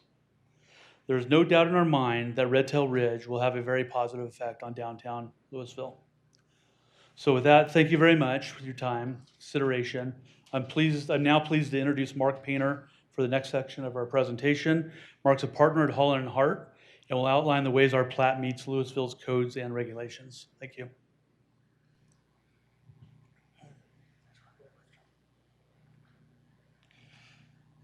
Thanks, Rod.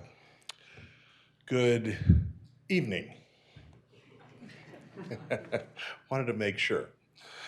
Mayor Lay, Members of the council, good evening. I am Mark Painter. I am a real estate partner at Holland and Hart in Boulder County. Indeed, I'm a 2-degree buff and practiced law here since 1986. And I actually remember the days when Storage Tech was built and was a bustling new high-tech campus. My gray beard probably gave that timing away anyway, though. Our legal team has had the pleasure of working with Sterling Bay, obviously, and your planning and legal staff for many months on this exciting project. With me tonight are my colleagues from Holland and Hart, Eric Stegemiller and Mark Hamilton, and they have been a great help to all of us in this as well. I'm going to talk tonight a bit about the city standards that we know we must meet and how the preliminary plat application meets the applicable criteria which are necessary to earn your approval. Broadly speaking, the plat approval process is the two-dimensional beginning of a sequential series of applications that you would see for subsets of Red Tail Ridge. In particular, there are three major pillars of that plat approval process for council to consider. Is the proposed plat, 1, in conformance with Title 16 subdivision criteria? 2, consistent with the comp plan, zoning and other laws? And 3, will it promote and comply with the purposes and standards in Chapter 16? Mr. Zaccaro has already gone through a lot of that, so I won't, at this hour, go through it again with you. But not much of a spoiler alert, but certainly we feel like the plat meets and exceeds these standards readily. What are we doing? Going the wrong way. Sorry about that. So how does the application accomplish all of that? As noted, the plat covers horizontal development only. As was said earlier, vertical development of buildings will be evaluated in subsequent PUDs for separate lots. Fundamentally, the plat defines the road network and access for both public roads and private roads. It also defines water, sewer, power, and other utilities. And the plat depicts the location and plan for open space. Our open space dedication vastly exceeds code requirements. On this slide, the open space dedication in green shows the dedication to the city of Louisville for open space. You'll hear how the open space and its design were unanimously approved by the Open Space Board. The light blue areas that you see are open space dedications to Boulder County to the north and to Broomfield to the south, dedicated that way because they are not within the city of Louisville. They're not within this jurisdiction. But they do count as public use lands for dedication purposes under the Louisville Code. Let's see here. Come on. There we go. So how does the proposal exceed prior proposals and approvals? Let's look at the 2010 GDP. In that GDP, there was a 38-acre land dedication, which was 12% of the land mass. And the square footage was limited to 2.5 million square feet, as you've heard already. There was a proposal or requirement of the extension of Campus Drive, but there wasn't much else under the GDP. So move on to the 2021 proposal to amend the GDP. This was what was subject of the referendum. It increased the proposed land dedication from 12% to 29%. It sought an increased building square footage of 500,000 feet. Hence the referendum. And then let's look at the 2023 proposal, our proposal, which we think is better in all regards. Public land dedication now is 45% of the total acreage of the plat, over 100 acres more than what was required by the GDP. and it responds to the community requests for more open space. In addition to improving Campus Drive and providing a home for a Vista Hospital, Sterling Bay is contributing approximately $25 million in offsite improvements that you've already heard about.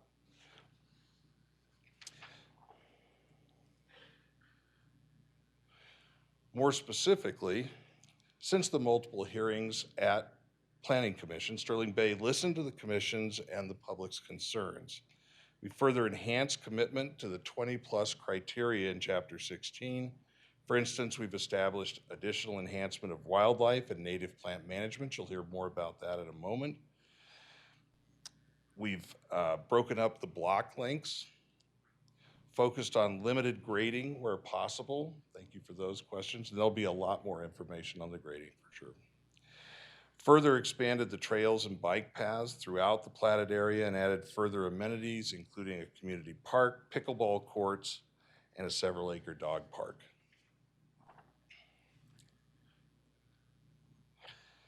Roads. Importantly, the depicted road network serves both the development and the community. That is not always the case with the plat. It usually just serves the development. Critically, in this case, all roads are paid for by the development, not the city, including the public roads, obviously. The network contains 3 major public streets that you've heard about from Mr. Zaccaro already. The centerpiece is the extension of Campus Drive, one of the first improvements that will be started when construction begins. Rockcrest Drive, which is formerly Tape Drive, connects across the south, ultimately, of the project from Northwest Parkway to 88th, and Sorrel Drive, which connects the property from north to south, Campus Drive down to Rockcrest. And then, as was noted, their interior blocks, block sizes are broken up by private roads that will have availability to the public as well. To punctuate the 2-dimensional nature of the preliminary plat approval versus later approvals, the developer and others will later come before you with their own PUDs related to what you see as tan lots up here. For these separate areas, the design, the placement, a lot of the detail will come before you through the city process. That's not part of what's happening with the plat. That development, as it comes through, will be constrained by the conditions that you put on the plat now and the final plat. But in addition, each PUD will meet the 30 commitments imposed by Sterling Bay, and then those will be validated, tested, and enforced by third parties, and you'll hear about that in a few minutes as well. For instance, LEED certification at a minimum silver level will be required. Solar will be required as well for the buildings. As you'll hear in a moment, we expect Avista to be your first PUD application if you approve the plat, and it will commence its public process at that point. And to clarify some misconceptions, Sterling Bay does not seek to exceed any of the existing GDP's parameters. Sterling Bay seeks no modifications, it seeks no variances from applicable zoning or land use requirements. We believe the preliminary plat meets and exceeds all the applicable criteria, and it does so in an exceptionally positive way that we think will bring many benefits to the community. With that, I turn it over to Dan Anderson of Vista Hospital.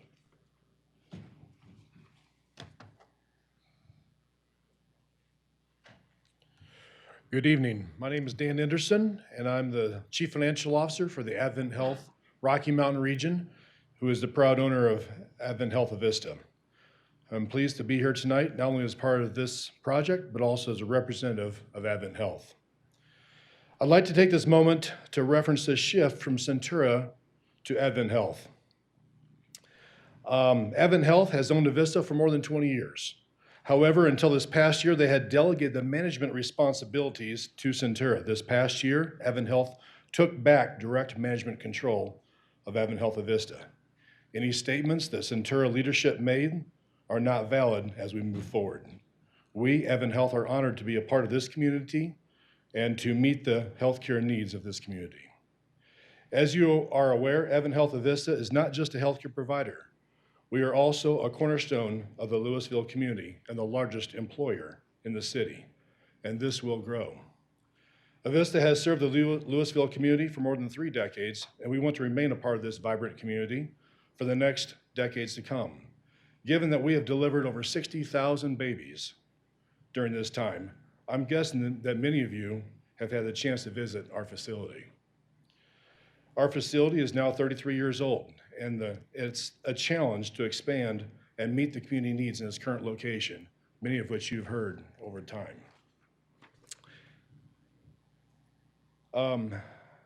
If you've been to Avista, you'll remember the winding process to get to Avista and some of the challenges of getting in and out of that area.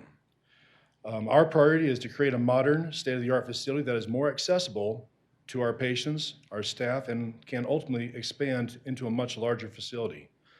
Not only will this be the newest technology healthcare has to offer, but this move will allow us to provide an array of medical services and specialties that are not provided on our current campus today. We have been under contract for purchase of this 40 acres at Red Tail Ridge since 2021. And honestly, we would have hoped to be well under construction by now. Given our access issues and our aging infrastructure, we need to get going. Our need to expand is greater today than ever. The simple move from our current location to Red Tail will direct access from Northwest Parkway and 36 will provide better life safety access to over 400,000 community members within a 17-minute drive time. It's hard to believe that it's been 2 years and 1 month since the Marshall Fire. We knew we needed better access for our patients, however, we didn't appreciate how much we needed better egress until the fire. The urgency to immediately address the threats posed by Campus Drive and the single point of access and exit for the hospital is real. RTD is not readily available at our current site. Access and egress is everything to Avista and the community for safety, patient access, and employee in the community. I do want to set the record straight on communication has been within the community. It is our goal to preserve Louisville shared process of the care that we deliver. There have been statements made by Centura leadership in the past. They do not apply to Avista today. Our goal is to stay in the Louisville community. However, we do need the opportunity to expand and have better access than we have today. Our ask to you is to keep Avista as Louisville's community health partner and largest employer. Help us serve even more patients in a new state-of-the-art facility, and help us improve the accessibility to the hospital with mass transit. In closing, we are looking to expand Avista before the shift to Advent Health. However, because of our break with Centura, it is imperative we make this move even more now. Currently, we are well represented in the South Market with 4 hospitals. But now we must develop a strong network of care in the North Market, which starts with the expansion of Avista. We have watched Red Tail development evolve and worked diligently with the council to address their concerns, and we believe this development provides the best opportunity for Avista's growth in Louisville. But we can't wait any longer. We encourage you to move expeditiously through this plat process so that we may begin the next phase of planning with you. As your community hospital, we are here to support and care for all of you as part of Louisville's future. And I do want to also reference that earlier this evening, when there was a lady out in the lobby that needed help, we did have our medical director of our ER and our nursing director of our ER happen to be in the lobby, and we're immediately at her side. And we're proud of our staff and the care that they provide. Thank you for being here and for your continued support. We look forward to sharing more about our vision in the upcoming months and working collaboratively with the council and the community. I would like to introduce Alexander Stewart, the principal of landscape architecture at Perkins and Will. Thank you.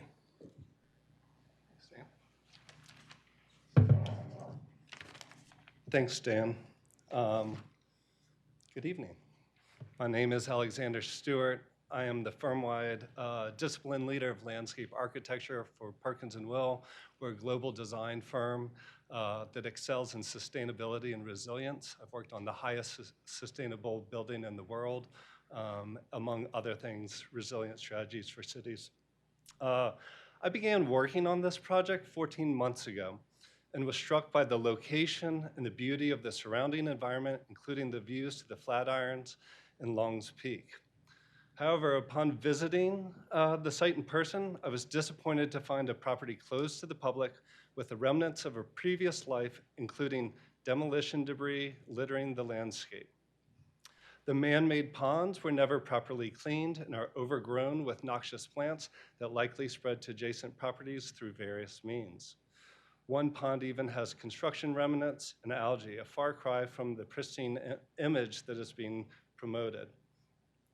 And there are miles of crumbling roads and paths crisscrossing the site through other debris.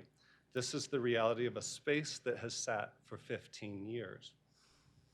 The previous site disturbance ranges from farmland to storage tech demo, abandoned coal mines, old railroads, roads, sidewalks, homesteads, abandoned utility lines, active utility lines, and more. Our research shows that with the exception of perhaps 10 to 15 trees, this site has been disturbed. We are listening to the community's concerns that we may be grading the site. We absolutely are. The site is in desperate need to be cleaned and given new life.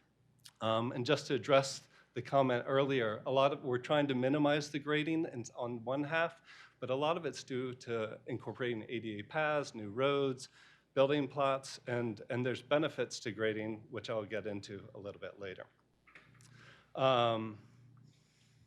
Taking that into consideration, our team understands that we need to make significant improvements to the site. We set forth 4 aspirations for the project: provide connective tissue to the communities, paths, roads, and open space, design and implement a sustainable and resilient campus, managing water, energy, among other strategies, honor the Front Range landscape and key planting palettes and wildlife habitats, embrace and respect the ethos of Louisville and how it transformed from a coal mining town to one of the most desirable towns to live in. Our design looks through the lenses of 4 core elements, the first being open space. For each lens, we looked at both a larger regional scale for how this project fits into the broader community and a site scale for detailed performance. Using GIS data, you can see how much land is currently closed off to the public in the giant tapestry of the extended community. As noted before, our project is proposing 139 acres of public land dedication for Louisville. Adding land dedicated to Boulder County and Broomfield, that number grows to 194 acres. And each PUD will have additional open space, which at this time we're estimating to be at least an additional 75 acres. This would equate to a total of 270 acres of open space for the community.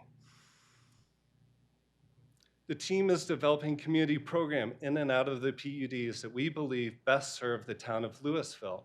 This includes community parks, nature preserves, a small amphitheater, and a dog park, among other destinations. For example, this is a proposed 7-acre park in PUD 1. This is not the park that was being shown in the northwest corner before. This is an entirely different park that includes pavilion, a place for food trucks and crop sharing, a park course for exercise, and space for celebrations and community gatherings. This is a 2-acre plus dog park in PUD 5. Again, this is within the development PUDs, additional open space that is under design. Spaces for big dogs, little dogs, people, and big fire hydrants. We looked at regional water systems. How does this site impact other sites from quality and quantity of water? Where's water coming from and where's water going? The existing man-made ponds on site give me concern. What are the drainage corridors picking up and conveying from the site when it rains? We have been creating site scale strategy to think and rethink water conveyance. Working with the existing drainage corridors, we are creating a new healthy ecosystem while acknowledging the mega drought that has affected so many people here in this community. We realize that the value of every drop of water and how Each drop is critical for the future of Colorado. Here you can see a pond on a spring day that we are referring to as the Nature Preserve. This will be yet another destination for the public. We see it attracting some of the most diverse wildlife on site, especially after snowmelt or fresh rain. We examined the community mobility networks and thought about the connectivity of how people get to and from the site. And instead of the gap in connectivity that exists today, we will stitch the site with key corridors for movement, alleviating some current challenges. For example, we are proposing 20+ miles of trails, bike routes, and sidewalks. We see these additional community trails and walks as opportunities to provide healthier routes to work and school for community well-being. Further, this project is close to regional and local RTD stations, supporting transit that allows economically disenfranchised communities access to health, jobs, and open space. Here's a simple path cutting through the site. We're using boulders and simple posts as property boundaries rather than fences between the public and private spaces to invite people and wildlife into the property. And this image showcases one of our overlooks in the amphitheater as part of a larger open space trail network. You can see the vast amount of trails in this image that will be part of this project. And lastly, site planting and habitat. The existing planting palette has a limited diversity and is about 25% noxious weeds. The existing trees are also in poor health. Many are Russian olives, and the landscape in general does not support a thriving ecological system. We are partnering with High Plains Environmental Center, a Loveland nonprofit that has been teaching others how to create healthy native habitat within the built environment for over 20 years. Together, we are proposing a robust overhaul of the planting for the site. We're going to eliminate the noxious weeds and proposing 125 new species, including 100 native species and 25 native adaptive species to create new habitat at a large scale. This includes 3,000 new trees. And we have begun work with the Butterfly Pavilion to make this project a certified pollinator district. This action coincides with Louisville being a certified bee city. Sterling Bay has already put 12 hives on site, and we've brought some honey from the site that we'd love to share, if that's legal. If it's not, then it's all mine. Sterling Bay is investing in the Butterfly Pavilion to do ongoing monitoring after the project is complete. That will build upon the previous studies that ERO has done, including wildlife use studies, burrowing owl studies, raptor studies, prairie dog management studies, migratory bird nest assessments, tree surveys, pollinator protections, and so on. Whoops, backwards. In this rendering, you can see the post version of the property markers with bird boxes incorporated along with a diverse new planting palette. This concept came together working with Louisville staff. I hope you see this as not the old plan, despite claims to the contrary. Sterling Bay has approached this project with a vested interest in how to make this project community focused, and we hope you see the new vision. And now Cassie will speak to mobility.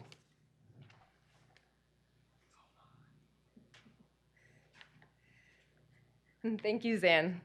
Good evening. I'm Cassie Slade, and I'm a local transportation engineer with Fox Tuttle Transportation Group. We have been working with Red Tail Ridge for the past 5 years, and during that time, we have closely and regularly studied the traffic impacts associated with the project and the regional growth. More importantly, sorry, there's a fly on my piece of paper. And more importantly, our work has focused on identifying enhanced safety features and reducing single occupancy vehicle traffic. I'm a licensed expert. I'm pleased to share our analysis with you tonight, as well as important information on how Red Tail Ridge, you are so good, thank you, will promote multimodal travel and reduce vehicle trips. Campus Drive is the #1 priority of the Red Tail Ridge project, and it will fully be funded by the development. The extension of this east-west roadway is also the 3rd highest priority of Louisville per the city's TMP. Campus Drive needs to be extended to 96th Street to provide congestion relief for the families of the Monarch schools and to provide additional connectivity for the entire community. This important road will be completed in 3 years. And to answer some of the previous questions, Rockcrest will be built from 88th to Northwest Parkway also in 3 years. And then additionally, Campus Drive at 88th, those improvements will also be built in 3 years. And the delays will be reduced and the level of service will be improved. Here's an example of how Campus Drive can look as a result of Red Tail Ridge. You can see the bike lanes, the walking paths, the extended roadway, and if you look in the bottom, you can also see the outline of a future roundabout, which is an excellent traffic calming device. In partnership with the city, the roadways and the multimodal features will be open to the public for safe and efficient travel. The additional capacity and connectivity is anticipated to reduce congestion points that are experienced today. A new transportation network has the greatest benefit to emergency services, as discussed earlier. Since the new roadways will reduce the distance, it will then also reduce the time in responding to an incident.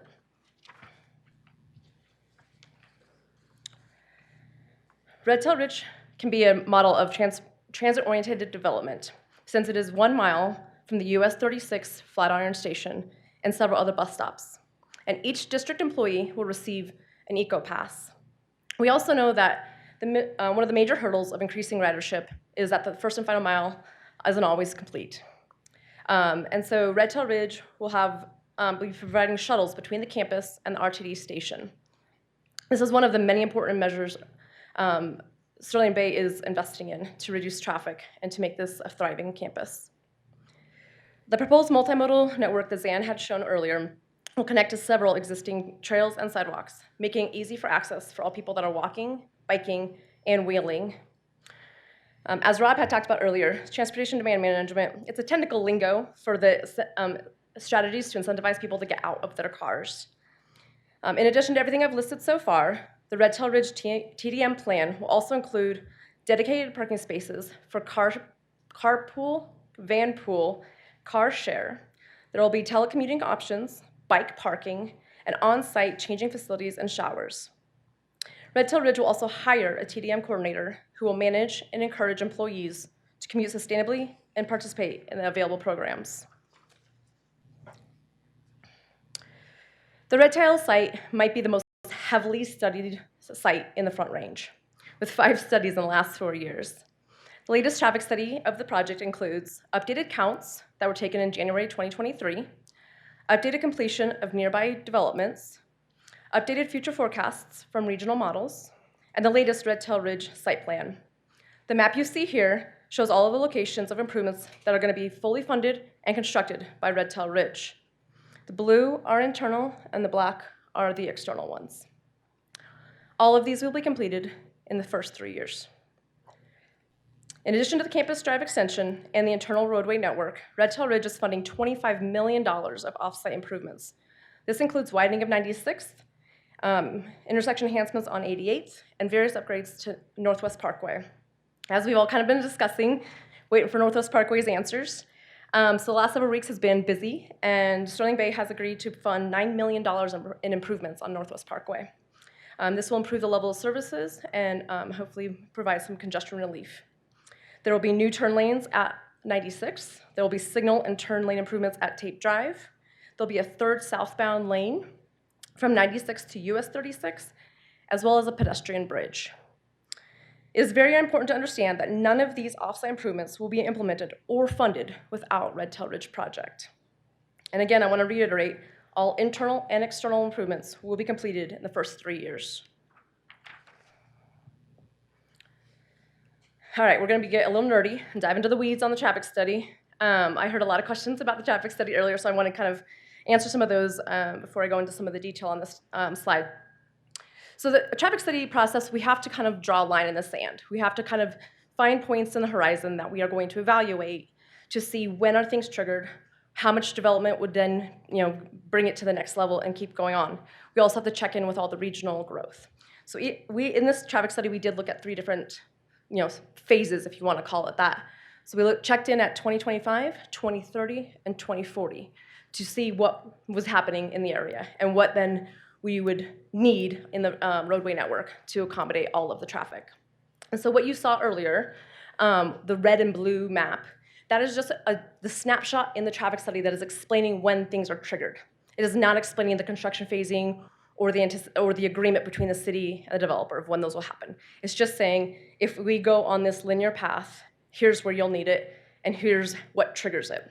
So sometimes you did see that background triggers it, and sometimes it was red tail that triggered it. And so those aren't saying who's committed to what or negotiations. That's just saying, per the analysis, here's what happens. So hopefully that helps explain a little bit on that. So back to this table. This here is showing you how the traffic is going to gradually increase over time and over the next 16 years. It will not happen overnight. And all of the plan improvements will disperse that 21,000 trips into multiple directions, and most of it will be leading to major arterials and regional facilities. Note that in the 1/4 of the Red Tail Ridge trips in 2030 are related to the hospital. Due to its new location, the nearby residents and the Monarch families will benefit from the hospital traffic being rerouted to the major corridors. I also want to clarify the difference between trips and cars. They're two very different things related to each other. 21,000 trips is not 21,000 cars. Each trip represents a one-way car trip. For example, the national data estimates that the average household generates 10 trips per day. That does not mean each of us owns 10 vehicles per household, hopefully. Maybe 10 bikes, though. I'll be happy about that. So if you think about it in that case, that then our trips aren't just half, it's gonna be less than half of that total trips will be the amount of cars, because I know that's been something that's been circulating around the public. All right, last but not least, the project's proposed improvements will be beneficial to the greater community with reduced traffic near the residential areas and upgraded infrastructure to serve the future traffic. The analysis indicated that there will be excess capacity even with the full build-out of Red Tail Ridge. The findings and recommendations of this study are consistent with other traffic and corridor studies from the past 10 years. It is important to note that the transportation infrastructure will be constructed prior to any of the buildings being completed and generating traffic. As mentioned before, these will be in the first 3 years. In conclusion, Red Tail Ridge is committed to enhancing the transportation network and community and accommodating all modes of travel. I will now hand it over to Quinn Schutte to detail the project's sustainability and wellness commitments. Thanks, Cassie. Good evening. My name's Quinn Schutte. I'm a sustainability consultant with Branch Pattern. We're a building consultancy dedicated to improving built environments through the study of environmental stewardship, human experience, and decarbonization. We've worked on over 400 LEED certified projects and are excited to be the sustainability consultant for Red Tail Ridge. Through our work with Sterling Bay, we've identified 30 commitments shaped by industry best practices and look forward and appreciate Louisville's ambitious sustainability goals. Throughout the next few slides, I'll share some of the commitments Red Tail Ridge has made.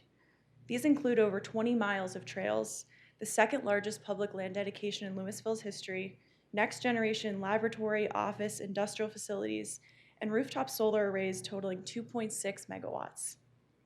These commitments are impressive, and I'll go into more detail about them, but what I'd like to emphasize with you today is the framework in which they're enforced and validated by. Red Tail Ridge aims to be an industry and statewide model for sustainability and wellness. Every single commitment is tied to an external third party, specifically LEED and Fitwel. These third parties are established based on academic studies and for years have not only set the standard, but continue to lead the movement in sustainable, high-performance building and site design. At the site level, Fitwel C&I certification will be achieved.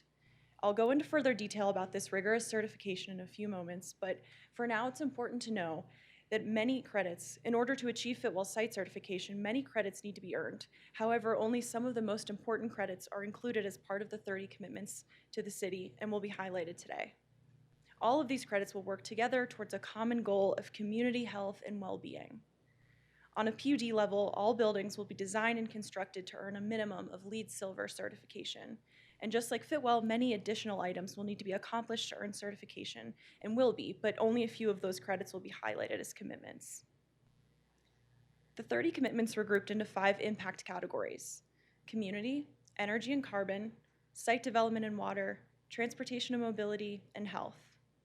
Now, within the community category, the public art commitment validated by the Fitwel certification requires that permanent public artworks be included within the development. And this will support social inclusiveness, foster a sense of community, and contribute to enhanced well-being. Within the energy and carbon category, the renewable energy production commitment, which is validated by the LEED certification, promises rooftop solar arrays totaling 2.6 megawatts. Now, these arrays would be one of the largest installations in the whole region. They're more than CU Boulder and roughly 70% the size of the solar at the National Renewable Energy Laboratory.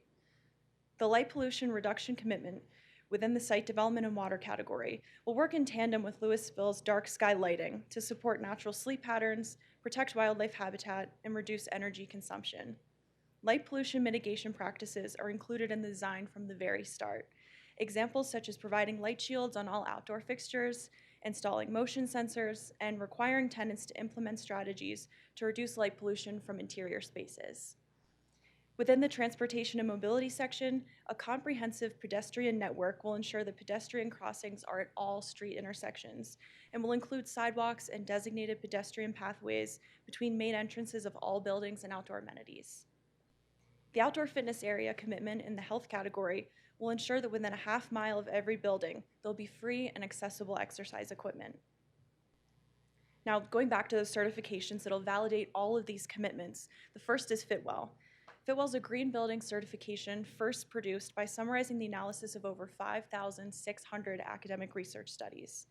The work was first completed by the U.S. Centers for Disease Control and Prevention and the U.S. General Services Administration and can be thought of as the Energy Star equivalent of wellness certifications. Currently, Fitwel is operated by a nonprofit, the Center for Active Design. Their mission is to transform design and development to support health and to ensure equitable access to vibrant public and private spaces that support optimal quality of life. The Fitwel program has been used all over the world, but specifically the Fitwel CNI site certification is less common, which is an enormous accomplishment and a testament to the large effort Red Tail Ridge is making. Red Tail Ridge has the opportunity to be the second certified site in the entire state. The only other certified site is in the Colorado Center in Denver, which was first certified in 2020. Now, on a building level, LEED will validate the remainder of those commitments. LEED stands for Leadership in Energy and Environmental Design. It's a green building certification program that's been used worldwide to produce high-performance, sustainable projects. Red Tail Ridge is committed to achieving LEED Silver or better on every single building within the development. And to give some additional context on the 2.6 megawatts earlier, that would produce enough energy to power around 320 Louisville homes. And using LEED's water reduction framework and validation, buildings would utilize 50% less water than comparable developments. So now that I've highlighted some of Red Tail Ridge's 30 commitments, I want to emphasize with you again that a rigorous Fitwel site certification, multiple minimum LEED Silver building certifications will work together to establish an accountability framework for the development. Red Tail Ridge will not only comply with code minimums, but will be an example in high-performance building and site design. Red Tail Ridge aims to be an industry and statewide model for sustainability and wellness. And with that, I'll pass to Luke for closing remarks. Oh, okay. We covered a lot of ground tonight. We'll wrap up with the following quick summary. First, Louisville's own Red Tail Ridge can become the region's premier life science campus. Red Tail Ridge ensures Louisville keeps Avista Hospital in Louisville. And for all those non-golfers out there, Red Tail Ridge can be the largest non-golf public land dedication in Louisville's history. And lastly, Red Tail Ridge extends the much-needed campus drive at no cost to the taxpayer. So a quick reminder that our Red Tail preliminary plat meets and exceeds all applicable Louisville criteria from Title 16 from the code. Second, the plat is in alignment with the city's comprehensive plan. There's no request to exceed any of the GDP's parameters. And third, we fulfill all the public benefit expectations under Chapter 16 of the code. In short, your approval tonight literally unlocks the gate on amazing benefits for the city of Louisville, none of which require a change to the existing GDP. And with that, I want to thank you for your time tonight, that of your staff and advisory board members leading up to this meeting. We look forward to answering any further questions you might have. Thank you. Appreciate the presentation, pretty comprehensive. Do we have any questions? It is now 11:30.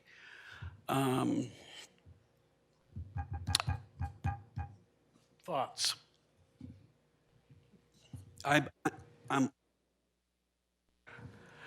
It is late to be starting to ask questions. What I feel bad about, although I guess if we bump this part over to the 20th, most of the same people are going to be here. Both, then we're not probably putting people to an extra work by doing that. So maybe we ought to, at least what I would propose is we continue the hearing until the 20th. And I'll make that motion that we continue our hearing and the public hearing until then, which is the 20th at 6 p.m. Did I get it right? How about that? I would second that. Okay. Any discussion? All right, all in favor? Aye. Aye. Any opposed? Thank you very much for your participation tonight. We're not done with the public hearing.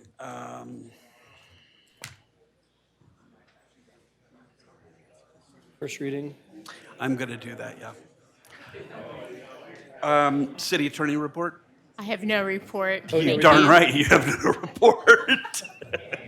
All right, council comments, committee reports, and identification of future agenda items. Please, no, please do. Excuse me, do you mind taking your conversations out into the hallway? We're just wrapping up. Thank you so much. I just wanted to give a quick update on what's happening with the Rocky Mountain Municipal Airport and the roundtable.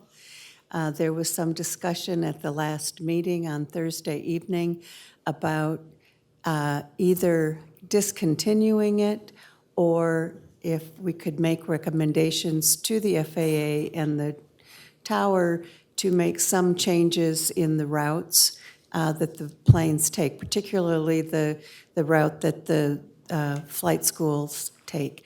And so at the next meeting on the first Thursday of February, March, sorry. There's going to be, we hope, the final report from the consultants, and that result will be essentially determine where we go from here. So if you're interested, you can log in, Zoom in, and listen to what happens. So thank you. Other reports. Councilmember Bierman, welcome. Thank you. And Are they always this long? pardon me? Are they always this long? No, they aren't, and they will not be. I'm teasing. Seriously. So with that, I guess we probably ought to probably mention what's tentatively scheduled for the regular meeting on the 20th. Wastewater treatment plant solids handling construction contract, wastewater treatment chemical purchase, OTAC contract addendum, contract for upgrades to council chambers broadcast system. Amen. Resident service contract, life in Louisville photo contest awards, Ironton easement vacation first reading, and of course, the conclusion to this hearing. Thank you, everybody. We're adjourned.